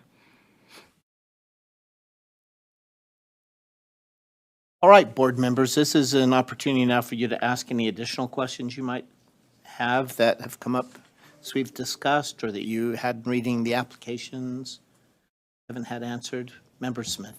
This isn't really a question, it's just a comment. As I was reading, it seemed like a lot of the, and as I remember from the last time you were speaking to us, a lot of the question was around this requirement for a parent to be present, and how the present, and this is an issue of opportunity and equity and all these kinds of things. I love that you have brought up that so many more parents and other caregivers have remote jobs. I love that you've addressed the ability for them to not need to be focused on the child the entire time, right? And they're not doing the instruction. They don't even have to be sitting next to the kid, right? They just you have to have someone there. So I think you've done a lot of work to mitigate those concerns. The other thing I would say is we have a lot of virtual schools already in Utah that we've never been concerned about that before, right? So we've never been to someone and said, you can't offer your virtual first grade because you have to have a parent coach and that might not work for you. Sorry, that's it, just a comment. Good comment. Anyone else additional?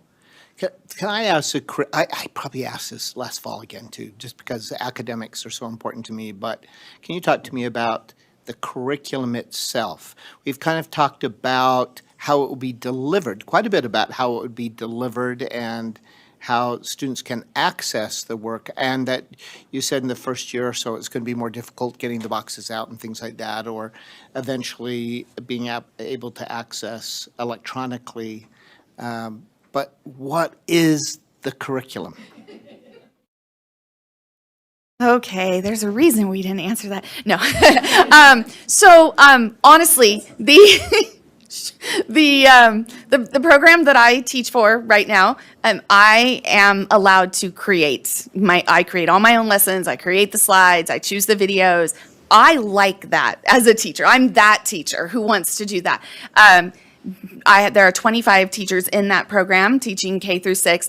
Some of them do that. Some of them use a standardized curriculum as their backbone, and then they supplement with some of these activities that are a little more online friendly, engage online instead of in-person lessons. So what we put in the application, we didn't list specific curriculum because we want to decide on that. We want to choose it, but it will definitely be standardized, aligned to Utah standards. Some national curriculum works fine, but more the social studies a lot of times needs to be Utah specific. Some of the sciences do. And we really want to give our teachers the choice. We want them to have the support of, okay, we're going to select. And we have, if you said go today, we have quite a few months, and the first thing would be, okay, we need to choose.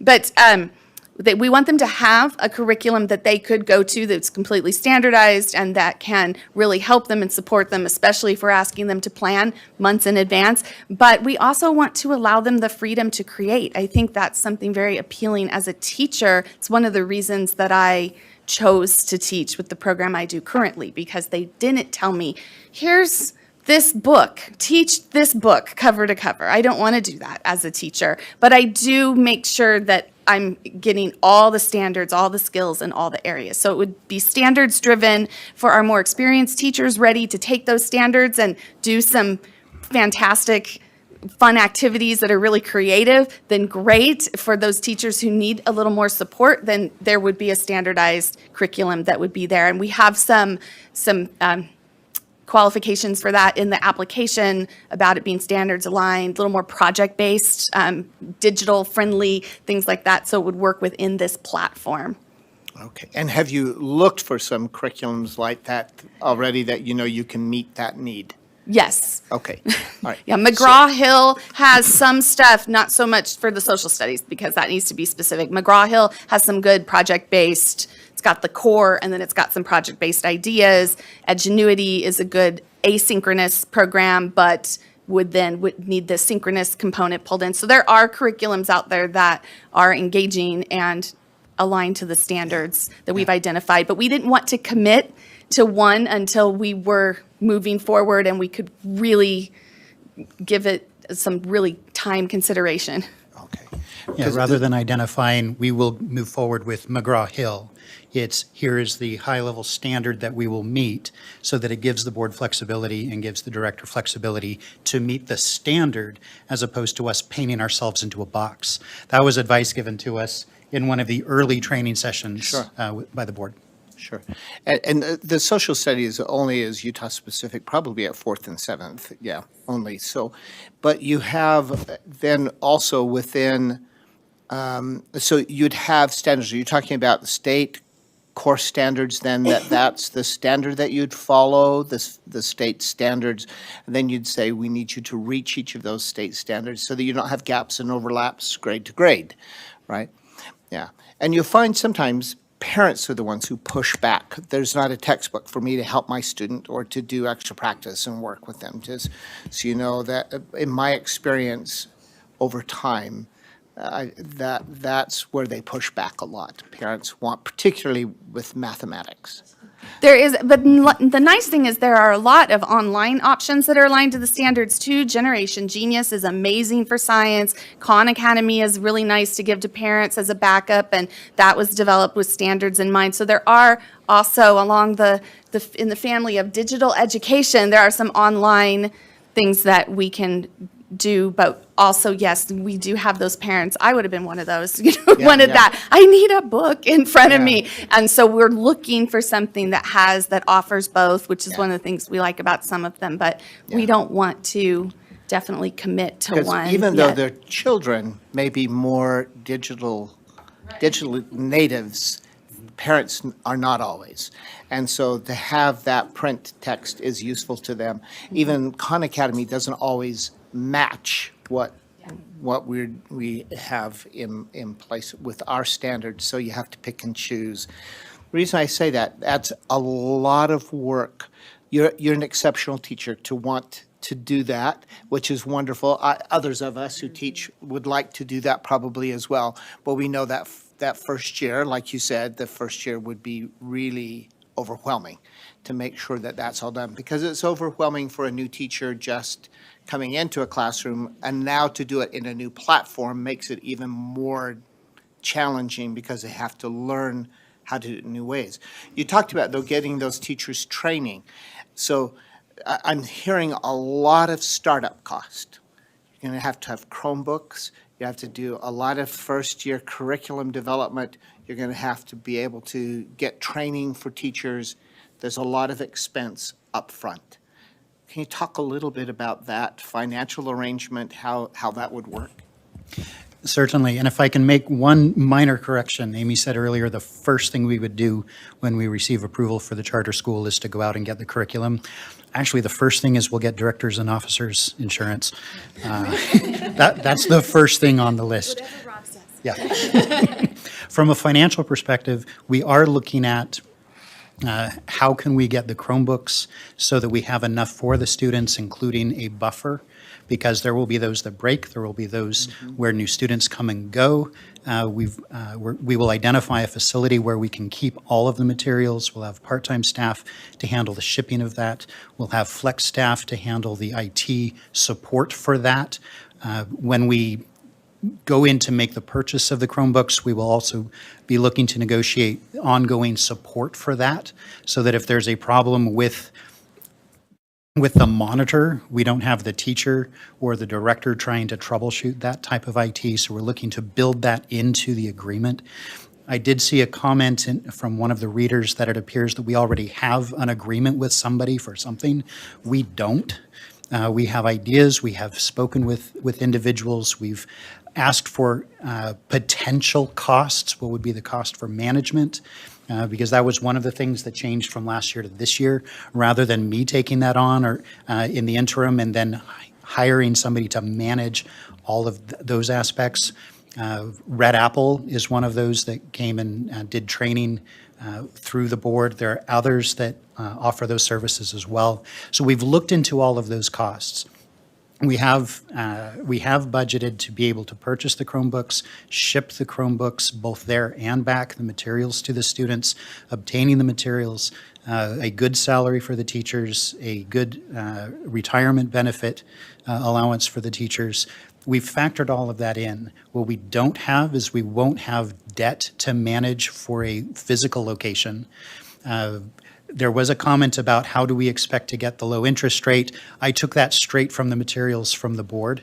If that ends up being higher, it ends up being higher. It's an interest rate. I don't know if it's set by the state, by the Board of Education, or who sets that interest rate. We've built in as much of a reserve as we could. We do have some budgeted for teachers to be able to do other types of activities for their students. This is not everybody go pick something and we'll just sign a blank check. That is also part of a buffer if we need to pay more to teachers, if we need different materials. We have as I mentioned, we have a location to be able to keep all of that. I know last year I was hopefully not flippant when I said I have 30 plus years of experience in shipping for small businesses. We do have that baked into it this time, a physical location with resources, with staff to be able to handle that, the shipping back and forth. So we do have all of that covered. From the training perspective, there are a lot of free training options out there for teachers. We're not looking to launch this school this academic year. So we do have time to be able to put the program together to identify those additional resources. We do have budgeted for those resources. Yes, it'll be expensive, but we did bake that into the budget with some flexibility, knowing that some things will cost more, some things will cost less. Likely, most things will cost more, some things will cost less. And we will work through that as we can. We've baked, again, we've built in that reserve. We've built in a line item for if the school does have to be shut down, what are those costs? That is now a line item as opposed to just a mention within the application. And we have a few of the items that are nice to haves that can be pared back so that we can absolutely provide the must-haves. We did not want to come to you and say, here is the bare minimum we need, and not make that. We wanted to show you that here is what we need to run the program we're looking to do, and we can do it with less if we need to. Some of my favorite training that I've actually received for teaching live online, because I was definitely an older dog learning new tricks, is a monthly 45-minute meeting with all the teachers who were in the program teaching live online, different amounts of experience doing that, and just sharing, ooh, this worked really well. Have you should try this, or this did not work. The kids did this, this, and this, turn off the chat, except directly to the teacher. It's one of the things we learned. But so that didn't cost the school anything extra. That is 45 minutes of their school day once a month, and it was incredibly helpful just to see what other teachers, and that teachers had different personalities. You've got your super crafty teachers and your super musical teachers and your really organized teachers. So we were looking at, how did you organize your Google Classroom? Ooh, that's really cool. Okay, but you did this really neat experiment, but they were all online. So how did you actually do that? So they were engaged and it was still fun. And so that's some of the training we're talking about, but also formal training. Rob has he's budgeted for that too. Okay, wonderful. And of course, that's so important because and that's the reason we ask these questions, because we don't want to say, oh, just go forward and not prepare you for all the things that would help you to be successful. And so that you have to have all those teachers in place. They have to be ready to go. You have to have all of the Chromebooks ready to go. I mean, all of those logistics that you know about. With that, let me ask another financial question. I have two more, and then I don't know if anybody else has any addition, but one is, what would be, if for the program that you would like to have, what's your break even? How many students do you need to enroll in order to do that?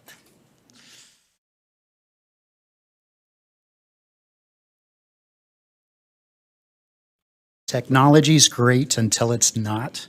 I installed a new printer at my house this morning to print this before I came. Here we go. And I'm getting older I've been too. doing the same thing, so.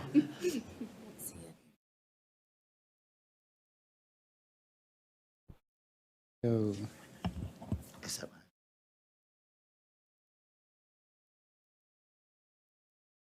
So break-even enrollment for the first year of education would be 198 students.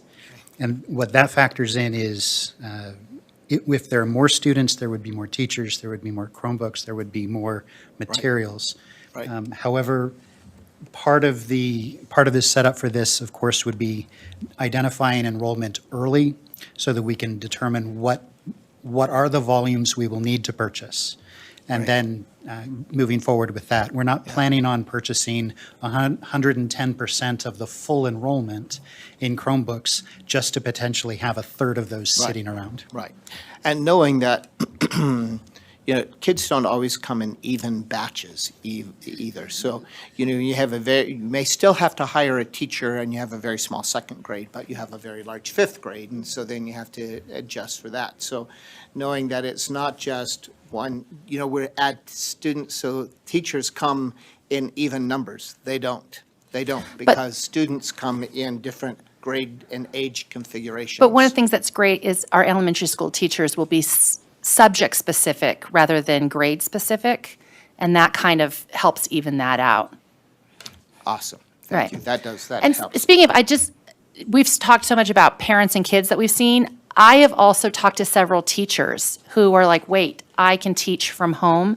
And that experience was actually a really positive experience for me personally. And so whenever we think about how are we going to attract teachers, there is a certain demographic of teachers that would be very excited by this. Even teachers that might not have will be able to live somewhere within Utah that they might prefer to live because this is the model. Right. And the technology for the instructors, for the teachers, will be provided by the school as well. We will not be asking teachers to bring in their own laptops, their own cameras. It'll all be standard. It'll all be handled by the school with the shipping covered. And the teachers, of course, will get something better than the Chromebook that the students get. Yeah. And of course, you would want to do that to make sure you had a standard support system for all that technology as well. Knowing that, still we've looked at very careful market analysis in these documents that are showing that online schools, there's a decline in online schools. I don't want to just ignore that. I want you to have an opportunity to respond to that. And I've heard you partly respond to it because you said nothing like what we're doing is offered anywhere else. So you have a couple of, I'm interested in a couple of pieces to that. Why is it that someone would choose your school? What is it that would make them choose your school? That, why they're leaving other online opportunities, why would they choose your school instead? Let me just start with that first. I think one of the things is having the subject-specific teachers, especially in the elementary school. I mean, we're hoping that they will be able to provide cooler science experiments or be able to know more about the social studies they're teaching. Like, hey, I went to Tikal. Here's some pictures of my vacation. We're hoping that that's one of the elements, is that the teaching will be more enriching, that they'll have more to offer the students. I also think it's because it is synchronous. You have the teacher there. Like, obviously, during COVID, things got crazy. My kids, it was a horrible experience for my kids. The teachers had no idea what they were doing at all. That's true. Being a teacher myself, I can't teach my own children. I can't. It's blows up in my face. My kids are now in tutoring because of how far behind they got in just that year and a half or however long it was that they were in COVID. If they would have had something like this, they wouldn't be where they're at now. They wouldn't have to have the tutoring they have now. I wouldn't be in debt over tutoring. So I think just having the teacher there to be with them and to be able to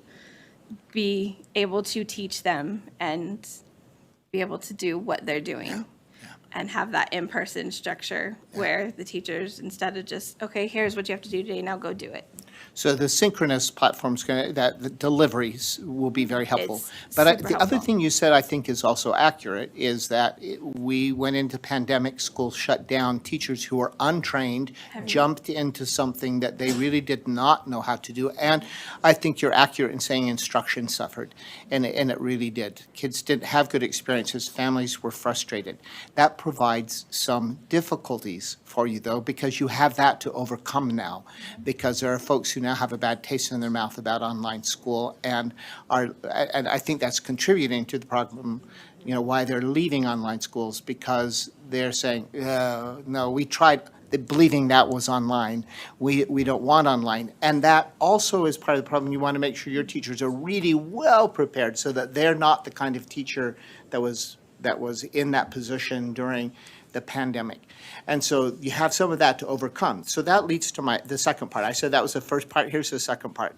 How would you then differently market that school so people will know this is something much different, that you should be coming to us? It's not the experience you had in the pandemic. And we expect that you would choose us. So why will people choose if they've have kind of this negative experience in their minds as well? From a marketing perspective, we would tackle it head on. We would use testimonials, we would use parents as actors in describing, didn't you just hate it when everyone had to go home and do everything on the computer? Well, guess what? We've got something that works. Didn't you like it when your teachers could focus on the students? We have that. We're able to travel, we're able to meet our needs. Doesn't this conflict with work? Well, I'm working from home anyway. So in addressing head-on and acknowledging, there are challenges to that. I mean, this is, if I can use a car example, this is not a Mercedes, this is not a Bentley, this is not private tutoring at $60,000 a year because we're trying to get people into the right prep school, into the right college. This is quality education, teacher-led education. It's not anti-education.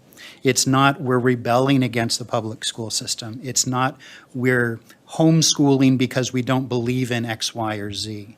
It's quality education that you can do from anywhere in a traditional synchronous setting. I wanted to say, for your first question, and then I'll add to that. Please. One of the other things that has been appealing, that I've gotten feedback from families as we've talked to them about this in Utah, but also parents of my personal students. The other thing that they love that's different from other online programs is the parents' access to a live teacher who knows their child. So when you put your child in an online class, because I've also taught an online class where I've got a list of 100 kids and they do the assignment and I grade it, but I don't know that kid. I know my kid in my social studies class who dirt bikes on the weekend, and I know my kid who's in the car traveling because he goes here. And parents have come and they feel like they have a teacher they can talk to who knows their child, isn't just looking at their grades, but knows their child. I've had parents open up to me about their child's anxieties or special needs and what can you do online, how can we help that? And that is a completely different thing than trying to put your child into an online asynchronous program with a teacher who's trying to juggle 200 students who are just names on a roster, honestly. But also, we have talked for marketing, we've talked a lot about, we're going to be really good friends. We're going to, this is statewide. We want to go in person to the different areas of Utah and hold hold events, go to public libraries, go to events where there would be kids and meet them, because what we're trying to show them is this isn't faceless online. This is personal. This is us. And yes, it's virtual, but we are creating a space for your child. And we want to do that by traveling in person to these things, board members. And since we are in different corners, I'll probably end up everywhere. And then it just depends on what corner I'm in, who gets roped into being there as well. And then teachers who we recruit who can also come and actually meet the kids in person, so that the school has a personable face, not just a really cool website. And if they experience that and they're there. Sorry, you go ahead. Oh, no, don't I want to just interrupt want to you. say, I think that I would share with them like two things that when you asked that question came to me. One was, I had a son who started his freshman year at BYU in 2020, and he had half his classes were online. One of them was asynchronous classroom experience. Two of them were download the work and do it on your own. And he withdrew from those classes. He didn't have the makeup to be successful in that environment, but the live class he was perfectly successful at. And I would explain to parents, imagine when all of us went home because of COVID, if you had no Zoom, right? If when your boss wanted to communicate something, he had to make a YouTube video and upload it and send you the link, right? How successful would you be in work? And I think we would all agree that would have been impossible. But that's that would be the more traditional online experience. But we now have experiences of creating a culture, becoming very close to I'm the only employee in Utah in the company I work at, and I know all kinds of things about my coworkers, and we meet up all the time, right? So, and I do feel like they're at the next office over. That is the experience that we've had. And so I would just say that, like, imagine if you had your hands tied behind you and you could never press Zoom or never send a Slack message, you couldn't do anything in real time. That, of course, would not be the experience that this is. Yeah, and I understand that completely. It's helping potential parents choose that for their children, because the experience that we're seeing relative to online right now is kind of a bad taste in their mouth in some ways, and fading away. That's a big hurdle to overcome. And also when you have just a thought, as you have subject-specific teachers, they have many more students to know, because they'll be traveling from grade to grade and class to class, right, if they're doing that. So they have many more, and they won't know the students quite as well as that. I think also we can give the experience of, there's a couple teachers here, right? So to offer, I'm just making this up, Amy, offer like a sample class. You want to see what this looks like?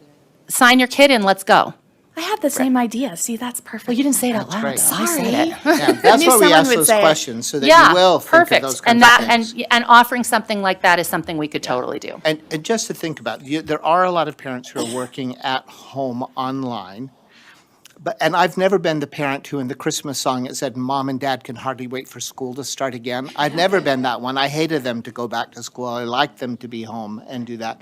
But there are those who are working at home online who do want their children to leave the house so they have a quiet work environment. They don't want them home and studying and coming in and asking them questions all the time. So there are a lot of really tangible hurdles, particularly at this point in our history, to overcome when we're really seeing a lot of decline in online. It would take some real strength and creativity to turn that around. Yeah, we're definitely not, trying to recruit every, student in Utah. It's not the right fit for everyone. My own children did a mix of charter schools, site charter schools, online schools, privately homeschooling, synchronous, asynchronous, but we think there's definitely enough students and families who would really like this option that we would make our break even number. That's what I was going to say. But you need enough for the school to survive and to be viable.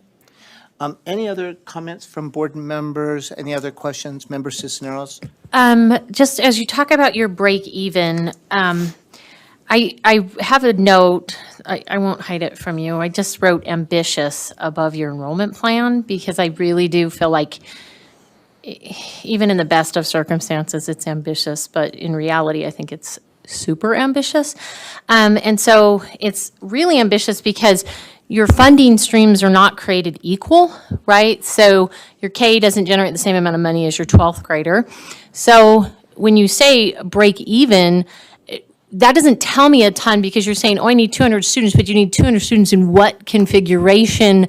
Because if you get 200 12th graders who are all credit deficient, because I promise you those 20 12th graders in school year 27, all 18 of them are credit deficient and not on track to graduate. I'm speaking from experience there for you, right? So that's a lot more expensive for you than 50 kindergartners, right? Great question, and thank you for asking it. For opening the school, we will be opening with just a limited number of classes, limited number of grades. When I ran the numbers last year, based on our projections, bringing in high schoolers by years, at that time it would have been year 3. In the current plan, we'll be bringing them in around year 5, not right away, but year 5. However, when I put the pro forma together last year, we ended up with a significant surplus at with the high school piece, in large part because we don't have the facilities costs. We don't have the football field. We don't have the gym. We don't have those types of things. So it does allow for a significantly broader allowance for providing education for those higher grades. Where it does become a challenge from your question, however, is with opening with the elementary grades, if most of those students are education deficient, how will we address that? At this point, we don't know what we'll have. We don't know if we'll have 100% top students or if we'll have 100% education deficient students. Those are things that we will find out as we are bringing those students in, but we do have cushion within the budget to be able to make adjustments. The largest line item there, if I remember correctly, is to the tune of about I want to say either $400,000 or $700,000. That does allow for a bit of adjustment, and that was on the additional activities, additional funding for teachers to be able to do those activities. This is not funds for the student to say, "Mom, will you take me down to the store and let's call it a school trip." It's education-based, it's directed by the teachers. But we do have reserve, we do have cushion within the budget if we need to make adjustments, depending, again, as you asked, what types of students are coming in. And the earlier question, do we have 2 second graders and 50 third graders? Those are things that we will make adjustments for. The numbers in the chart also are the maximums because that's how it was explained to us in the trainings, that we would not be permitted to accept more than what we put in those charts. So those are maximums. That doesn't necessarily mean, like, Rob has run the numbers that what we can operate, and the break-even number he gave was for year 1, which is only K through 6. But he's run the high school numbers too, and those are in those lots and sheets of numbers at the end of the application. Well, actually, the high school numbers aren't, because those are years 4 and 5. No, the 197 in year 1 with K through 6 is helpful. Our chart says year 3, you start 9 through 12. Is it year 5? Sorry, no, it is, year 3. We went back and forth on this. By year 3, yes. it's just, I'm sorry. Limited. it's very limited, but yes, it's high school. So, but I think, what were the budget years that we had to submit? Was it not year 3? We were only required to submit 3 years, so it was the implementation year, academic year 1, academic year 2. So academic year 3 would be when there were the first high school students, but they wouldn't be fully ramped up until year 5. That was other advice and counsel we were given last year by the board. But we have those budget sheets if you need them, because we did run them to make sure that it would be okay. Thank you so much. Director Lambert, I think, has a comment. Yeah, so to explain maybe what the difference is in terms of what is on the information sheet and what they're talking about is that we only have the 3-year projected out. And so they do have to tell us that by year 3, what do they eventually do? Marie's saying different. They have their 5-year in their application. They're talking about the budget sheets at the end. Yes, and then the summary that was given to board members and that I think only does 3 years. So it's the eventual, and that's probably the difference that's being seen. Okay, thank you so much. Any other board member questions? Elevated Charter School, any last comments you'd like to make before we conclude? I think that we've said most of this, but I will just reiterate that we feel really confident in our model. We do feel like it is innovative and different from what is out there. And we have reached a point where we've developed it to the point where we can't really move forward until we're approved. And because the next steps are steps that require approval. I think we have a strong, diverse board, but even stronger than anyone's expertise is just the willingness to welcome feedback. It's been really nice to work with all of you, both the board members and the staff has been wonderful. Marie is always, sure, I'll get on Zoom with you and go over this for an hour. So it's been, I feel like we've demonstrated, we've had a board member at every training that's been offered. We had most of our board members at both boot camps. We've demonstrated that we are willing and happy to collaborate. So those few details of implementation that are still needing to be worked out, I feel like we're at a point where we could move forward and work those out, and we've demonstrated that we're able to do that and problem solve and open to that. Thank you so much. Thank you for caring about Utah children and bringing another option for their consideration and for families to increase choice for them. We so appreciate that, and for your time in not only attending all of those trainings and working on the elements of the application and being here today. We do appreciate your support in being here. If I can make just a quick comment about the trainings that occurred during this current Sure. year. Wow, extremely useful, very, very on point, great people talking. I have pages and pages and pages of notes. We've made adjustments to our application. We have stars on things that when we get approval, these are additional things we want to focus on. I can't say enough good things about the training that's been going on this year. Awesome. I come back to where we started. Supportive, rigorous authorizing and supportive oversight is our mission. And so it sounds like our team is accomplishing that. So we're glad. Thank you for that feedback to us as well. All right. Board members, we'll take a little bit of a break. At 3:20, we come back together and make decisions relative to these applications today. So take a little bit of a break. Thanks.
I think we're just waiting for Member Smith to come back in.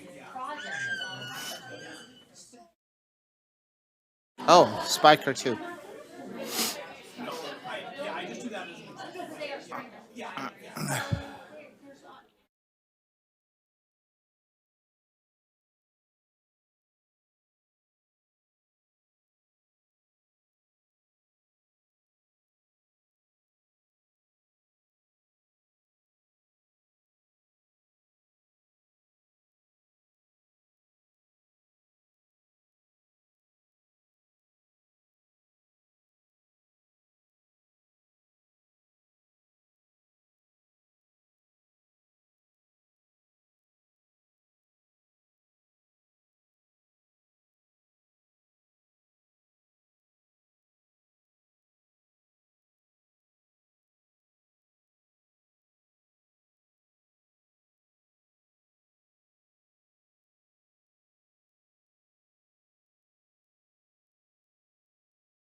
All right, let's begin.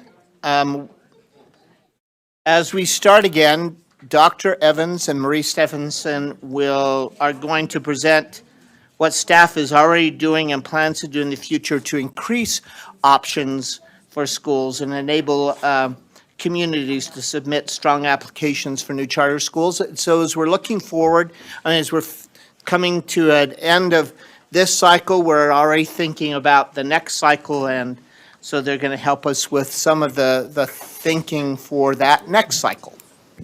Thank you, Chair Bowles. All right, well, we'll make this quick because we know that we've got some important decisions ahead of us, and we'd like to get to that. We want to talk about some updates to the process and why those updates are being made, and really it aligns with our values-based authorizing. That values-based authorizing was something that our consultants really spoke with us a lot about, and this aligns with our value of achieving excellence, and that as we are at this space where we've been authorizing schools for over 20 years in the state of Utah, that we are able at this point to not settle for average, and that we're able to adjust when necessary, and that as we have spoken with our applicants and as we've reflected as a staff, we feel that an adjustment is necessary to our process to further help our schools as we are holding them to our rigorous authorizing and our supportive oversight. Additionally, some updates to the process are needed because of some NACSA guidance that we received for those of us that were at the NACSA conference, as well as when we came back and were able to share based on the national perspectives that are coming out, as well as the strong need for community-driven schools. As we're seeing enrollment holding steady or slightly declining, we're not seeing where a charter school goes up and there's suddenly thousands of kids clamoring to go there. And so if we want to continue to have market for schools, we really need to make sure that they are community-driven. And then finally, the update to the process is really to make sure that it is clear that we want to authorize schools, and that as a charter school board, we are very pro-charter school, but that we recognize the need to support communities in getting applications to a quality place so that communities are left with quality charter schools as options in their community. By doing this, we hope that we can continue to help applicants as they are working to overcome unrealistic markets, unrealistic enrollment numbers, or little to no community buy-in. And so Dr. Evans and I are going to talk through some changes that we've currently made, as well as looking ahead to some possible changes for the future. The first change that I want to just talk about very briefly is something that I mentioned early on in my presentation today. And that's the idea of this post-proposal boot camp, this post-proposal training. And like I said earlier, this was something that we used to outsource based on feedback, and you heard the Mark, I believe. Yeah, the excellent plug from Elevated about it. This was kind of the reason that we did that. And so we took all of the reader feedback that we had up to that point on the proposals, and we created these very, very rigorous day-long feedback sessions. And so that's the proposal that, or the post-proposal boot camp that we've already implemented. We are also making changes to the pre-proposal trainings that are going out. So before, those used to be about 3 hours long. We're shortening that down to make it much easier for people to digest, and we're also recording it and making it available at any time so that people who have busy schedules can still access this training, still access the information at their convenience. The last one that I want to talk about is the capacity interview. This is actually, so today was the capacity interview. And one of the ideas that we've been thinking about as staff is how can we make this more available to you as the board, to the public, and make sure that this is a really meaningful opportunity. One of the ideas that we got from NACSA was actually to do this at a different time than the board meeting, record it, and then make those and include scenarios of here's a director's report that we would give to you as a board. How would you handle this? And what questions would you ask? And things like that. And so actually doing scenarios that we could record and then make available to the public and have that be an additional component. So we're looking at ways to really make sure that the capacity interviews in the future are more robust. At this point, nothing's been implemented yet, except for on the 2 training sessions. Thank you. And that took a couple from here. So just like he said, looking ahead, we are playing around with some ideas about having our applicants do some demo board meetings, recording some capacity interviews, and then being able to share feedback from those, as well as one of the really big ones that we're excited about is as staff going and doing some community meetings in various areas of the state, and then being able to help share that feedback as well. And so as we continue to explore those options, we will report back to the board and look forward to continuing to bring supportive oversight and rigorous authorizing to life. Thank you. What a great team. Thank you so much, all of you, for thinking, constantly working at improving our processes and making opportunities for children even more accessible. We so appreciate that. I'm looking forward to that moving forward. I think that is some really good ideas. Thank you so much. All right, with that in mind, knowing that that's what we'll look forward to, we still have today's meetings to conclude. Thank you all for being so attentive and asking good questions today. And we had 3 groups who really care about their schools, and we want them to be successful, but we need to make decisions about those applications now today. You've heard, you've read all of the feedback you've received, you asked questions, you've had feedback from our staff and their recommendations as well. But it really is ultimately up to all of you, and I want to make sure that we do this in a way that it is at the board's pleasure. So are there anything that you just want to talk about generally first, or should we just start with the first school we heard and go through that? Member Smith, please. So, yes, the thing that I want to talk about, because I may have to leave early, is I would like to, if I can, just give my thoughts on each of the 3. I think I'll be here to the end, but I don't know for sure. And the other thing is I want to let you know that all of my thoughts around all 3 schools are centered on this idea of board capacity, right? So as I looked at what we did today, I'm really not, I'm interested in demographics and declining enrollment and market analysis. I'm interested in those kind of things, but today my thoughts and my voting is based on what is my opinion of this board's capacity. Does that make sense? Absolutely. So, Yeah, anyway. yeah. Should we see, knowing that you'd like to, if you have to leave, what time do you need to? I have to be out the door, like in my car moving at 4 PM. All right, so at least by 5 minutes too, we'll need to make sure we dismiss you. So how about if we do this? Can we go through each one, just talk as we need to, and then if we have a little time left, we'll have you, if we're getting too close to the time you need to leave, then let you wrap up the others, and then we'll continue that discussion. Let's try that, if that works for everyone. Is that okay?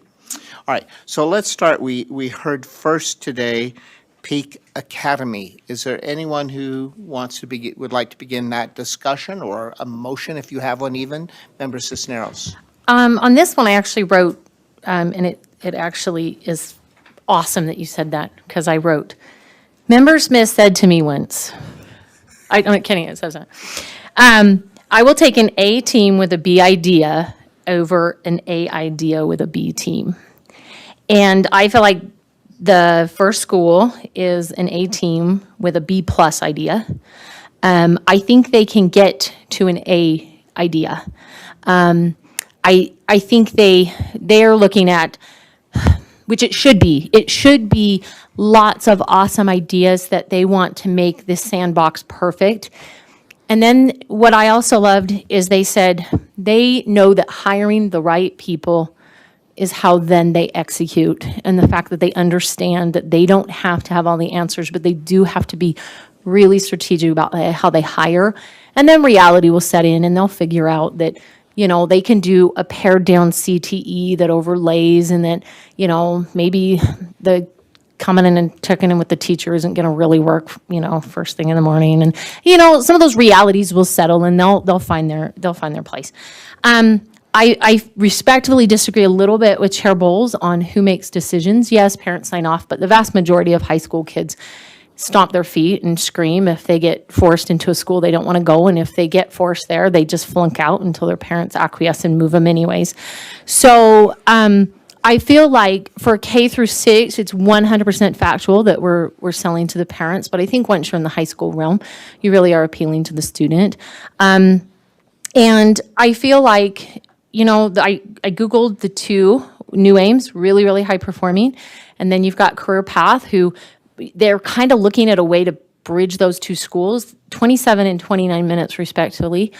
And that's a long way to ask someone to drive. And we know that most people will only drive 20 minutes. And so I do love the idea of bringing a school into the canyon for them. My heartburn. Oh, and one last note, getting 10 people to sit on a board and commit to opening a school says a lot about community involvement and community outreach and community basis. And if those only got 10, right, the wildfire that could create. My heartburn is I feel like this is capstone part 2. And so I was asking the mechanics of this new 3-year rule, like how does we haven't opened a school since that law's been, so how does the 3-year provisional help? Is there a mechanism to make that more palatable? How do we mitigate the risk a little bit so that we're not investing in $1 million or $10 million building only to have it sit there vacant? Yeah, I'm going to stop there. Okay. Any other discussion?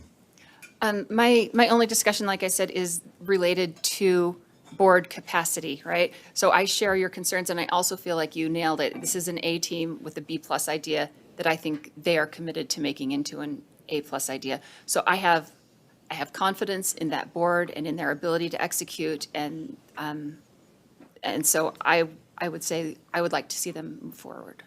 That's my So are you making a motion? Yes, I am making a motion that, wait, what are we doing after this? Where are they moving to that we? This would be approval of their application for the Okay. new school. Maybe go over what the. Yes, Yes, that please. would be great. So this is, they've done the proposal. This is the application. So if you want to move them forward, then you would move to approve them. They then start on that route of becoming a full-fledged charter school. Now, there have been other things that you have done in the past years. For example, Quest Prep last go-round. You invited them to come back. You saw them today as elevated. And so that, of course, is an option. Another thing that as staff that we were thinking with a couple of these, like, because I've been very concerned that that Peak is another Capstone Classical, and that was a hard one.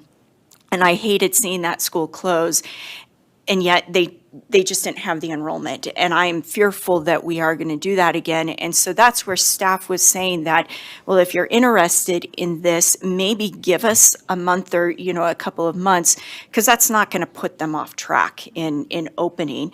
And, verify that there really are there is that demand, so that we aren't opening a school that then we're just going to have to close in a year, and then we have an empty, beautiful building. So that is an option. You may not want that option, but there, in other words, you've got options open, but if you do, this is the time where we're looking for an approval, something like that. So I understand sitting where the applicant schools are, wanting to move forward on a building and wanting to move forward with enrollment, and you can't do that until you have an approval, right? And I understand where we all sit, where we do not want to open a school that doesn't have enrollment and is going to implode, right? So is it possible that I could make a motion to approve them conditional upon them meeting certain enrollment goals or certain community demand metrics within 1 month?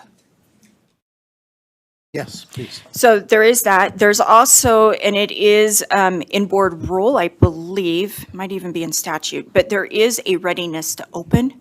We typically do that in April or May, right before they're set to open. So that's a hard choice. They've already built the building. And so if we're trying to not have an empty building, that doesn't really save that. But there is that relief valve where we could just say, no, we're pulling, you can't open, you pull a charter.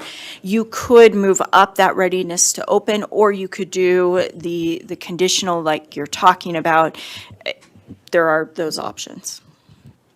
How would other board members feel about an approval with a moved up enrollment deadline? But Try that motion and see well, how they no, react to the I kind of, discussion. I'm wondering, like, does that seem like a reasonable kind of motion, or? We'll find out. If no Okay. one seconds and you try to have some discussion around it, if you'd like to try that, go ahead. Oh, boy. I would like to move that we approve Peak, we're talking about Peak, right? Peak Academy's application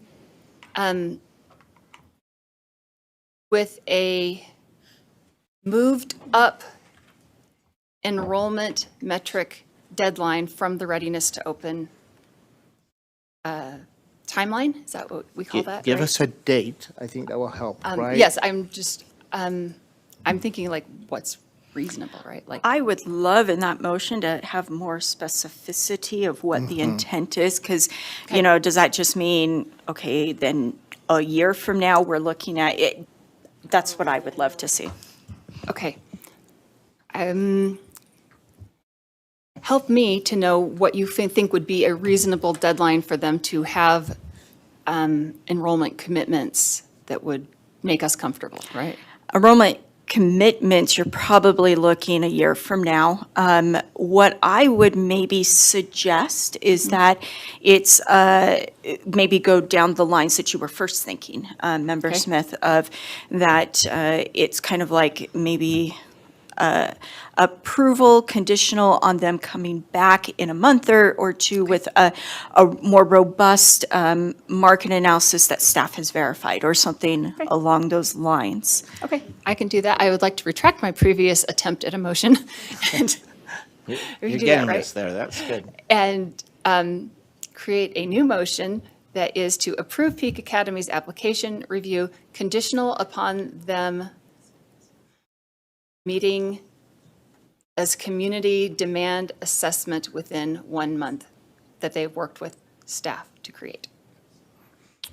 Okay, you've heard the motion, which you can amend if you want to. Yes, I would love to We've amend got to that if establish needed. a motion first, so we have one to work with. Does anyone second that motion? I will second it so All we right, can work it out. A motion and a second. Now discussion to the motion. Yes. Can I ask staff, what are the processes that are already in place to secure the community, the school, the board from going into failure, right? Obviously, you don't want to prove for failure. There has to be a processes in place already. We have a motion on the table that adds, I'm wondering if it adds to the processes or if they're already in place somewhere, just on a different timeline. So we do a readiness to open review, which is like right before they're to start school. And if maybe members of this board remembers, we had this with Utah Mountain School. And they were looking, they didn't build a building, they actually were looking to go in the capstone building that happened, but that was pulled right before, and just talking to those board members, that was tough too. It's hard when you have some staff hired, you do have not many students, not as many as they need, but they already are excited by the school they're going, and then you pull it out, that's hard. And so what I think the attempt here is to maybe try and see it earlier so that there can be some verification. They're saying that there is this ground swelling of community support. Let's just make sure. And if it's there, then awesome. Then we've got this A team, B plus going, moving up idea, and then we have a market. I do think when we look at the market numbers, so you're looking at high school. We know charter high schools are hard, especially if you don't have a charter elementary that's feeding into it. Now, they talked about that there is, outside the canyon, but we want to make sure that there really is that and they're willing to drive. We also see in the area there is lower elementary enrollments, which means moving up is going to hit the high school. So we just want to make sure, I think if there is a market there, it sounds like there's at least the two board members who have spoken, there's interest. I think, so to answer your question, I'm not sure it is adding to it in some respects, but it's also moving the dates forward because that readiness to open review, it's tough. It's a tough time to close. Follow-up, Chair, if that's okay. Yes, absolutely. To your point and to this motion here, there's obviously a balance of time somewhere, and we're recognizing that the current time is a little bit later than we'd like to see. I'm wondering how close, I guess, Member Smith is wondering how close as well. I won't speak for her, but her motion brought up a question, how close can you get? How much time do you need? And how much time does the school need in order to come to that sweet spot of saying, yeah, we can do this? And I guess the other thing that I'd say is I think that our readiness to open process is really quite good, with this one exception that applies to multiple schools that we've seen today. And I would hate for us to deny a school or to say come back next year that we all think is a good idea and it is very promising. We want to encourage schools to be able to open. And so maybe what I'm actually asking for is an adjustment to our readiness to open schedule that includes a documentation of community need earlier rather than later for all schools. But let's concentrate on this one Okay, first, since so that's the motion right now, and then eventually you could make a motion to include that later. Member Cisneros. I don't know if this is a friendly amendment to your motion or just discussion. I have a little bit of issue with the 1 month. I would want to push that out 3 months and then include periodic reviews, maybe at 3-month intervals. And I kind of have in my head, when I was opening a school, the city was making our land purchase very, very problematic. And so at the city council meeting, we probably had 400 families turn out on a Tuesday night in the middle of the snow, right? Because with stickers on and everything else like that, because the community wanted that. And so that's the kind of verification, not I have a wait list, not here's the 5 names I gathered, right? I would want to put the burden on staff to say, can we call in 3 months a community meeting? And if 400 families are willing to show up on a Tuesday night in Morgan in the middle of the snow, then to me, that says there's community swell. If only 10 people and their neighbors show up, that also tells me, and that's the condition that I guess I have with staff verification. I like that a lot. I like giving them a slightly longer timeline to accomplish it. And I really like the idea of requiring, as teachers would say, But butts the and burden seats, so could to be on speak. them to come back and report, right? So we could still have them come back and say, this is what happened and this is what we saw happen. So you making a motion that is an amendment to I think I'm asking the for original friendly motion? to do the first review at 3 months with periodic reviews coordinated between school and staff, right? But I would like to ask staff if they would be willing to be physically present, at least at the first verification. Not because I don't trust people, but yeah. trust and verify. So are we, but is the motion that they would return here and report to us in April, if that's 3 months? The motion that I made was that staff would verify. I would like to suggest that we should probably create an option for the school to demonstrate physical presence, I'm using physical kind of loosely here, other than just having a community meeting in their community. Like if we wanted to have an online meeting where people would actually log in and show up, I think that would be acceptable. I can answer. Yeah, please. To answer Member Cisneros' question, staff has already discussed this, and we can do that. We can go out and be present if that. So the first check would be April. Can we be that specific? If you're saying 3 months, so can I add that in your amendment? Your amendment, just to clarify it, that is a first check would report back in our April board meeting, that we would have a check back? Would we receive a report back in April, and then you're suggesting quarterly updates along the way? Or just that Yeah, because 3 I months? think if they're really, really close in April, right, and then, but if in another 3 months, there's not sufficient progress, that's soon enough to pull the plug to tell us a trend, like you just can't get it going. All right, please. Director So let me be a little more verbose in what our process yeah. is. It's actually, I was telling you the very end part, because in board rule, it says, I believe it's by June 30th that we have to report to the superintendent that they are ready to open. And so we do it shortly before then. But as those on the authorizing committee know, we give monthly reports starting in January. You also, to USB board member Hymas's questions, the other date that is in board rule is that they do have to break ground if they're going to build a building by January 1st. And so there is that date as well. So that's where it's the building. When we know that they're going to build a building and you've got those kind of sunken costs, that's where it can be challenging when you're waiting later, to do that.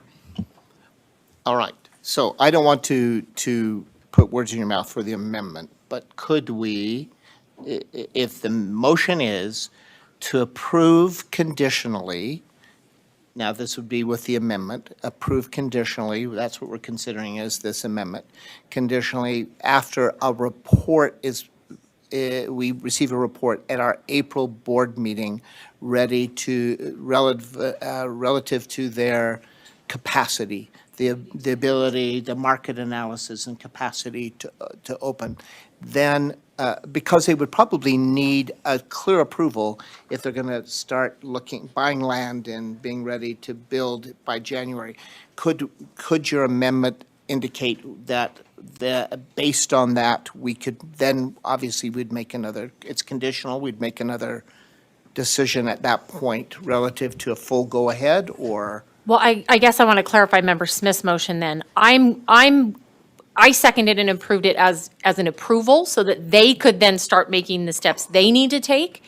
And then if in April, the community support just is flat and not there, then that's when we would rescind our approval, not, they wouldn't be approved until proving in April. All right, I heard in the motion that does reflect- conditional on, so is that not the motion? my intent, and I don't know what I said at this point because I can't remember because I'm old, is that, was to give them an approval with the option to. With the requirement then. With the that- requirement that That they they, report in April. that the staff determine by April and report back to us, evidence of community support and demand. And I would actually like to see some flexibility in how, like, staff have their own flexibility to figure out what community support looks like in a way that is comfortable. So right now, that's the amendment. So right now, we're just discussing the amendment. So let's vote on the amendment. And that amendment would be a report back to this body in April. And then we'll finalize that final motion. All right, so do I have a second to that motion, though, that amendment? I don't think I heard I will it. second the motion to amend. All right, or Member Bassett would do it as sorry. well. So we've got a motion from Member Cisneros. May I, just because you are the maker of the original motion, have the second be from Member Bassett then for the amendment? All right, so we're voting just on the amendment, which is amend the motion, right? And it is a review in April. All those in favor of that amendment, Can I ask say a question on the amendment? yes. My apologies. Hopefully it'll bring some clarity again.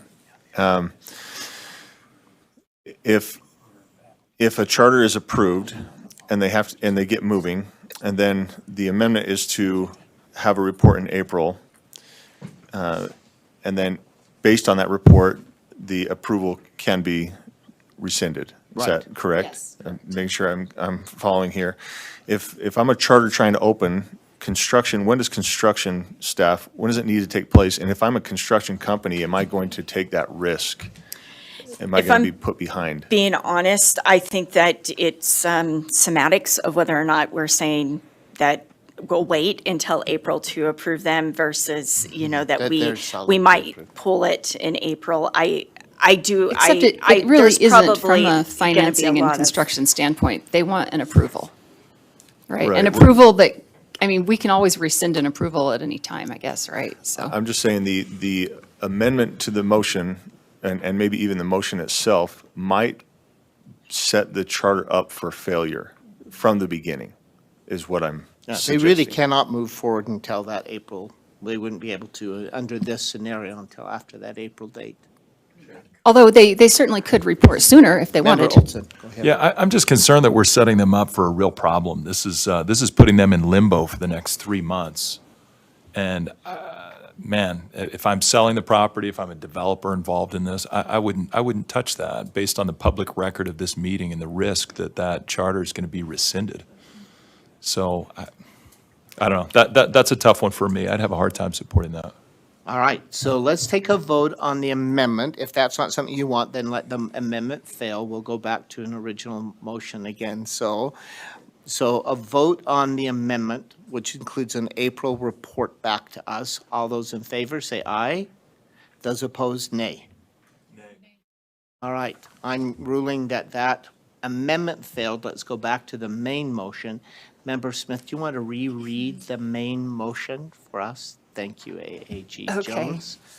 I would like to move that we approve Peak Academy and at the same time receive a report of community support from staff within 3 months. Yes. So I don't believe that was the original motion, so maybe you should just vote on the Okay, original let's let it motion, let fail. it fail, and then you can Okay. redo it. All right. All right, the original motion was to approve contingent upon, I think was what I said. So, and we had a motion and a second. All those in favor of that motion, say aye. Those opposed, say nay. All right, that motion fails. Let's create a new main motion. Can I try again? Absolutely. I would like to move that we approve Peak Academy's application. And furthermore, we would like to receive a report on community support from staff within a 3-month timeframe. There's the motion. Anyone, a second to that motion? Approve, but you'd like a report on their progress, their readiness. Do I I'll hear a second the motion. Second from Member Cisneros. Discussion on that motion? Sure. Yes. Yeah, so are we providing to the staff the discretion to determine whether, in fact, sufficient progress has been made, or are we reserving that for another vote by the board about whether that's been made? I'm just, My intent is that staff would report to us their perception of community involvement, and we would be able to evaluate that ourselves. But this is not a conditional approval, this is an approval, right? And things can happen along the way that may inform our way that we move forward, that's all. Not necessarily that we would rescind, but that we would Right. add them additional support? Okay. all We right. have a whole range of possibilities All right. at the time, but I think we all would like to see back information that direction. All right. So here, the motion is on the table. Anyone want to discuss that motion? All right, reread it for us, please, Member Smith. I would like to move that we approve Peak Academy's application and that staff provide us a report on their community support and demand within 3 months. All right. No, That is sorry, the not within motion. 3 months, at our April meeting. All right, at our April meeting. That is the motion. I just want to confirm, so the intent is support-driven, not consequence-driven. Because I think that's important that when the data is given to us, it doesn't sound like that rescinding the approval is an option. We would be thinking about how can we support the viability of an effective fully enrolled or on the way to fully enrolled charter in Morgan. Our Is intent that what I'm hearing? I think our intent is always to support our charters. So yes, you're correct. Yes, agreed. And I just don't want, just in reference to the conversation that we just had, that, okay. If we're so unsure among all of us, and maybe we want to support this group, but we would say, come back to us again in another cycle, because this stop and start may not be, and I'm making that comment, that in April for them to have that stop and start, or as a consequence, we're saying, okay, how can we help you to do that? I don't think we or our staff can assure that there's going to be enrollment, even with the report in April. But I also don't think that we can assure that a year from now. No, but we could have a better report. We could certainly have a better request that report. I In just- order for them to come back to us in a year and to bring us better information about that market. I am concerned that we would fall into an endless loop of saying, come back in a year, come back in a year, come back in a year. At some point, I think we need to simply approve the school and let them move forward. Either approve or disapprove. Right. So we could, in a year, approve or disapprove if they couldn't prove that market. We certainly could. I personally would rather see them be approved at this time and have the ability to move forward now while they have momentum and the ability to do so. Others may disagree with that. Yeah, well. Thank you. So as we're discussing this, it feels like a compromise and it doesn't feel like a favor to this school. And those are where my concerns are. We could, and I'm hearing and I'm feeling this idea of not yet, and we've said it in a lot of different ways. And right off the bat, we've already heard staff recommendation for non-approval. And that was based on, we need more. We need more community outreach. We need more market research. So I would not be in favor of approval right now, even though as a rural educator myself, I value options. I am excited. I have a whole lot of celebrations as I heard this board from Peak share their ideas and their passion, but it doesn't feel like we'd be doing them any favors to say 3 months, 3 months, 3 months, again and again and again. It feels like a not yet, a year maybe feels more reasonable to me. Yeah, I agree with Member Bassett's comments. I think those were well put. And I will just add one comment, and that is we've engaged our staff, we've engaged readers who have gone to great lengths to evaluate this and to vet all these issues that we would be allowing them more time to try to vet and evaluate. And I wouldn't suggest that we are. We're certainly not bound by the recommendations of our staff, but we should give them great weight. And giving them that great weight, I just have a hard time supporting this charter application. And I started out by saying my heartburn is Capstone, and as I've thought about it, I feel like, am I punishing another board and another school and another idea because of Capstone? And that I don't want to do. Capstone had their own issues in their own right. I think the conditions and the come back with community sports in 3 months is to allow them to do some marketing to drum up that, because there is a fine line between promising something to your community and not getting approved. Like, that is the cart before the horse in today's world. And so they're trying to find that balance, and then we're punishing them for that, and then we're punishing them for Capstone.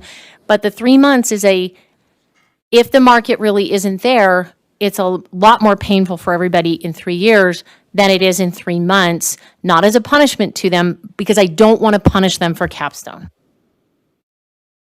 Yeah, and I'm certainly not. That's not my consideration, just this one alone. But at any rate, I don't others think- of you may.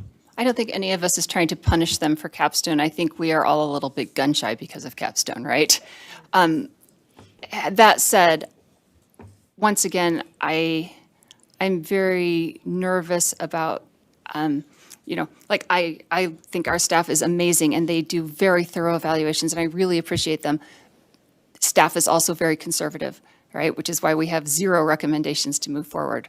I think, I personally still like the idea of we approve them and we get a report in 3 months. That's all. And I would actually like to see that on every school that we approve from here on out. That's just a personal feeling that we could discuss, change the process in general. All right, further discussion on that main motion. That motion was to approve today, but to have a report about their progress in 3 months. And, not but, and. And, thank you. And a report in April. All those in favor of that motion, say aye. Aye. So I'm hearing 3 ayes, and those who disapprove say nay. Nay. All right, and I'm going to vote nay as well with that. So because we don't have adequate number to pass, that motion fails. So we try another motion? I'm sorry, I have to leave. Yeah, you do. You should have been gone already. I would like to give my feedback on the other 2 Please do. very quickly, and I'm happy to call in from my car for voting if that's a possibility. That would be great. So go ahead and give us your feedback, and then we Okay. will come back to this. My feedback on American Principals Academy is that I think that their board actually told us themselves that they don't have the capacity to operate a school. Right? I think that's all of our concern with them is you feel like you're relying so heavily on other contractors because you don't feel like you have the capacity to open a school. So I would have to say that I could not be in favor of moving forward with them. What I would be very interested in, because there is great community demand there for a school, is to see if they can develop that capacity, because I think the school idea itself is good. I think the location is good. I think there's demand there. And so I would like to invite them to come back, maybe in a year or, whatever timeline you guys think is appropriate. I'd like to see that, and I would like to specifically have them work on developing their capacity as a board to oversee and run their own school. Thank you. And do you want to give feedback? Yes, sorry. Elevate, right? Yeah, elevated. Elevated, I think this is really exciting. I think they've done a lot of work. I have every confidence in this board's ability. I think they have energy. I think they've given a lot of thought to the potential pitfalls. I am, for the reasons they outlined, relatively unconcerned with their ability to fill, especially given that they're not asking to be 800 students on day one, right? Their measured approach to filling. So I would love to see us approve them to move forward. Like I would love to see every other school approved to move forward. I would love to see a report earlier rather than later. But I wouldn't include that in a motion, right? I would just like to see our process change so that we have community demand and capacity metrics earlier in the process.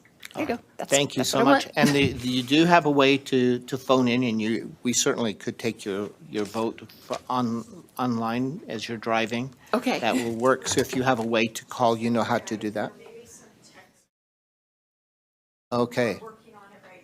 I mean, I could just call one of your phones, right? Okay. Okay. Yeah. Who should I call? Member Lambert, I think Director Lambert. If you call Director Lambert. I will that call you when work. I am in my car Okay. moving. All right, thank you so much. All right, let's go back then to Peak Academy, and can we entertain another motion? Would someone else like to make a motion?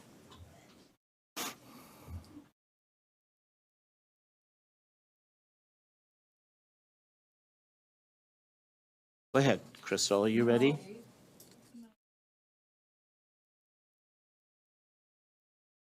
I'd like to make a motion. All right. I would like to make a motion to invite Peak Academy to return a year from now with some distinct, more distinct community outreach data. And I'd like to add, I'm going to add to the motion. Well, no, I'll just stop there. All right. So the motion is to ask Peak Academy to return in a year. Would that mean to bypass the fall initial review, right? They just come here with their application to the January meeting, right? They'd just come directly to this meeting. They wouldn't need to go to that initial screening again. Yes, that would be Right. correct. Okay. All right. Do I have a second to that motion? I'll second that. Second from Member Olson. Discussion about that motion. Not seeing none? Yeah, go ahead, Member. I'm not sure if this is where this potentially fits, but this would be for staff if, because some of my other concerns, and I brought this up earlier this morning, regards to the budget capacity, hiring adequate teachers, and secondly, the just editing or refining the mission to align to what they shared. So those are I feel like, again, I think there's incredible need in the community. I just am not, sorry, I didn't know if you were talking to me. Okay.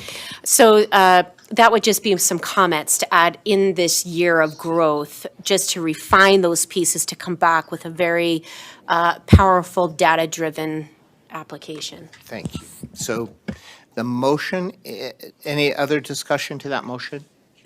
Yes, Member Olson. Yeah, I agree with all those comments. I think they've got a fantastic board. They've got great people and great idea. I'd say it's a B+ idea as well. I still have concerns about the financial side and about the population side. But I think those are issues that could be addressed. I'd love to see them come back. Thank you. Additional discussion, that motion? Yes, go ahead.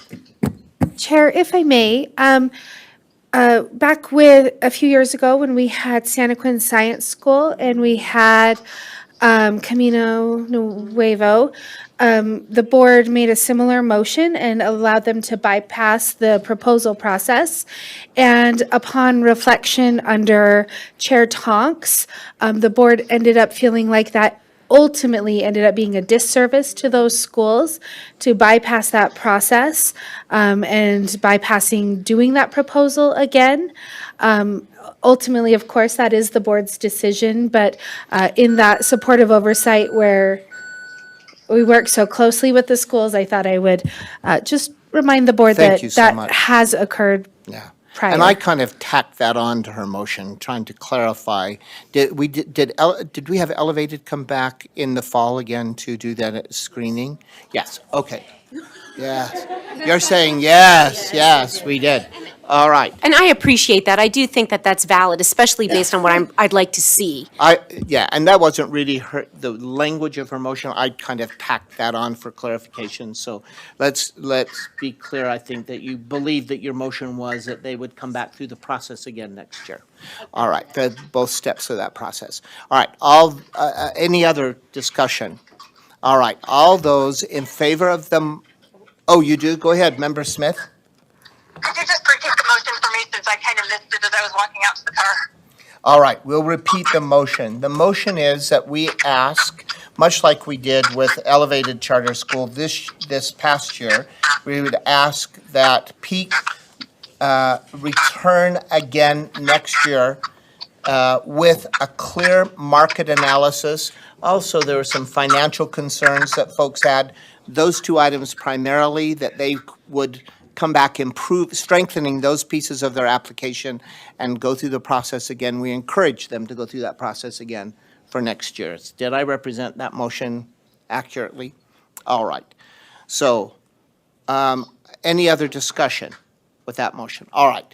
With that motion in mind, as I've just reiterated it, all those in favor say aye. Aye. And those opposed, nay. Nay. And Member Smith, I didn't hear your vote? Aye. All right, so that motion passes. So we'll have them come back again next year. Please, in that, staff, as you communicate with them, that our discussion today has been, we think they have a tremendous board. We can commend their work. And we just know that they need that little bit of additional work in order for us to feel confident that they will be successful, and we're doing that because we want them to be successful in the work that they're doing. All right, let's go to American Principals Academy. Initial discussion from anyone, or is anyone ready for a motion? I'm actually ready for a motion, but if other people have discussion, I'll simmer down. We can discuss after. I'm going to sort of think out in space, so help me craft a motion here. I would like to make a motion that we table American Principals Academy's application to February to give them chance to demonstrate market interest, also to release an RFP for a CMO/ESP. To investigate those. All right, the motion is that the school be tabled until February, our decision till February. Is there a second to that motion? All right, so Member Smith will second. So any discussion to that motion? Go ahead. My personal feeling is that this group has deeper seated problems and that tabling it until February would not serve them well. I think they really need time to develop their own capacity as a board. I don't think any amount of looking at their RFP process is going to ease my concern about that. So I would prefer to see them. I would prefer to see them also invited to come back with specific directions to work on developing a board with the capacity to govern itself, govern its own school. And I don't want to say they can't use a CMO or, an educational service provider. I would just like to see them not rely on that. Does that there's a difference, right? Like, it's okay if you want to use one, but you can't have that be like your only way that you function. Thank you so much, Member Smith. Member Cisneros. So I probably should have given some discussion to my own motion, so you had some rationale. I think they are, and I was pretty critical of them in August. And I am still willing to hold people to task. I think in hearing them today, what happened was they all have some kind of touch point on APA, original one, that in their mind, that's their origin story for classical, right? And so that's what they know. And then as they went out and looked at some other schools, maybe were able to see, well, we like how Excelsior does it a little better here. We like how this school does it. They'll grow into their own, right? I think they are a grassroots board. I think they are clamoring for choice in that market. I, just like before, would like to see that the community wants a charter school, and does the community want a classical one? I do want those questions answered. I would like them to be able to see who is going to be crazy enough to finish that RFP, but for them to have the chance to explore that. Here's why I'm going with table instead of coming back in a year. And I'll say this for when we get to elevated too. If as a board, bless you, we walk away with 3 schools who have dedicated years of their lives, and in some cases, probably 4 or 5 years of your life to this, and we kick that can one more time, and we say, come back next year, come back next year, come back next year, we need to stop we need to stop an application process. And we need to say, we're not entertaining applications for 2, 3 years, whatever the case may be, because we don't approve them anyways. So don't invest 3 years of your life for us to tell you, fix this, fix this, fix this. Okay, come back. And then maybe it will be good enough. At some point, we have to increase our risk tolerance and just say yes, or we need to stop sending people through hours and years on this. So I think 1 month to come back and say, this is really community driven, a ton of people want us, and we can figure out the CMO and employer or that. I think those are easy asks. It's also, we get to see the satellites in February and see if there's anybody in that market. I don't know if there is or isn't, but I haven't heard the satellites to know if somebody wants to go down in that area. So I want to see the community, if it's that strong in Iron County, be able to have someone. I don't want to say no to them. Thank you. Yes, do you know what? Board Member Hymas had his hand up first, and then I'll come back to you, Member Smith. Go ahead. I appreciate that. I understand I'm not a voting member. I do want to share some personal experience as the executive director of Excelsior. I was reached out to. I don't know what the saying is, when imitation is the sincerest form of flattery. Sure. I only wish people would call me and say, can we do what you're doing?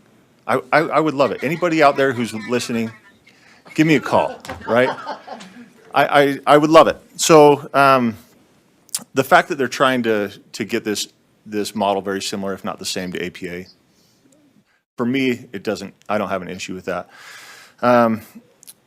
Again, when I first started Excelsior in 2011, we had a management company. In fact, I was placed by a management company, and the board wasn't as strong. And the reason I speak, because we're in this field right now, and I would agree with you, the board could be stronger. But we had a company come in, and they brought in administration, I being one of those. I'm pretty good at my job. I'm just going to throw that out there. And after a couple years, we went away from that management company.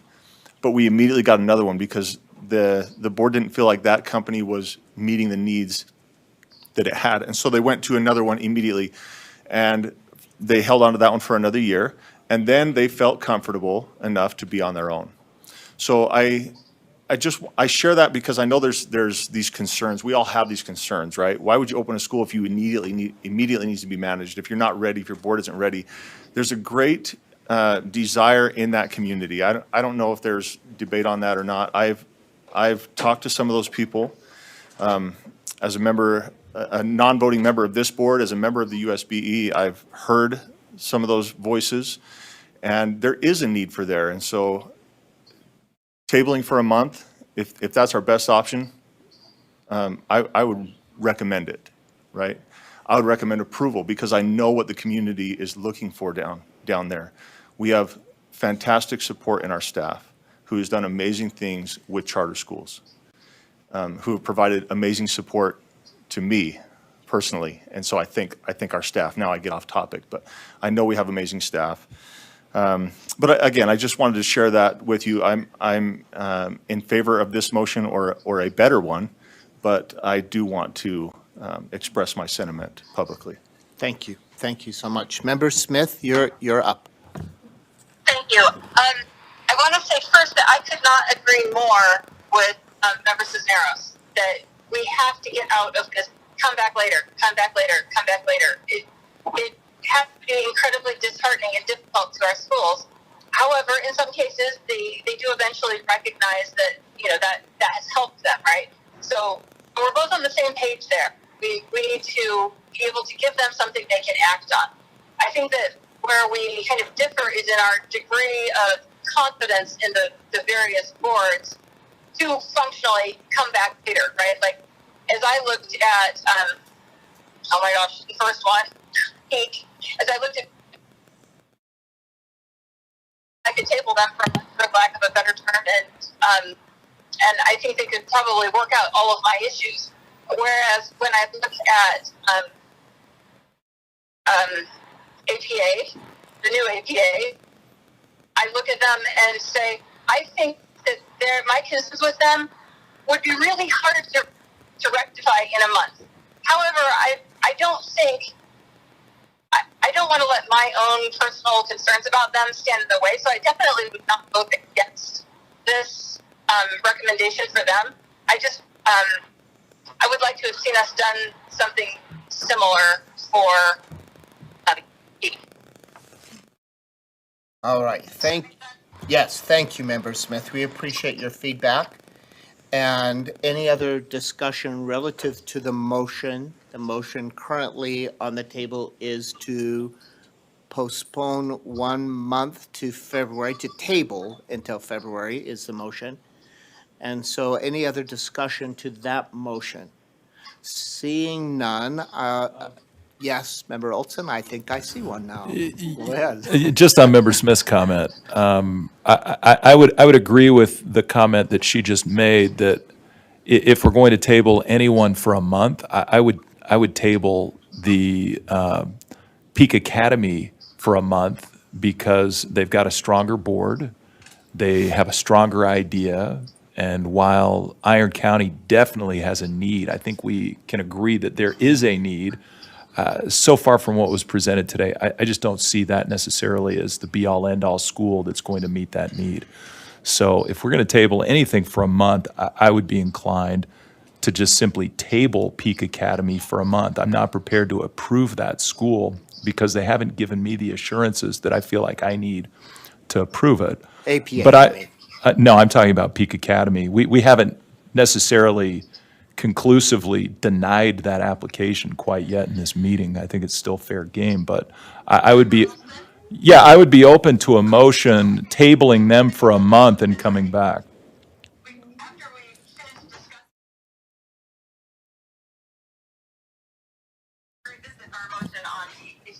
So Yeah, and I think that's something I'd be open to.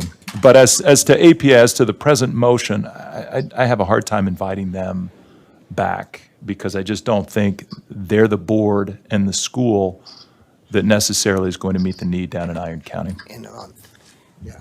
I believe, Director Lambert. I believe anyone on the prevailing side of a motion can ask in that same meeting to revisit the motion. And so I think that that's probably what you could do if you wanted to do that way. Okay, first let's talk about this, or on this motion first. So those of you, any other discussion about the motion to table APA? All right, those in favor of tabling APA for 1 month till our February meeting, say aye. Aye. Those opposed say nay.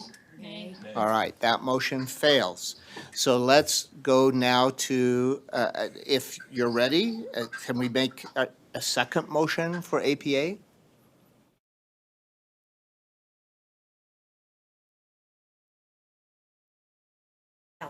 Thank you, Member Spiker. I'd like to make a motion to deny the application for approval for AP, American Principals Academy. I just want to be sure to All right, state the there's a school. motion to denied the approval of APA. A second to the motion. Is there a second to that?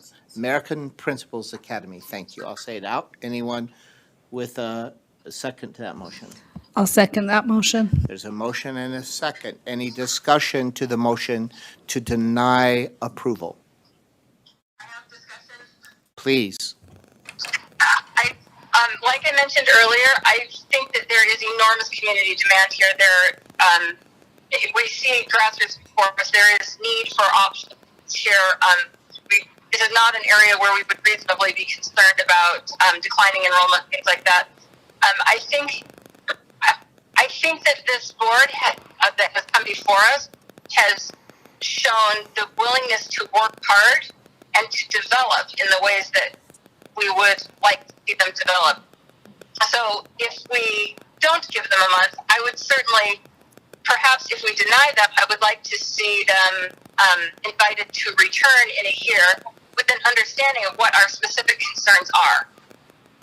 All right. And as you mentioned earlier, you didn't think they yet had the capacity to run a school. All right.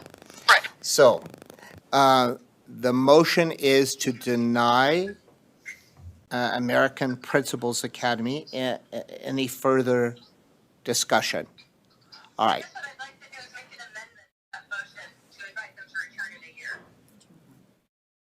Let's make that as a separate motion. Let me hear, Member Cisneros had her hand up first. Member Smith, let's go there first, and then go ahead.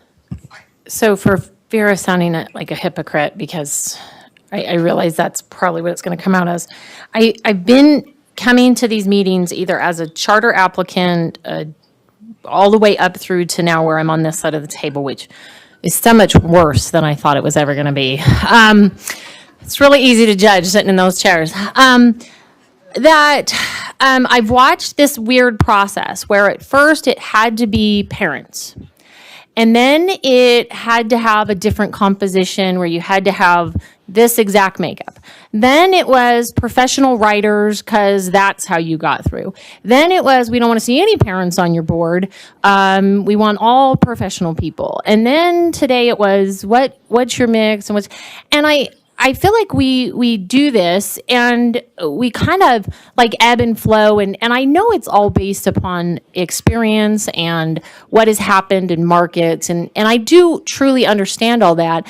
I feel like how is a board or a school gonna win in this? Now, I am not prepared to make a motion to approve them today. I'm not. I just have some reservations like Member Olson about, is this the right school for that market? Because we need to get the right school in that market, right? We really do. But if all the people down there are like, we love classical education, that's what's missing from Iron County, then okay, we have a classical school that's grassroots from that area, that's from the community. And that actually the fact that they're really passionate grassroots parents that's back kind of to the origin story, that kind of appeals to me. Now, I really liked Peaks Board because they're parents too, but they're kind of like, this little parent here and a little, and there's 10 of them. But I don't want to necessarily say that because those 6 are coming from a different background or aspect or reason or motivation that in some way they're lacking. I liked that they were predominantly parents wanting to serve their community and that they're all committed to this type of model. So I'm not, like I said, I'm not prepared to make a motion to approve them. I couldn't second a motion to deny them either. Watching this weird, it changes all the time, and how do you operate in a constantly moving environment? And I do also, having sat on staff, I really do respect the recommendations and knowledge and experience. I just feel like we've become so risk intolerant that we're never going to say yes to anybody because in this market, the cream is not going to rise sufficient in this market. Yeah, I'm not quite hearing that with this case. I think we're thinking this market does need a school. I think the difference is we're not feeling like this school presented today was the right school for that market yet. We're not seeing it come from a grassroots area. It's not the right school yet. It's at least my understanding, my takeaway. Member Spiker.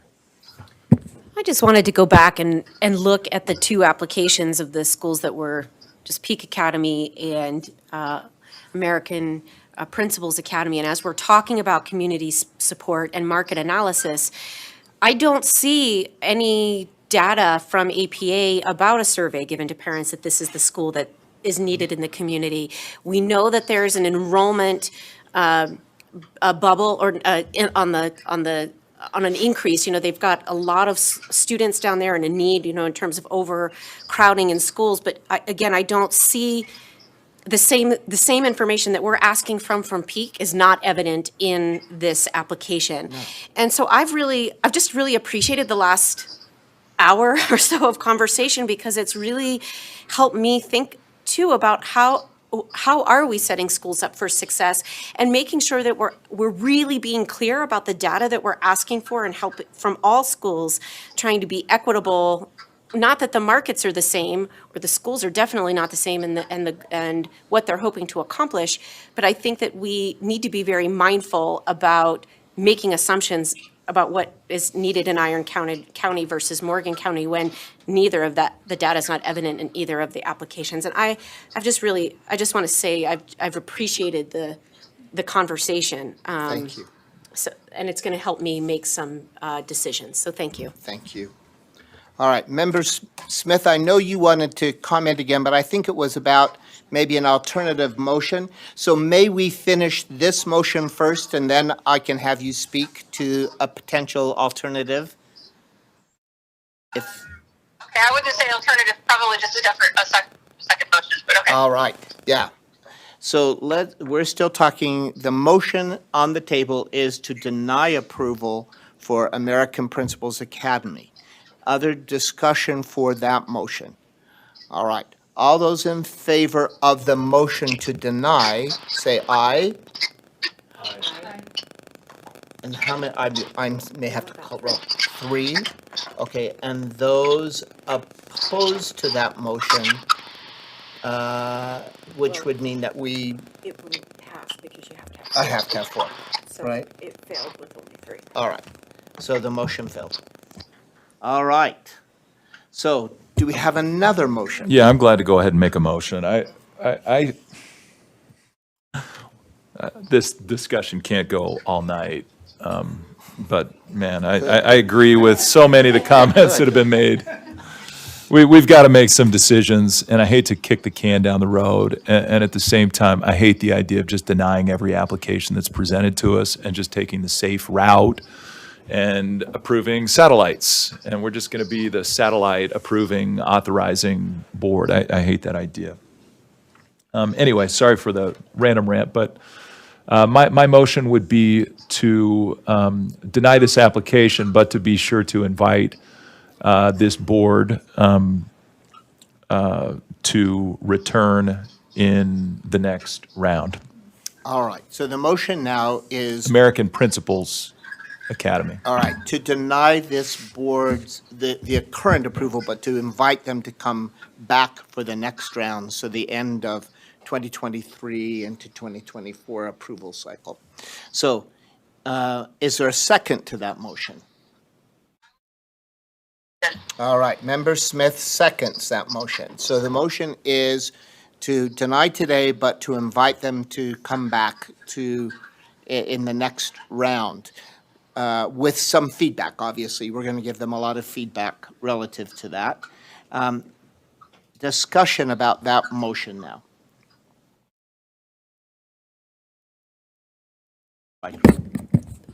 Just quickly, I thank you for reminding us about kicking the can.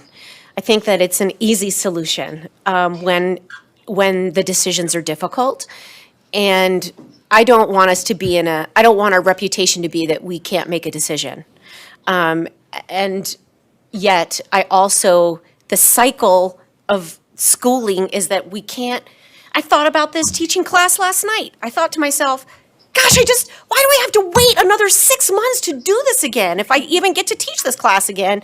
You know, because we don't get to do it again tomorrow or a week from now. We have to wait because we're bound within these timeframes of the academic cycle. So I just share that to contextualize it. When we say, please come back a year from now, it's because we do believe that there is more work to be done for a viable school. And if the timeline was different, then it might not necessarily be a year, but that is the structure in which we live within and how we were able to make decisions. In a school cycle. In a Thank school you. cycle. Thank you, Member Spiker. That's a good point. It's not really quite, I wouldn't characterize it as kicking the can. It's helping to improve an application to make it a strong application for another school cycle year. So, additional discussion to that motion. All right, seeing none, let's move forward with a vote. All those in favor of the motion to deny today American Principals Academy, but to strongly invite them with lots of feedback to join us for the next year's cycle, say aye. Aye. All right, 1, 2, I'm going to vote yes as well. So that motion passes. Okay, all right. Let's move to, and they've waited patiently. Chair Bowles, Yes, would we be able to revisit our question on Peak Academy to see whether we might prefer to table them for a month? I'll speak to that. all right. I would like to hear Member Olson's thoughts. Yeah. So here are my thoughts on that. I thought of the applications presented, and I had some tough questions for them, and I think they still weren't quite able to answer some of the enrollment questions. And I still have some lingering concerns about the financial side of the school and what that's going to look like. But I thought they had an outstanding board. I thought their board was top-notch. I love their concept. I think it's great. I'd love to see them succeed in it. And I do appreciate Member Smith's comment earlier about momentum. I think that's a real thing, and they do have momentum. But I still have a big question mark about whether they're going to be able to meet those enrollment needs that they have. I don't like the idea of kicking it out 3 months because they're never going to be able to sign a contract with a building or a builder. It's just not going to happen. And they're going to be stuck in limbo for the next 3 months. Now, being stuck in limbo for a month, I don't think is a disservice to them. Let's give them some time to see what they can put together in a month. So those are my thoughts on it. I don't know what that motion would look like, but I'd be supportive of giving them a short period of time to try to come back with better assurances that they can fill their school. All right.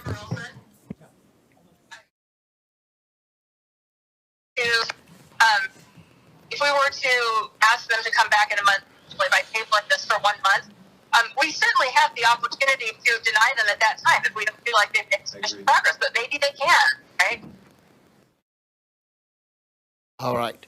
So this becomes we do a little more tricky if we're going to think about changing the motion we've already passed today.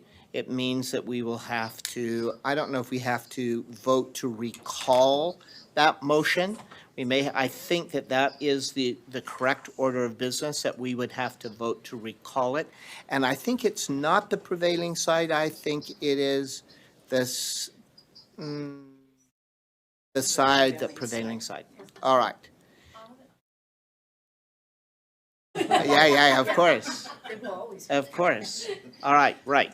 So we would have to, first of all, make a motion to revisit that motion. So if anyone would like to make a motion to revisit our earlier motion with Peak Academy, we could consider that. So We also asked them to come back. yes, we did ask them to come back. That's the motion we passed. That's the motion we passed. Anyone want to make a motion to recall that? It has to be someone from the side that voted in favor.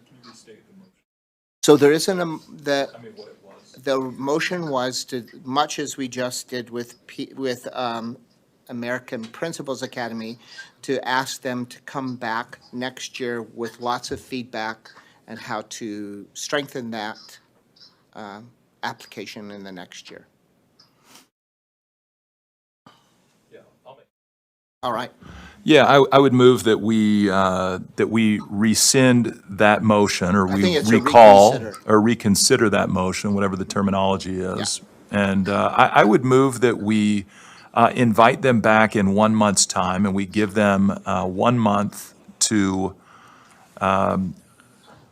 provide more I'm gonna have you- more satisfactory market data to be able to. All right, I'm going to have you hold. Do you the need me to second hold on part. to that? Hold that second Okay. piece, because we first Go ahead. have to vote to reconsider. So the motion on the table is to reconsider our earlier motion. Do I have a second to that motion to reconsider? I'll second that motion. All right, there's a second from Member Smith to reconsider that motion. Any discussion about the reconsideration of that earlier motion? All Yeah, right. never mind, go ahead. All right, so the motion on the table is to reconsider our earlier motion. We'll listen to a motion about what that might be if this motion were to pass. So the motion is to reconsider. All those in favor of, well, I should wait and see if anyone has any additional discussion. I'm not seeing it. All right, all those in favor of reconsidering, that's the motion, of reconsidering our earlier motion, say aye. It's reconsider the Peak Academy motion. Peak Academy motion, thank you so much. Yes, you can vote. We have 3 ayes so far. And did Michelle do? said aye, Eric and All right, so 3 would not pass. does not pass, so we will not be reconsidering that motion. So, I'm going to move us on in our agenda then original motion stands for Peak Academy. Motion, we've now have made a motion and passed it for American Principals Academy. We are on now Elevated Charter School, who have waited patiently in the back to hear what we might decide. And may I have a discussion, if you want to talk, or a motion relative to that school? Motion from Member Smith. I would like to move to approve Peak Academy's application. No. You mean Elevated? Not Peak, sorry, Elevate, yes. Right. I knew what she meant. We just had to jump in. I'll So, second that. A motion to approve Elevated Charter Schools application, a second from Member Spiker. Any discussion to that motion? Not seeing any discussion. All those in favor of the motion to approve Elevated Charter Schools application, say aye. Aye. I'll say aye, and Member Smith says aye. That passes. So Elevated Charter School, congratulations. Your application is approved. Now the hard work begins to make that really happen. And so there is some benefit when we give feedback to come back in a year and have time to revisit and work on an application. So, yes. I don't think I need to make a motion for this, but could we request that staff work on some sort of revision to our process that would allow us to consider enrollment concerns at an earlier stage of the process? Absolutely. Yes. So I think we've just, with that, have given the staff a directive to do that. We know that they're in the process of looking at, in this next year, at kind of revising the process. We already heard that presentation, so we can add that feedback into that process discussion. Thank you, Member Smith, for that addition. Thank you. I don't know if we have a reason to go into closed session today that I know of. Anyone?